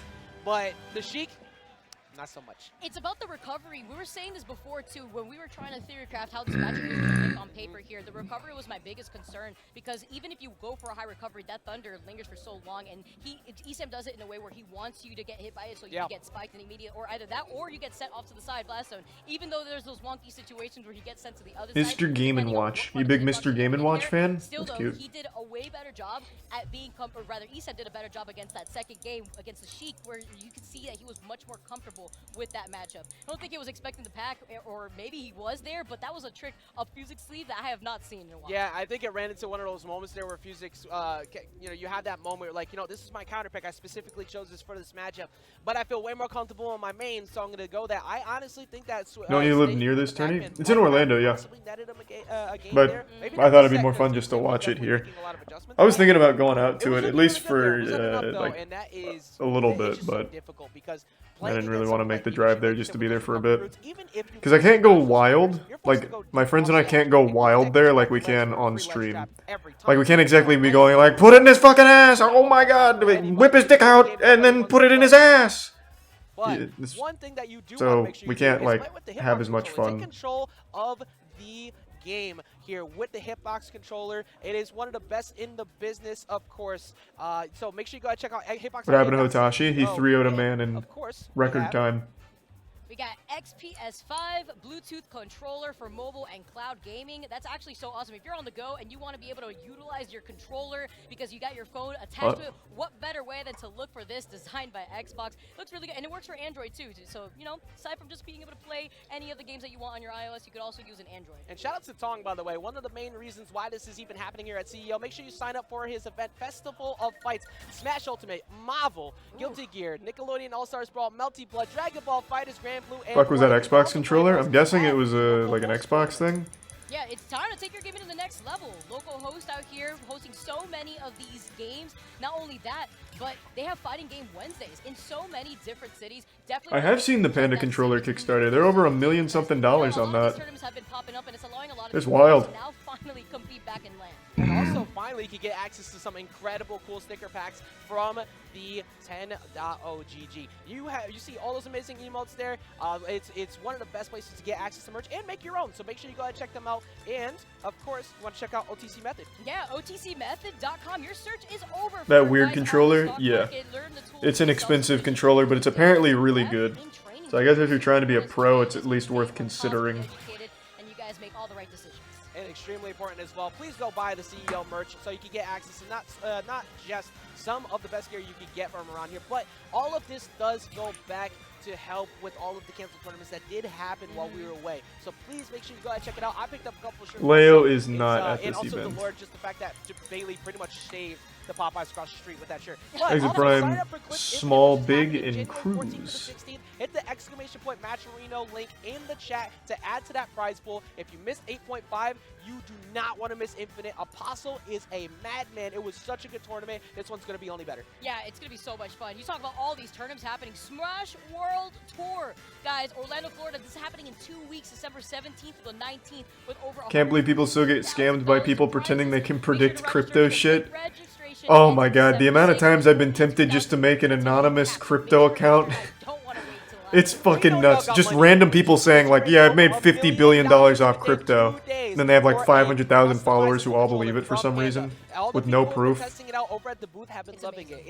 then anything they post or anything they say, people immediately buy into. It's crazy. Thanks to Resub Dan. And it's a USB-C based controller too, so you can use it on PC and such too. It's not just for the Switch. So make sure you go ahead and check it out. Go ahead and support that Kickstarter. I love the versatility of that. Anybody now could just either be with a hitbox or this new controller that's coming out soon. I just really like to see how there's so many options for these players to use. Variety's good, especially because these GameCube controllers are kind of expensive nowadays, so it's not easy to go ahead and pick them up after they went out of production. So being able to have one that you could actually change a bunch of things to, it's really cool. And then like you mentioned for the hitbox, like it's really good on your wrist. Thanks to Resub Vega. Primarily used in the fighting game scene for a lot of like. What's this tournament called? CEO. but there is the Smashbox and stuff too, so that does help. There was quite a few players who were testing it out. I believe Jackie Peanuts was using that this weekend too. He said it's significantly more comfortable, but speaking of people who look very comfortable in a match that is very uncomfortable, we had Zenodo who fought up against Six Master with the Pac-Man earlier. With that, what does the CEO stand for? I'm actually not sure here. Anathema coming up here. Thanks, Resub Solaris.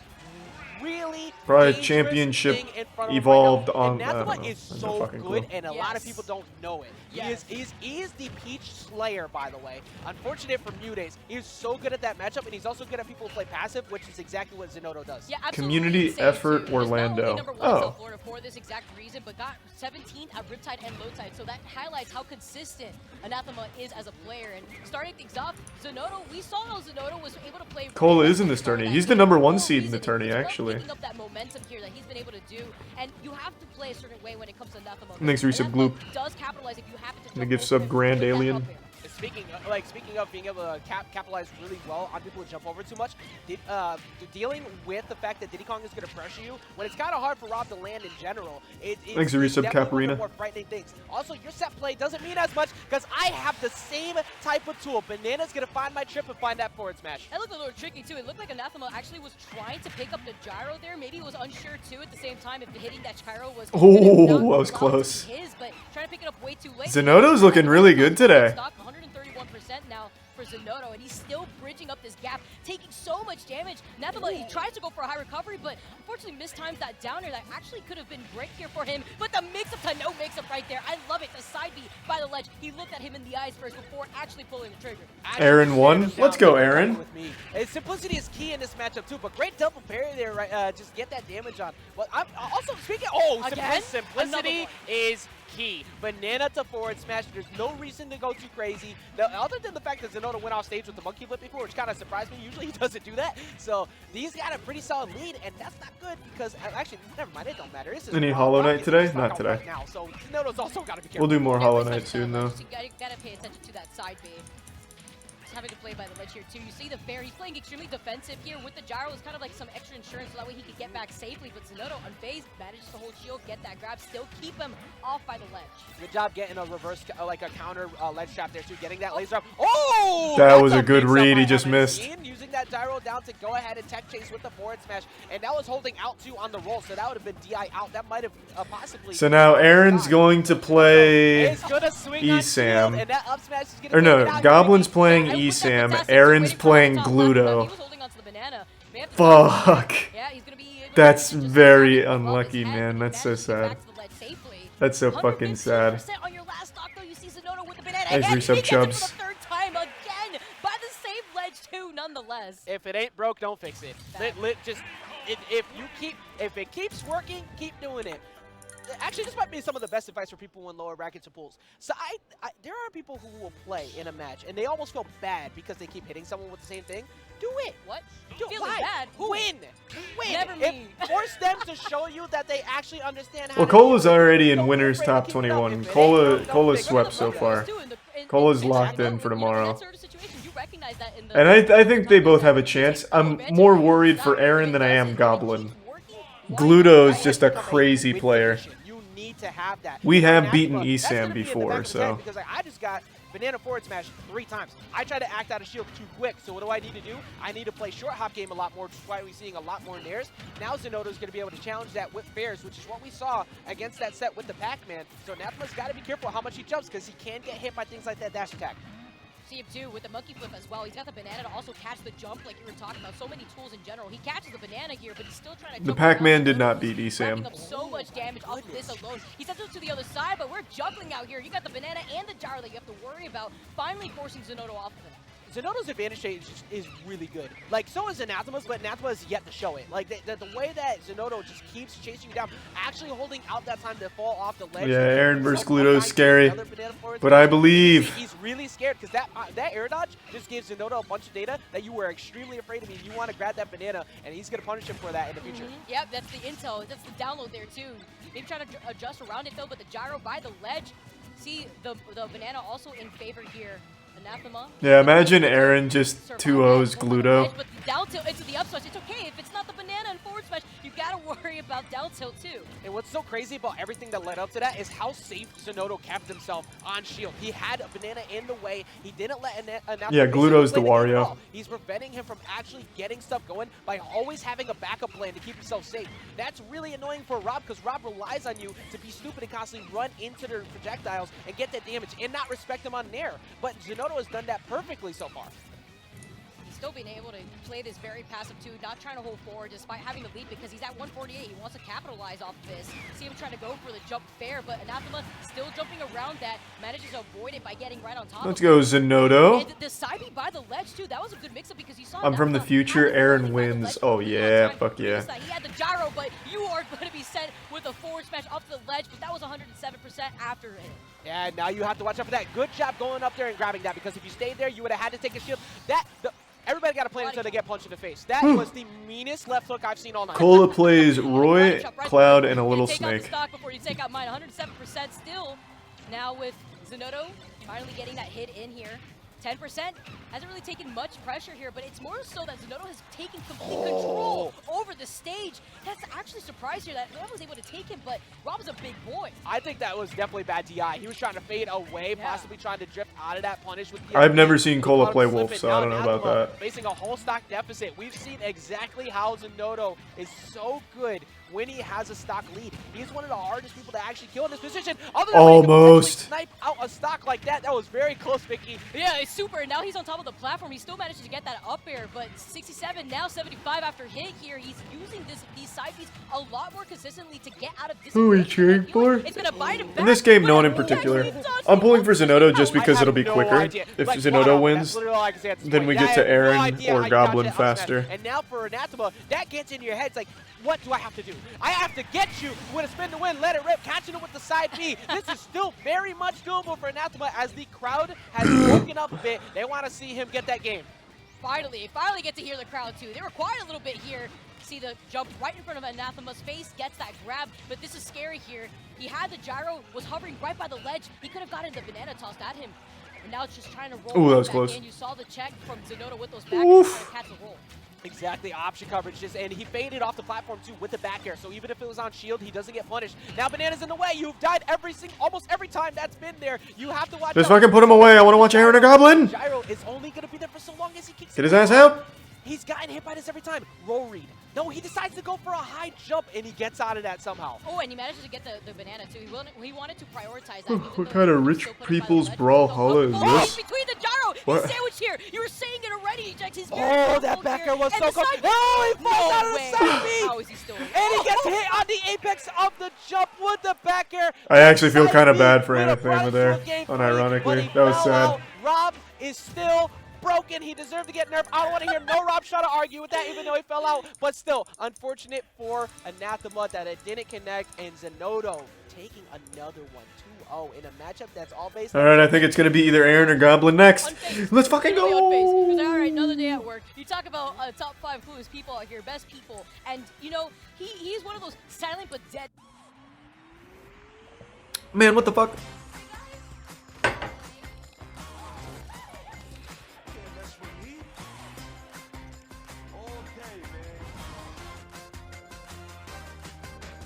No, I just got hit with a fat load on this one.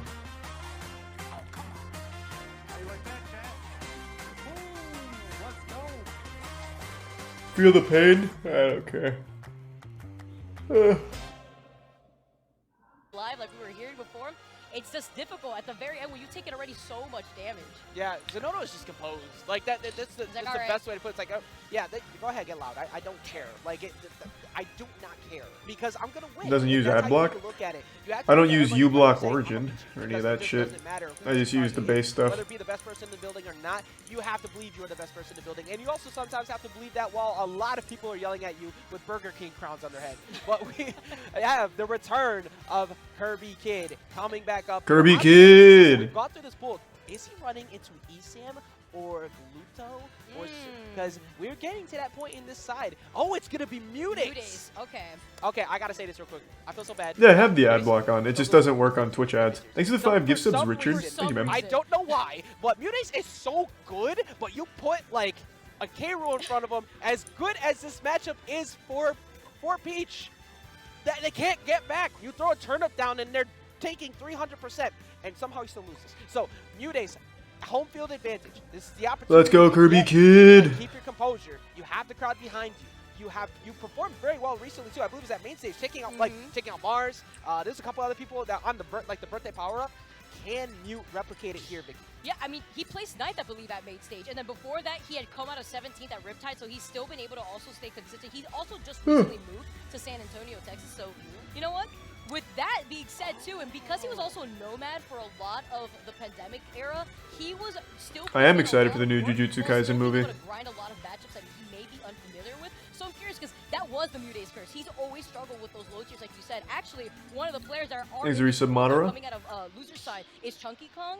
And honestly, he's been able to put in so much work in SFL. He's also ranked right behind Anathema. So nobody knows how to deal with jump reverse slaps. Nobody. He does it better than everyone else. And honestly, I'm not gonna lie, I definitely thought Mute just kept going over to Texas to like try and farm Texas or something. Like I was so confused, but now it makes more sense moving over. Am I gonna play Multiverse next year? What are you talking about? Over here, like you said, returning back to Florida, you see all the people you were around all the time. You should have the support, maybe, but Kirby Kid definitely is a crowd favorite going into this. We have game number 1 of Kirby Kid versus Mutace on Battlefield. Love to see it. I also love to see a lot of these characters being used, especially whenever Kirby Kid's in. You know that K. Rool's going to have that representation. I feel like Kirby Kid doesn't have a single chance here, but I'm down to be shocked. Starting out on Battlefield, this is going to help out Mutace a lot when it comes to having to find the approach option here, especially when it comes to some of those dash attacks that you see Kirby Kid trying to open up with. Yeah, and the thing with playing a big body character against combo-based characters is like the rule of 60. You're always taking that 60%. How do you operate after that? You have to understand they're going to get the low percent combos. It is what it is. But controlling the ledge like this, we talked about the strength of Kirby Kid. It's pretty much just ledge trapping, the late hit nairs, keeping Mute. He's a resub hedge. Do not move from there, understands the matchup, and now that lets Kirby Kid know, okay, now I'm just going to go for ledge trap. So what a reaction off the back air and the back throw. He immediately knew that he was putting in enough pressure to force Mutace to do another neutral get up there, and because he had done what's going on with the stream? It's lagging a little bit. Immediately went for the grab, he just essentially I don't know if CDK's in this. I didn't see his name in the bracket. Now these air-to-airs are getting lost by this nair. Mute needs to find a good ledge trap like this. You start throwing the turnip in a position where it challenges it. You don't throw it down there because he's close enough to actually make it back, but these aggressive downers just stomping the yard, refusing to let Mute actually get up there. Now with crown in hand, that's 2 crowns. I don't feel comfortable with that. Yeah, no, there's only room for one princess here, and Peach is trying to claim that title, but when you get grabbed at this percent, how fast can you match? He's still alive. Amazing DI here from Mutace, and playing by the ledge. Even though you see Kirby Kid was on top of the platform, Mutace knew better. He said, I know you're going to go through this platform. Who do you take me for? Don't rush in on someone like that on the platform because... It's definitely closer than I thought it would be. Up throw on the top platform will definitely take it out. People fall asleep on that option a lot because it's 20% flat at low percent, which is kind of ridiculous. Kirby Kid's got a little lead. That is a KO throw. Especially since you want to try to take advantage of these platforms. Kirby Kid taking that to the next I don't think Peach is the worst matchup for K. Rool, but definitely one of them. I think the worst matchup for K. Rool is Pikachu, right? But Peach is definitely a bad matchup for him. And now you with the fresh stock, it's going to be difficult to try to close out that stock. A really good tech. It seems like Kirby Kid's starting to recognize the way that he needs to approach this. Hover the inside so you get the tech. It might actually be more beneficial for Mute to get a wall-based stage so he doesn't have to deal with this. But this is exactly where this matchup could go rough. But here's the problem. Kirby Kid is at 283%. Let's go, Kirby Kid! Straight hit. At some point, there it is. You just keep doing that over and over again. Kirby Kid finally failed on the recovery, which he was doing so well on prior to that. Eventually, when you just cycle through all the turnips, you'll find a stitch phase one of these days, right? And that was exactly what Mutace needed. But if anything, that was just going to go on for so long, and the time is ticking here. Kirby Kid was okay with that. With Mutace now holding on. K. Rool's worst matchup is Game & Watch. Ah, okay, that makes sense. Yeah, one thing you have to watch out all the time for is whenever a Peach player has a turnip in hand and their back is facing Kid Cudi. shield, they will zero to death you. Every time you see one of those clips, that's where it comes from. So make sure you're watching out. There it is right there. Respecting it, keeping shield on. Take the grab. Don't worry about the turnip in that position. Tries to go through it again. Mutace knowing better, playing the patient game here too, but because Kirby Kid knows that is so highly respected, Mutace does want to just wait it out here. But you have to watch out with the timing too. Oh, good grab. You do these empty hops. You think you're gonna do a back air or you're gonna go for a fair, and at the same time, Mudays. Man, Kirby Kid's really doing it. But that leaves him open the moment he has to go in for a jump just to get there. Absolutely, and that was so scary too because that was a really good matchup from Mudays. He knew the grab was coming at some point, but the option coverage, just being able to cover so much with that fair spacing because he's in center stage. Kirby Kid doesn't have to worry about taking. Is it tier 1 Shinto? But here we go, getting that damage on Vicky. This is exactly what I was talking about before. Mute just is so dominant against like top tier base characters, but when you look at this, he's forced to give a lot of respect because of, for one, how good Kirby Kid is, but two, that armor in that zoning is actually kind of a problem here. Especially how's it going? Going all right. Hope you're doing well. Off of down air too. You saw the attempt with Kirby Kid knew where to DI, but that was scary right there. He does manage to come back with that back air. The attempt on the grab, maybe Kirby Kid thinking that Mudays is actually going to end up behind him. Yeah, now you're getting to that point too where Kirby Kid is going to get that throw into a Oh no. Oh, that's one connection on a turn up. Oh! Just enough. And there's the forward there recognizing that Mute wanted off that huge step and just out of range. But that's a grab, that's a down throw, and that is an damn. That range. was That's game one to Kirby smooth. Kid. Exit tier 1, Danimator and Resub Joel. From the high, from actually being from a height level too. He wanted to maybe go for a cross up to do Exit tier 1, Mick Hall. But instead landed right in front of his shield. Yeah, that's On the tier 1, Brendenstein. Brendenstein, maybe. And one of the main things that they do to people to get matchup knowledge and how you behave when they pressure you is down airing above your shield to see how often you try to move or how good are you in shield pressure. You can't do that much in this matchup because you have that giant up tilt from Kirby. So you see finally a window to maybe get around the blunderbuss to get an opportunity to pressure on shield and immediately got punished for it. So important in this matchup. You talk about I really thought this wasn't even going to be close. Strong here. See the down air attempts. This is more what I thought it would look like.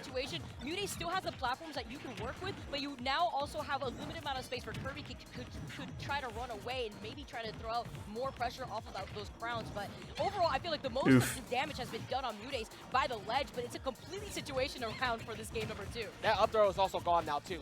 Not having to worry about pressuring in center stage and then all of a sudden getting taken all the way High level up K to rule is fucking hype. I'm pretty sure Kirby Kid's the only high level K rule, right? Is there any others? Here forces the air dodge. What does Kirby Kid do? That was actually a pretty decent option with the turnip, but Mute is not overcommitting here. So you see him just waiting patiently, try to see for the opportunity for Kirby Kid to hold forward so that way Bin Gold.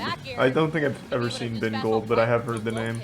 Also just mixing up on terms of the height before he either wants to float right above him, just ground float instead. And it's super important here because he's just mixing up. Is it tier 1 JDJ Cape?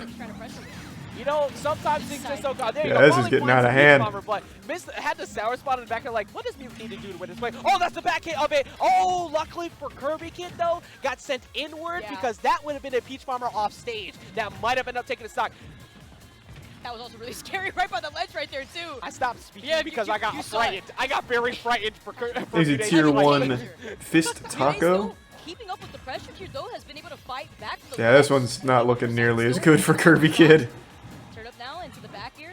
Utilizing turnip is such a good way to find those openings. Oh, he killed himself. Yeah. Exit tier 1 Merlin.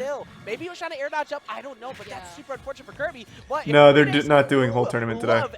Finishes tomorrow. Got a 2-stock lead that is about to disappear right now. Exit tier 1 Banana Dude. Still remains here for Mudays. Hey, sleep well. Have a good night, Sam. Utilizing this full hop. Ooh! He's about the Peach Bomber, but he's a big boy. He is chunky, and he's going to be able to come back. I like him big. All right, now you're in a bad spot, Kirby Kid, because you rely heavily on Mudays being afraid of your approach, but Mudays has a massive lead here, which is going to be way easier for Mudays to try and pressure on you. Oh my goodness, that would have been pretty way big to equalize things, because you would have died off of that. Especially if that low, too. 21% here. He wants to keep this up, keep up the pressure. 146. We saw the same similar situation, but it actually pops him up here. And he's just taking so much damage at this point. Exactly. Now, late hit nair into fair. That is going to work a little bit. Oh, scoop him up. Now you're forced to have to recover low because you have to blow your jump off that. Oh. The opportunity this time he's waiting. He's not going to contest up in the air. He learned his lesson after the last game. And what gets scary about that too is that I don't think there's a chance he pulls this off, but he's starting to show signs of life again. The down angled F tilt can kill you there. Oh, so dead. Nope. I think Kirby Kid might be holding on to that for game 3 because that's where we're heading. Wow, that was he was DIing that so well too. You saw him linger a little bit by the blast zone. Mudays takes that, but with that lead, that's where he felt Exit tier 1, Sushi-chan. He didn't like, though, even though he won off of that, he understands that the pressure has still continued with that blunderbuss, and I think that's the reason why he doesn't feel comfortable playing at a disadvantage when he is by the ledge, because no matter what aggressiveness that he tries to fight back with, he is still contested with that. So he tried jumping around, it didn't work. Patiently hanging onto the ledge and just patiently waiting it out has been the only answer that he's really been able to feel. Yeah, well, I think we'll all get together at the warehouse for the tournament tomorrow, but I'm not sure. I'll talk to the group. The next time that interaction comes up at kill percent, Kirby Kid is going to down angle F tilt at that ledge and just clap up your head real quick. Feeling kind of stupid for staying there too long, but now we're running into Smashville. This is a really good counter pick here for Kirby Kid. You do get easy ledge taps from Mutates, but also now you got a box. But getting that damage out already 64%, you're always going to take that. Now you back after this. You gotta do it against a big body like this. He made it look possible in the first game, but it's getting out of hand. You gotta be worried about that rage, but as long as Mutates keeps up this pressure by the ledge, Kirby Kid is gonna have to come up with a different option here. He does try to fight his way back, successfully doing so, but these spares have been so consistent coming out from Mutates. Absolutely. Oh, there we go. Catching the turn up over on the side. Now giving up your one option to try and bounce back at the ledge trap. Now you gotta keep taking these over and over again. Oh, that's gonna be a decent punish. Oh, afforded that barely sent anywhere. He chunked it. Yeah, and look at this, 161% too. It's because Mutates hasn't taken much damage here too. Got the winky face though, opportunity right by the ledge. Actually threw it up and oh, god damn. You know what? That backer is going to do it. Doesn't matter where you're at. Taking him all the way home, losing that stock, and already taking a good amount of damage. You know what's so good about that, too? That Winky Face has increased base knockback. So if you get hit on the ledge, you're going to die anyway. So you pump that roll on get up. Trying to look for the 2-frame off or an early jump with that F tilt. Now revealing it. Mutates has got to think about that, but these late hitting airs almost catching with the forward air. He's trying really hard. This is the first time we've seen in a while where Kirby Kid is kind of getting really aggressive to try and snatch back. And thanks to the resub, Cranky. That's what it is too. He's getting a little anxious. Think you jinxed Kirby Kid? Maybe it's possible. You talked about some answers that Kirby Kid has here, but it seems like with the smaller stage, it catches him with there might still be a chance. Goodbye, 85%. That's still enough here for Kirby Kid to close it out with and even this out really quickly. And with that tech, he dodged that back here. Nerve-wracking moments incoming. You are fighting against Kirby Kid, a very hard to kill the character in K-Rule on game 3 in a best of 3. You have to keep your composure. It is so hard to deal with this situation. You have a large lead, but Kirby Kid is pushing so much. If he gets one good hit, oh, he's pushing advantage already. That's straight to 60. This is not that done yet. That ledge of invincibility was so close to being gone. That backer almost connected. He actually rolled right there. Oh, gotta go in almost. For some mix-ups right there. I think Kirby Kid just wanted to wait it out to see what Mutates was going to do, but Mutates ended up rolling and now gets this is still winner's side. Closing out another stock with that move. Catching the forward air, recognizing the last time you went for a roll because you were afraid of my ledge trap, trying to get back aggressively. Now we hear the one more stock going off. It is a bunch of people in Florida trying to show some support still, but late hit in air into dash attack. Kirby Kid has barely been hit. You're going to stay at the ledge, but coming in with the forward air, trying to read the jump off. Yeah, and this time didn't even roll. Come on, Kirby Kid, don't give up. Overzealous wants to try to fight back from the test him too. The Nair now coming in next, forced by the ledge, and he's not even going to hold it this time. It's just about mixing up that timing here to try to catch Mute Ace off guard. I mean, it's not completely over for him yet. Jump check Mute, but 91% back. Oh, actually not back though. Gonna read the mash out. We are on last stock. Game 3, top 96 to see who moves forward in winner's side. Mute just fighting for his life, trying not to go down to Kirby Kid here, but Kirby Kid starting to find some hits. Yeah, Mute versus Kirby Kid tied 1-1 apiece this final game. I'm about to intro this being so hype. No way. Oh my god. Thanks, resub, Jason. Tough. But you know who doesn't hate to see it? Exit tier 1, GOAT. That is unfortunate. That's sad. In the building. That not only once, but twice. Twice that happened.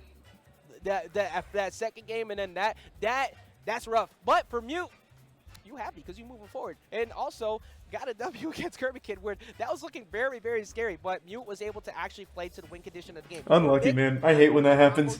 Thanks to resub lols. Am I going to get the Panda controller? Fuck no, I'm not good at the game. Why would I get it? I suck ass. The air-to-airs, because of how good that armor is from there, is actually kind of stressful for people. I've seen 3 people say Ludwig got banned again. There's no fucking way. There's no fucking way. Let me see. I don't even know why I'm going to bother checking, but I'll still check anyway. try to actually force their way out of. They just took so much pressure from the very beginning because Mutace was able to get that conversion off of the downer into turn up. Yeah, exactly. And just well played in general from Mute because that is... Oh, he was doing a speed run to get banned, and he did. Like when you're staring down somebody who is a heavy specialist and the best in the business at their character, you're not happy because on last stock, the fear factor is something people don't think about enough when it comes to playing Smash. The fear that you potentially might just lose your stock off of 2 neutral interactions versus you having to win 5 or something like that to get it. It can be very rough to keep your composure, to not push too much and not get yourself into a disadvantaged spot. I think that's a good idea. I'm gonna be honest. I think it's supposed to show how silly it is. So I can respect that. You have to think about mindset too. You got the crowd behind you. You got the crowd cheering against you. You heard the one more stock chant coming in to support Mutace. So the thing is, it's a little different on YouTube. He doesn't actually get banned. It just takes the stream down temporarily. So it just takes his stream down. On Twitch you get banned. On YouTube they just shut the stream off temporarily. Dad, you know, out in the crowd. And even though that happened, you want to make sure that you don't dwell on that too much. You know, that happens at the end of the day. You know, mistakes do happen, but it's about how you come back from those mistakes and how you reset that mentality to try to go into your next match. Yeah, exactly. And every loss. You thinking of joining in the Super Mario 64 speedrunning meta? No, but I love the meta. Super Mario 64 speedrunning is what showed me Twitch. Back with Siglimic. Learn from what happened, you're not going to improve. You're not going to be the next person to... I remember spending a lot of a summer just watching him do those runs. I don't even remember what record he was going for at the time. But also Mute, it's good to see Mute actually getting through in winner's side because we've seen a lot of times where Mute has to go through deep losers runs to get there. Actually able to take it while at the former home, getting the crowd behind him, that's gotta be really good. Yeah, I think Super Mario 64 is one of the best speedrun games of all time, if not the best. Let's go! Again, I gotta highlight, we got some good sets. Aaron versus Gluto. It's been so funny because, yeah, we definitely are missing a few names. It did happen. But we do have a lot of other really good names in the building, and we have Moist. That's fucking right. Aaron coming up with... I wonder what he's even going to go, actually, against the Wario. Because you got Glutini with the Wario, he's gonna beat the Diddy most likely. That's just the like it's not to say it's a fact. It's gonna be difficult because Wario's really good at counterplaying a lot of what Diddy Kong wants, particularly the way that Gluto wins. However, all right, DK power up. This is a very scary match. This is very not in favor of Aaron, but I believe in miracles. Yeah, I'm not too sure how comfortable Aaron has been feeling about the Sora too. Just still working on a Sora behind the works, but dicks out for Aaron, yeah, and get ready to nut, because it's gonna be a fucking splooge fest. Diddy, depending on how he feels in that game number 1. Again, it's best of 3 all the way up until top 8, so it's gonna be really important to note that that first game is gonna be super serious depending on how the set goes. Pluto had already played that last previous set that we had been able to cast over really patiently, knowing the gameplay against Sonita. Yeah, nothing good ever comes from Burger King, but I believe. It's very hard to find yourself a good, like, there's... Getting a sponsor in the FGC is very difficult because you're one person trying to represent a brand, trying to be a content creator and all that. I think a lot of people don't understand that when they're trying to find, like, a sponsor. What do you have for them? But Charlie came out here and said, I'm just going to pick up everybody. He's picking up Light, who recently got that W. Thanks, you Sabre. Like, and then you got the tears that Cola goes on. Goblin being the world warrior, traveling everywhere. And then Aaron just so consistent, performing well. He does actually get in his own head sometimes. Hey, Sora. We're actually in a button check. We are not actually playing the game. I was about to hype it up for no reason. I was going to say, though, thanks, if you do work. happen to see the Sora, which, you know, this is the button check. This is going to be really interesting because this is going to be my first time actually seeing this matchup. So one of the things that Sora has that he can do here is you... I'm sorry, I'm excited. This is my first time I get to kill Sora. Your shimmy just killed me. But you definitely had one of the best reactions. Beat his ass in button check. Yeah, can we fuck him up in the button check? I don't know how your chair didn't launch out the room. I honestly, it's because the green screen was so close to the chair. The green screen shifted away too, mind you. But I've been asking for this character since Brawl. I have been bugging it. Yeah, he switched off, did he? Super annoying. I was like, so when's it gonna happen? Like, leave us alone. What are they doing right now?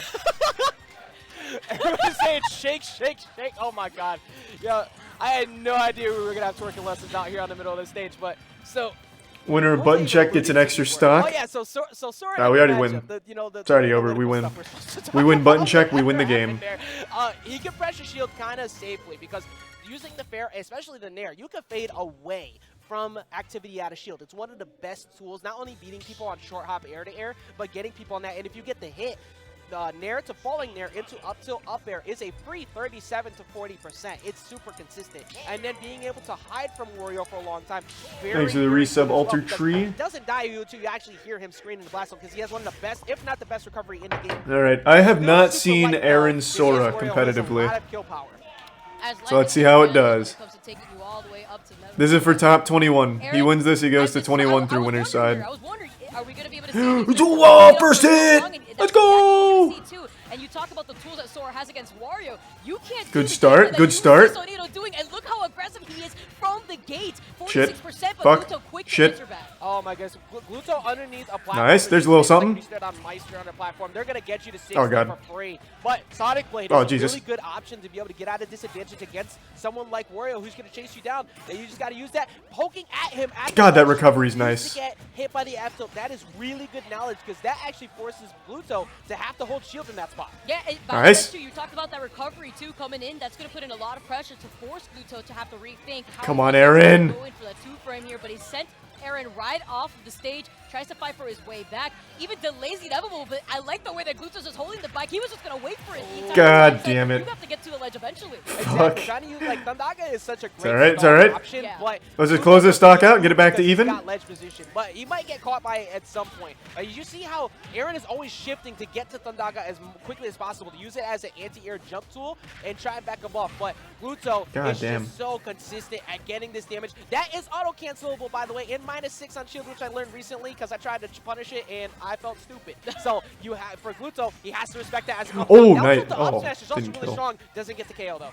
Yeah, no, I thought that was going to do more. Go for the immediate reset, already down to stock, but this is what Gluto wants. The moment he has the lead, he knows that you're going to be a little overextending and you want to get that hit, but with that backer, he gets sent flying off to the side blast zone. Another stall here that we see, but look, he does the same gameplay. He's just going to wait it out, but another stall here coming in from Aaron. He goes come on. Too, but God damn it. Away. Yeah, cycling through all the spells just to try and stall as much as possible, but this is pretty much like Gluto just kind of stared us down. Like, look, eventually I'm going to find you with the down tilt to ledge, or I'm going to find you making a mistake. That's so there we go. Finally, a little sign of life. Where the opponent thinks that you're going to go for another one. Exit Prime Ultra. Just cover the tech on the platform. That was very good from Aaron right there.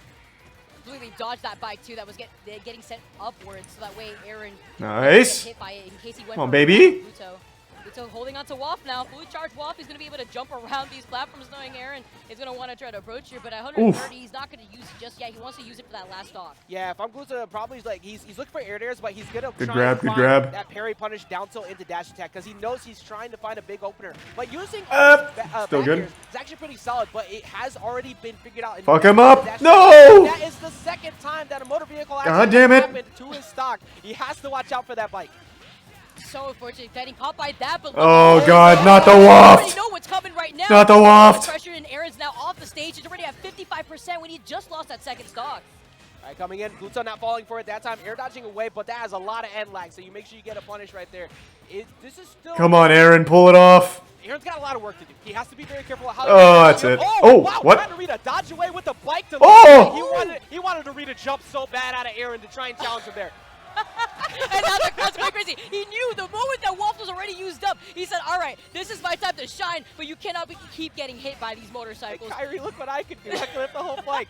Right now, what a 5-pin and to the face. That was a very, very well played by stock by Gluto because he was looking at Gluto almost never misses those wafts. Sonic was doing earlier when he knew that he would try to play away. And him missing was a victory for us. Thanks to resub Snow. And then he would whip punish. However, though, I gotta say that Sora was actually. God, that's so unlucky that he went against Gluto. I think anyone else, he would have probably stood a really good chance, but Gluto's just too tough, man. Gluto's too good.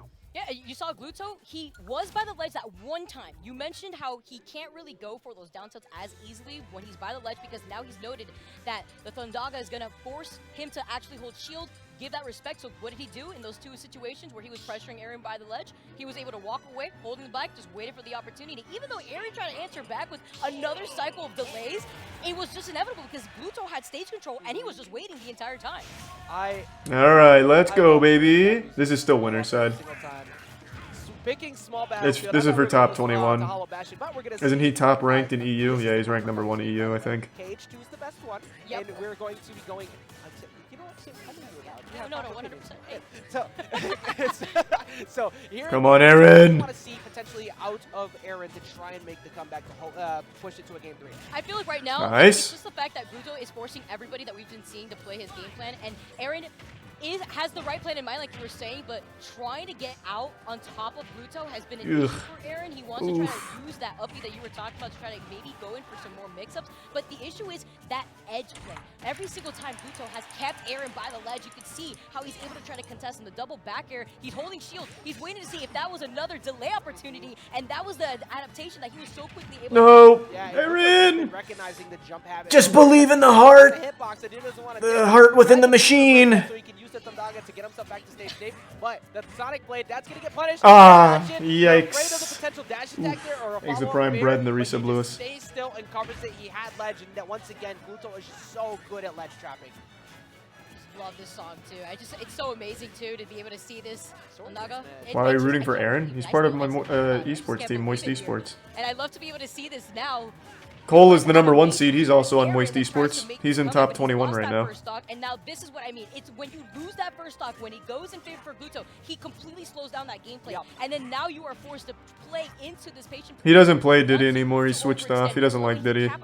He said he's pretty tired of it. And he just gets a free nair. Yeah, he's like, Wario's so good at out of shield punishes with those up tilts, utilizing short hop fair. Just kind of he loses here. He'll go to losers bracket. So it's not like it's over. Then he can make a losers run. Catching air dodge down Thundaga is not enough because Wario definitely a bit heavy, but if he gets caught by another one of those, or maybe a punish off of Bazaga, which we haven't seen it connect. But nice. Alright. I'm still in it. Yeah, we were talking about that before, and that's what he wanted to. Yeah, he's feeling himself. He's feeling the energy of the crowd. He's feeling the energy of the fans, but you're feeling the energy of this WAP. It got a little bit warm. Stop. 20. I keep saying 21. I mean 24. Sorry. I don't know why I keep saying 21. Now, single usage of Sonic Blade, trying to fight himself back in. This is that lead that he was able to cut down, disappeared in the blink of an eye, and now Gluto taking advantage of this lead. This is only a best of 3, so Aaron's got to play perfectly from this point forward, which is so much easier said than done against the caliber of Gluto. Especially with Gluto now. That's so sad that he had to go against Gluto to get there. Drifting back, down tilt though, the mix-up 2 jumps out of it. Come on, baby! Aaron knows that. Just get that reset on the platform, but goes over to the other side to help mix up where he's gonna be. But is it possible? Only down 1 stock here. Yeah, his advantage was actually getting pretty good there for a second. Come on, baby! On this damage, if he can find a Delta up smash pretty soon, he can actually even this game up. He is looking at 80% deficit, but it looks yeah, he's definitely hunting for it right now. Delta, he wants the upper here. See the moment as the crowd is holding their breath. They're sitting on the edge of their seat just like I am too. You see the bike coming out. He wants to put it by the ledge, but the Thundaga that he's been able to use, Aaron saw it too before his eyes. Oh, Jesus. That motorcycle. Close enough to the ledge for him to be able to get away with it. Oh, the hitbox extension was so close. Right there. Sora very light. He can't take another one of those hits again. He can't take any hit again. Just missing at the ledge. Oh, that's it. Caught with the bike. It was like, did he like leap forward or something? I don't know, but he didn't die. Alive. You hear the twos going off out there. It's about to be a 2-0 though if he doesn't figure this out. No, and that was the first time too that he was able to do that V-reverse by the ledge there, catching Aaron right in the middle of holding that shield. They see the cheering too. All right, let's get the fucking miracle. Is that even gonna be enough time for you to close this out? You know, Gluto is let's go. With that dash attack. Gasly definitely has a chance to do so using Sonic. If he pulls this off. The double hit there, it's a fair. That's all true. That's done, but that's a walk. He avoids the grab. No! Insane. Going for that, knew he wanted to swing. He was already committed to the jump. Damn. His recognition of game state, his ability to see when someone is going to. Yeah, that's a super tough matchup. Gluto's number 1 in EU, man. Even if he loses, hate to see it. He almost brought it back though. But the fact that he read through that, Gluto is just so confident in understanding. I know you're going to swing here. Shut it down. I was really impressed with the Sora, but it was a prime surprise. Not looking like it was up to snuff yet. In the tier 1 twisted tree line. I want to see him continue to put effort with it, but Gluto moves forward and winners. Yeah, on paper, Aaron was looking good though in the matchup. That was a really good decision from Dyer to try to pull Thanks that for out Moon there, Knight. especially against a player like Gluto. You saw how quick he was to adapt at the very end there too. But just the way that he was able to get Walt and immediately knew the timing for when he should be able to use this. He saw that Aaron was getting ahead of himself. I mean, you're at a kill percent at this point. You're worried. You want to make sure He's you a prime Boba damage. Boba You have boy. the crowd also cheer you on, and you want to make them proud. But it's so tough here when you have to The deal prime with a bell player hop. like Luto. Yeah, this is like we said. Aaron one still of the played people well. Basically, like pinpoint as who do you think is gonna win this whole thing? Glutonate. Even prior to people not leaving, that's still one of the people you look at who could take the whole thing. He's just so good. He's so consistent, and there's a reason why he's put in so much work with this Wario pretty much since the Brawl days. Like, He's in losers now, there's a right? better Yeah. iteration, He makes it work because his fundamentals and his advantage state, especially that ledge trapping, is insane. And that's why he's one of the players predicted to take this too. Just looking at the way that a lot of these players had dropped from the tournament, I was highlighting earlier on commentary actually that what makes that so interesting is that it allows a lot of players that aren't usually in the spotlight to finally shine. And that's why All right, let's go, Goblin. we've seen him in the spotlight. This is another scary one, but I like Goblin's odds here. Now this set coming up. I think Goblin can do it. To try to take CEO, Esam out here. I have to pee so bad. Yeah, coming. Like, All right, I'm gonna go pee actually before this starts. Give me 1 sec. Oh, we haven't seen this yet. We had that really good W over at Glitch 8.5, but he had a couple of less, like, not more I won't say less shortcomings, I guess. It's like, not as consistent. Still performing, like Yeah. getting like top 32 or 13 and stuff. He got That's still 13, extremely yeah. good. Oh yeah, here we go. Moist Boys coming through, getting the headband there. Shouts to Cola coming up real quick to give it to Goblin. There we go. There's the power up he's looking for. So Goblin is one of the people who a lot of the speculation going into when events are coming back, where how good are we going to be against like the invaders, like when Japan shows up, when Mexico starts to come out in full force, when we see EU. Goblin said, "What if I just go see them?"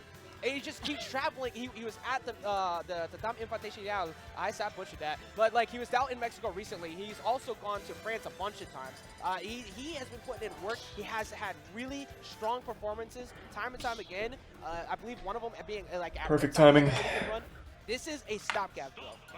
Running into Esam is a skill check, especially as a rushdown character. Pikachu makes you pumps the brakes really hard. Cola gave him the headband. You missed it. Fuck. All right. Yeah, I'm also wondering, This is gonna be good though. This is gonna be big. Because he's been such a heavy traveler lately. Thanks to resub, Matt. All right. Boom before my eyes, where I've known Goblin since Smash 4, since he's been competing. Come on, Goblin. And just being able to see all this growth. Nice. First hit.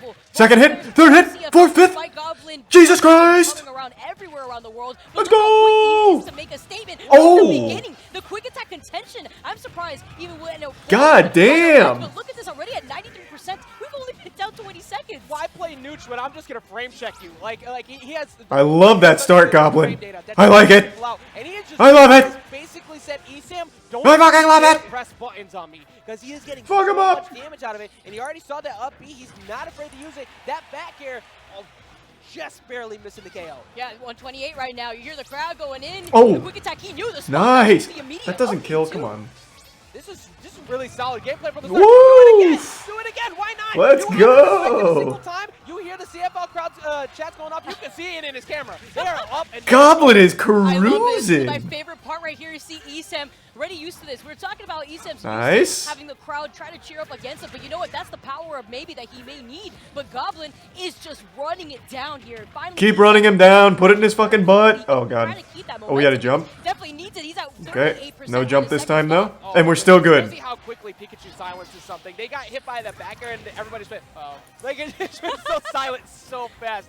But for Esam, Come on, the Goblin. part is about We have a nice lead. straight hit, he's at kill percent. Like he actually has to watch out for double. Nope. But the Thunder alright. Jolt catching the landing to confirm it to that dash attack, only taking 44% with no rage, actually significantly better here. Unless he gets roll red by an F smash. Yeah, especially by the ledge right here too. We saw what happened before. The Jolt, I like how he's been using that as a defensive option to guarantee that he could move in without Goblin swinging that sword. Yeah, Goblin, that's please. against a rushdown based character like Roy, you need to make No. him down as much as possible. Goblin. The air dodge, he gets it, but he was out of Bring it range. back. Yeah, let's. Okay, there we go. There we That go. Goblin decided to take. We put our Now you feet have down, jab air at ledge as and he we aggressively say pushes no, attack sir. without of any fear at all. Just tell him nope. You see the respect now that Esam has. He went in, started the setup by holding forward, and now he's trying to hold back a little bit, but finding actually some good trades here. Goblin. Oh, what has to happened? try to What the recover fuck? that Oh, T-Jolt, god though. damn He's it. going to be able to clip him right below the ledge. Exactly. I know Panda Global's Shit. brand may be holding Shit. forward, but in this matchup, you need to Fuck. hold back. You need God to damn chill it. a little bit sometimes. As we see him get this lead, though, because of that strong defensive Come on, play, like you Goblin. said. Come on. It was such a good start. We can't lose that momentum. Crazy. Sounds like you're literally right next to me for some reason. The back air now coming in. Oh from no. Sam. Oh. Actually did the falling back air, but Goblin really smart to go Come into on. the recovery, wanting to stay center stage. Exactly. Trying to find a good whip punish there is Goblin 2 looking Goblin. for maybe dash attack, dash grab or something. Trying to find a Goblin behind in the stock, but he's at the range where he knows that ECM is not going to respect him up close because he doesn't want to get hit by jab bears or potentially an F. Fuck. Trying to find these short bears. I am not going to repeat what I hear them saying right now. I just chuckled. Just chuckled to myself. Nice. Right, That should kill, right? Okay, good. Goblin is going to try to take this. He had the lead at first, but you see how quickly ESEM was able to turn the whole thing around. What are they saying? I can't hear it. I don't know. I'm hearing Purple Guy just go absolutely wild. The crowd. No! I don't even comprehend the words, mind you. Fuck. I comprehend them. I'm just not listening. Oh my god, they're actually killing Shit. me. You're gonna get back though, get stage position. Now you're forced to recover at a 45-degree angle. Oh! You take on that thunder. Good recovery. Oh! No, you don't. I am a whole liar. Anti-air up smash is gonna take out that first game, and ESAM gets the first W. It was such a good start for Goblin.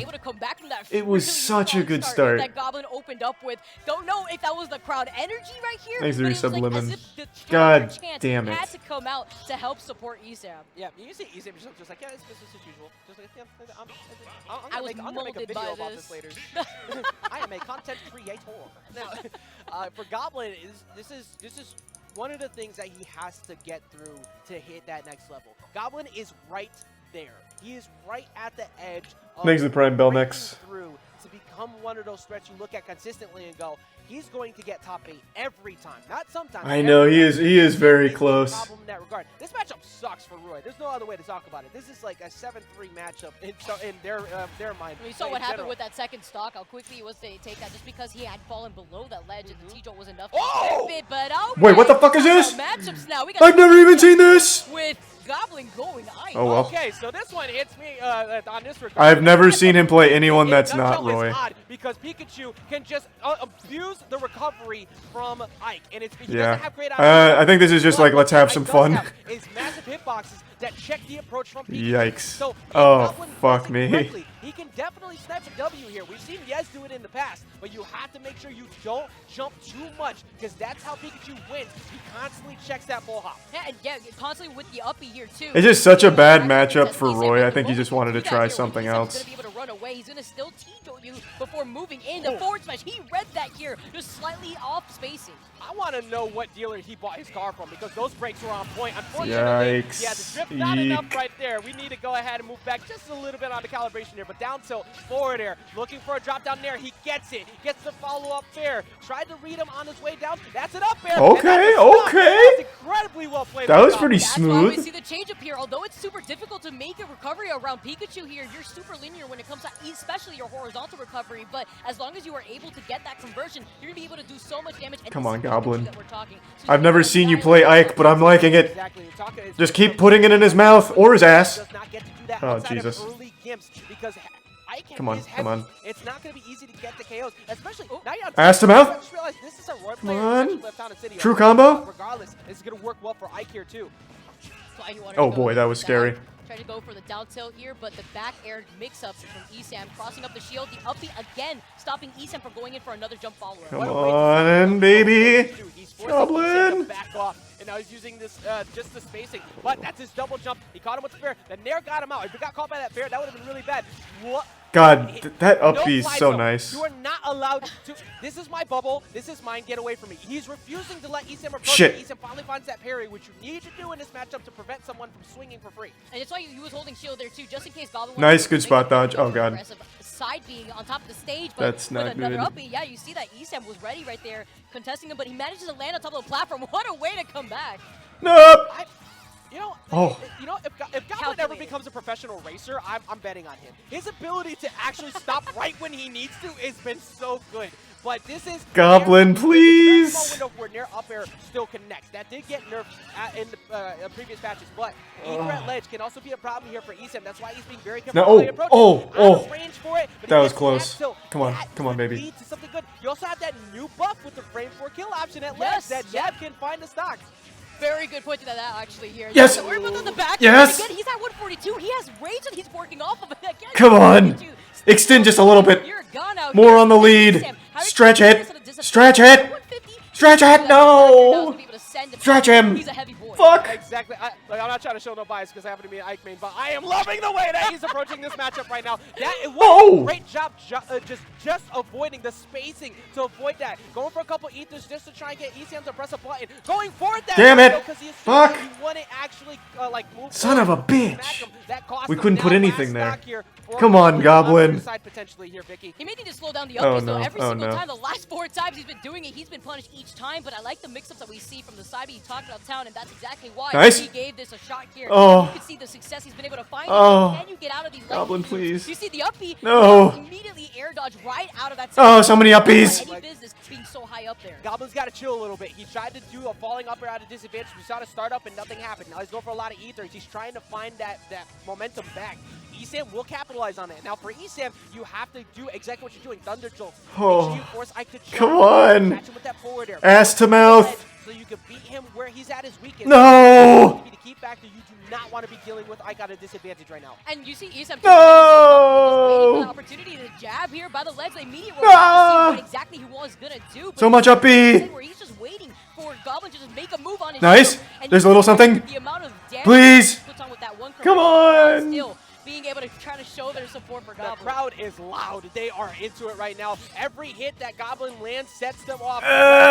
Not looking nice. Wait, finds an air. No. Do not do that at that No spot. follow-up? At 12. You do No not follow-up? have to beat Pikachu in that button. So 123 coming in with the nair. Yes. Finds the fair. You got to watch out for your jump. He tried to find Oh! it. Would have taken it, Vicky. Yeah, right there too. You see the side B, and he goes for the ledge. He does not want to land right on Oh, God. And the opportunity, seeing that ESAM was not right there to help edge guarding.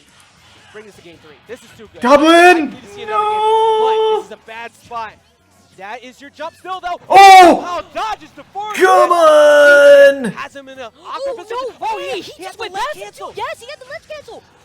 Jesus Christ! At the time, that back air, it could connect. ESAM, all he needs is one parry up smash. All he needs is one good read on the landing, and that's it. Dash attack possibly can take it out at this point too. It's fresh, but one jump will take you out. If That's not good. Stage, I'm sitting on the edge of it. See, another one again. Oh shit!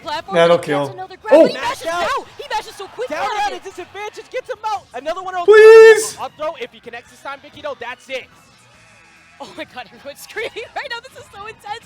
No, he dropped. We're living! Great DI and your Ike at the same time. Oh, they take it! Let's go! We are going on to a game 3. That was pretty fucking hype. Shall receive. Yes! Yes! Let's go! This has been such a good set. That Ike play kinda clean. I'm constantly saying I'm not an Ike main. I'm not trying to play Ike all the time. My Roy is it, but the CFL chant's going on. Thanks for resub, DJ. This is what it is. Oh, we need it. ESAM, what do you do to regain your composure after What's that? so funny is that they're technically both CFL, but you know, CFL. Let's go, Goblin. Restart. ESAM coming from SFL to move out to CFL within the last year. I just love this energy, though. I am here for it. And the main thing is, too, when you look at the person on the rise versus the person who has been there, this is somebody who has won tournaments in the past. He is hailed as the best Pikachu for a reason. Dealing with this Stay on Ike. The Ike was looking pretty good there. Pocket pick is hype, and it'll get people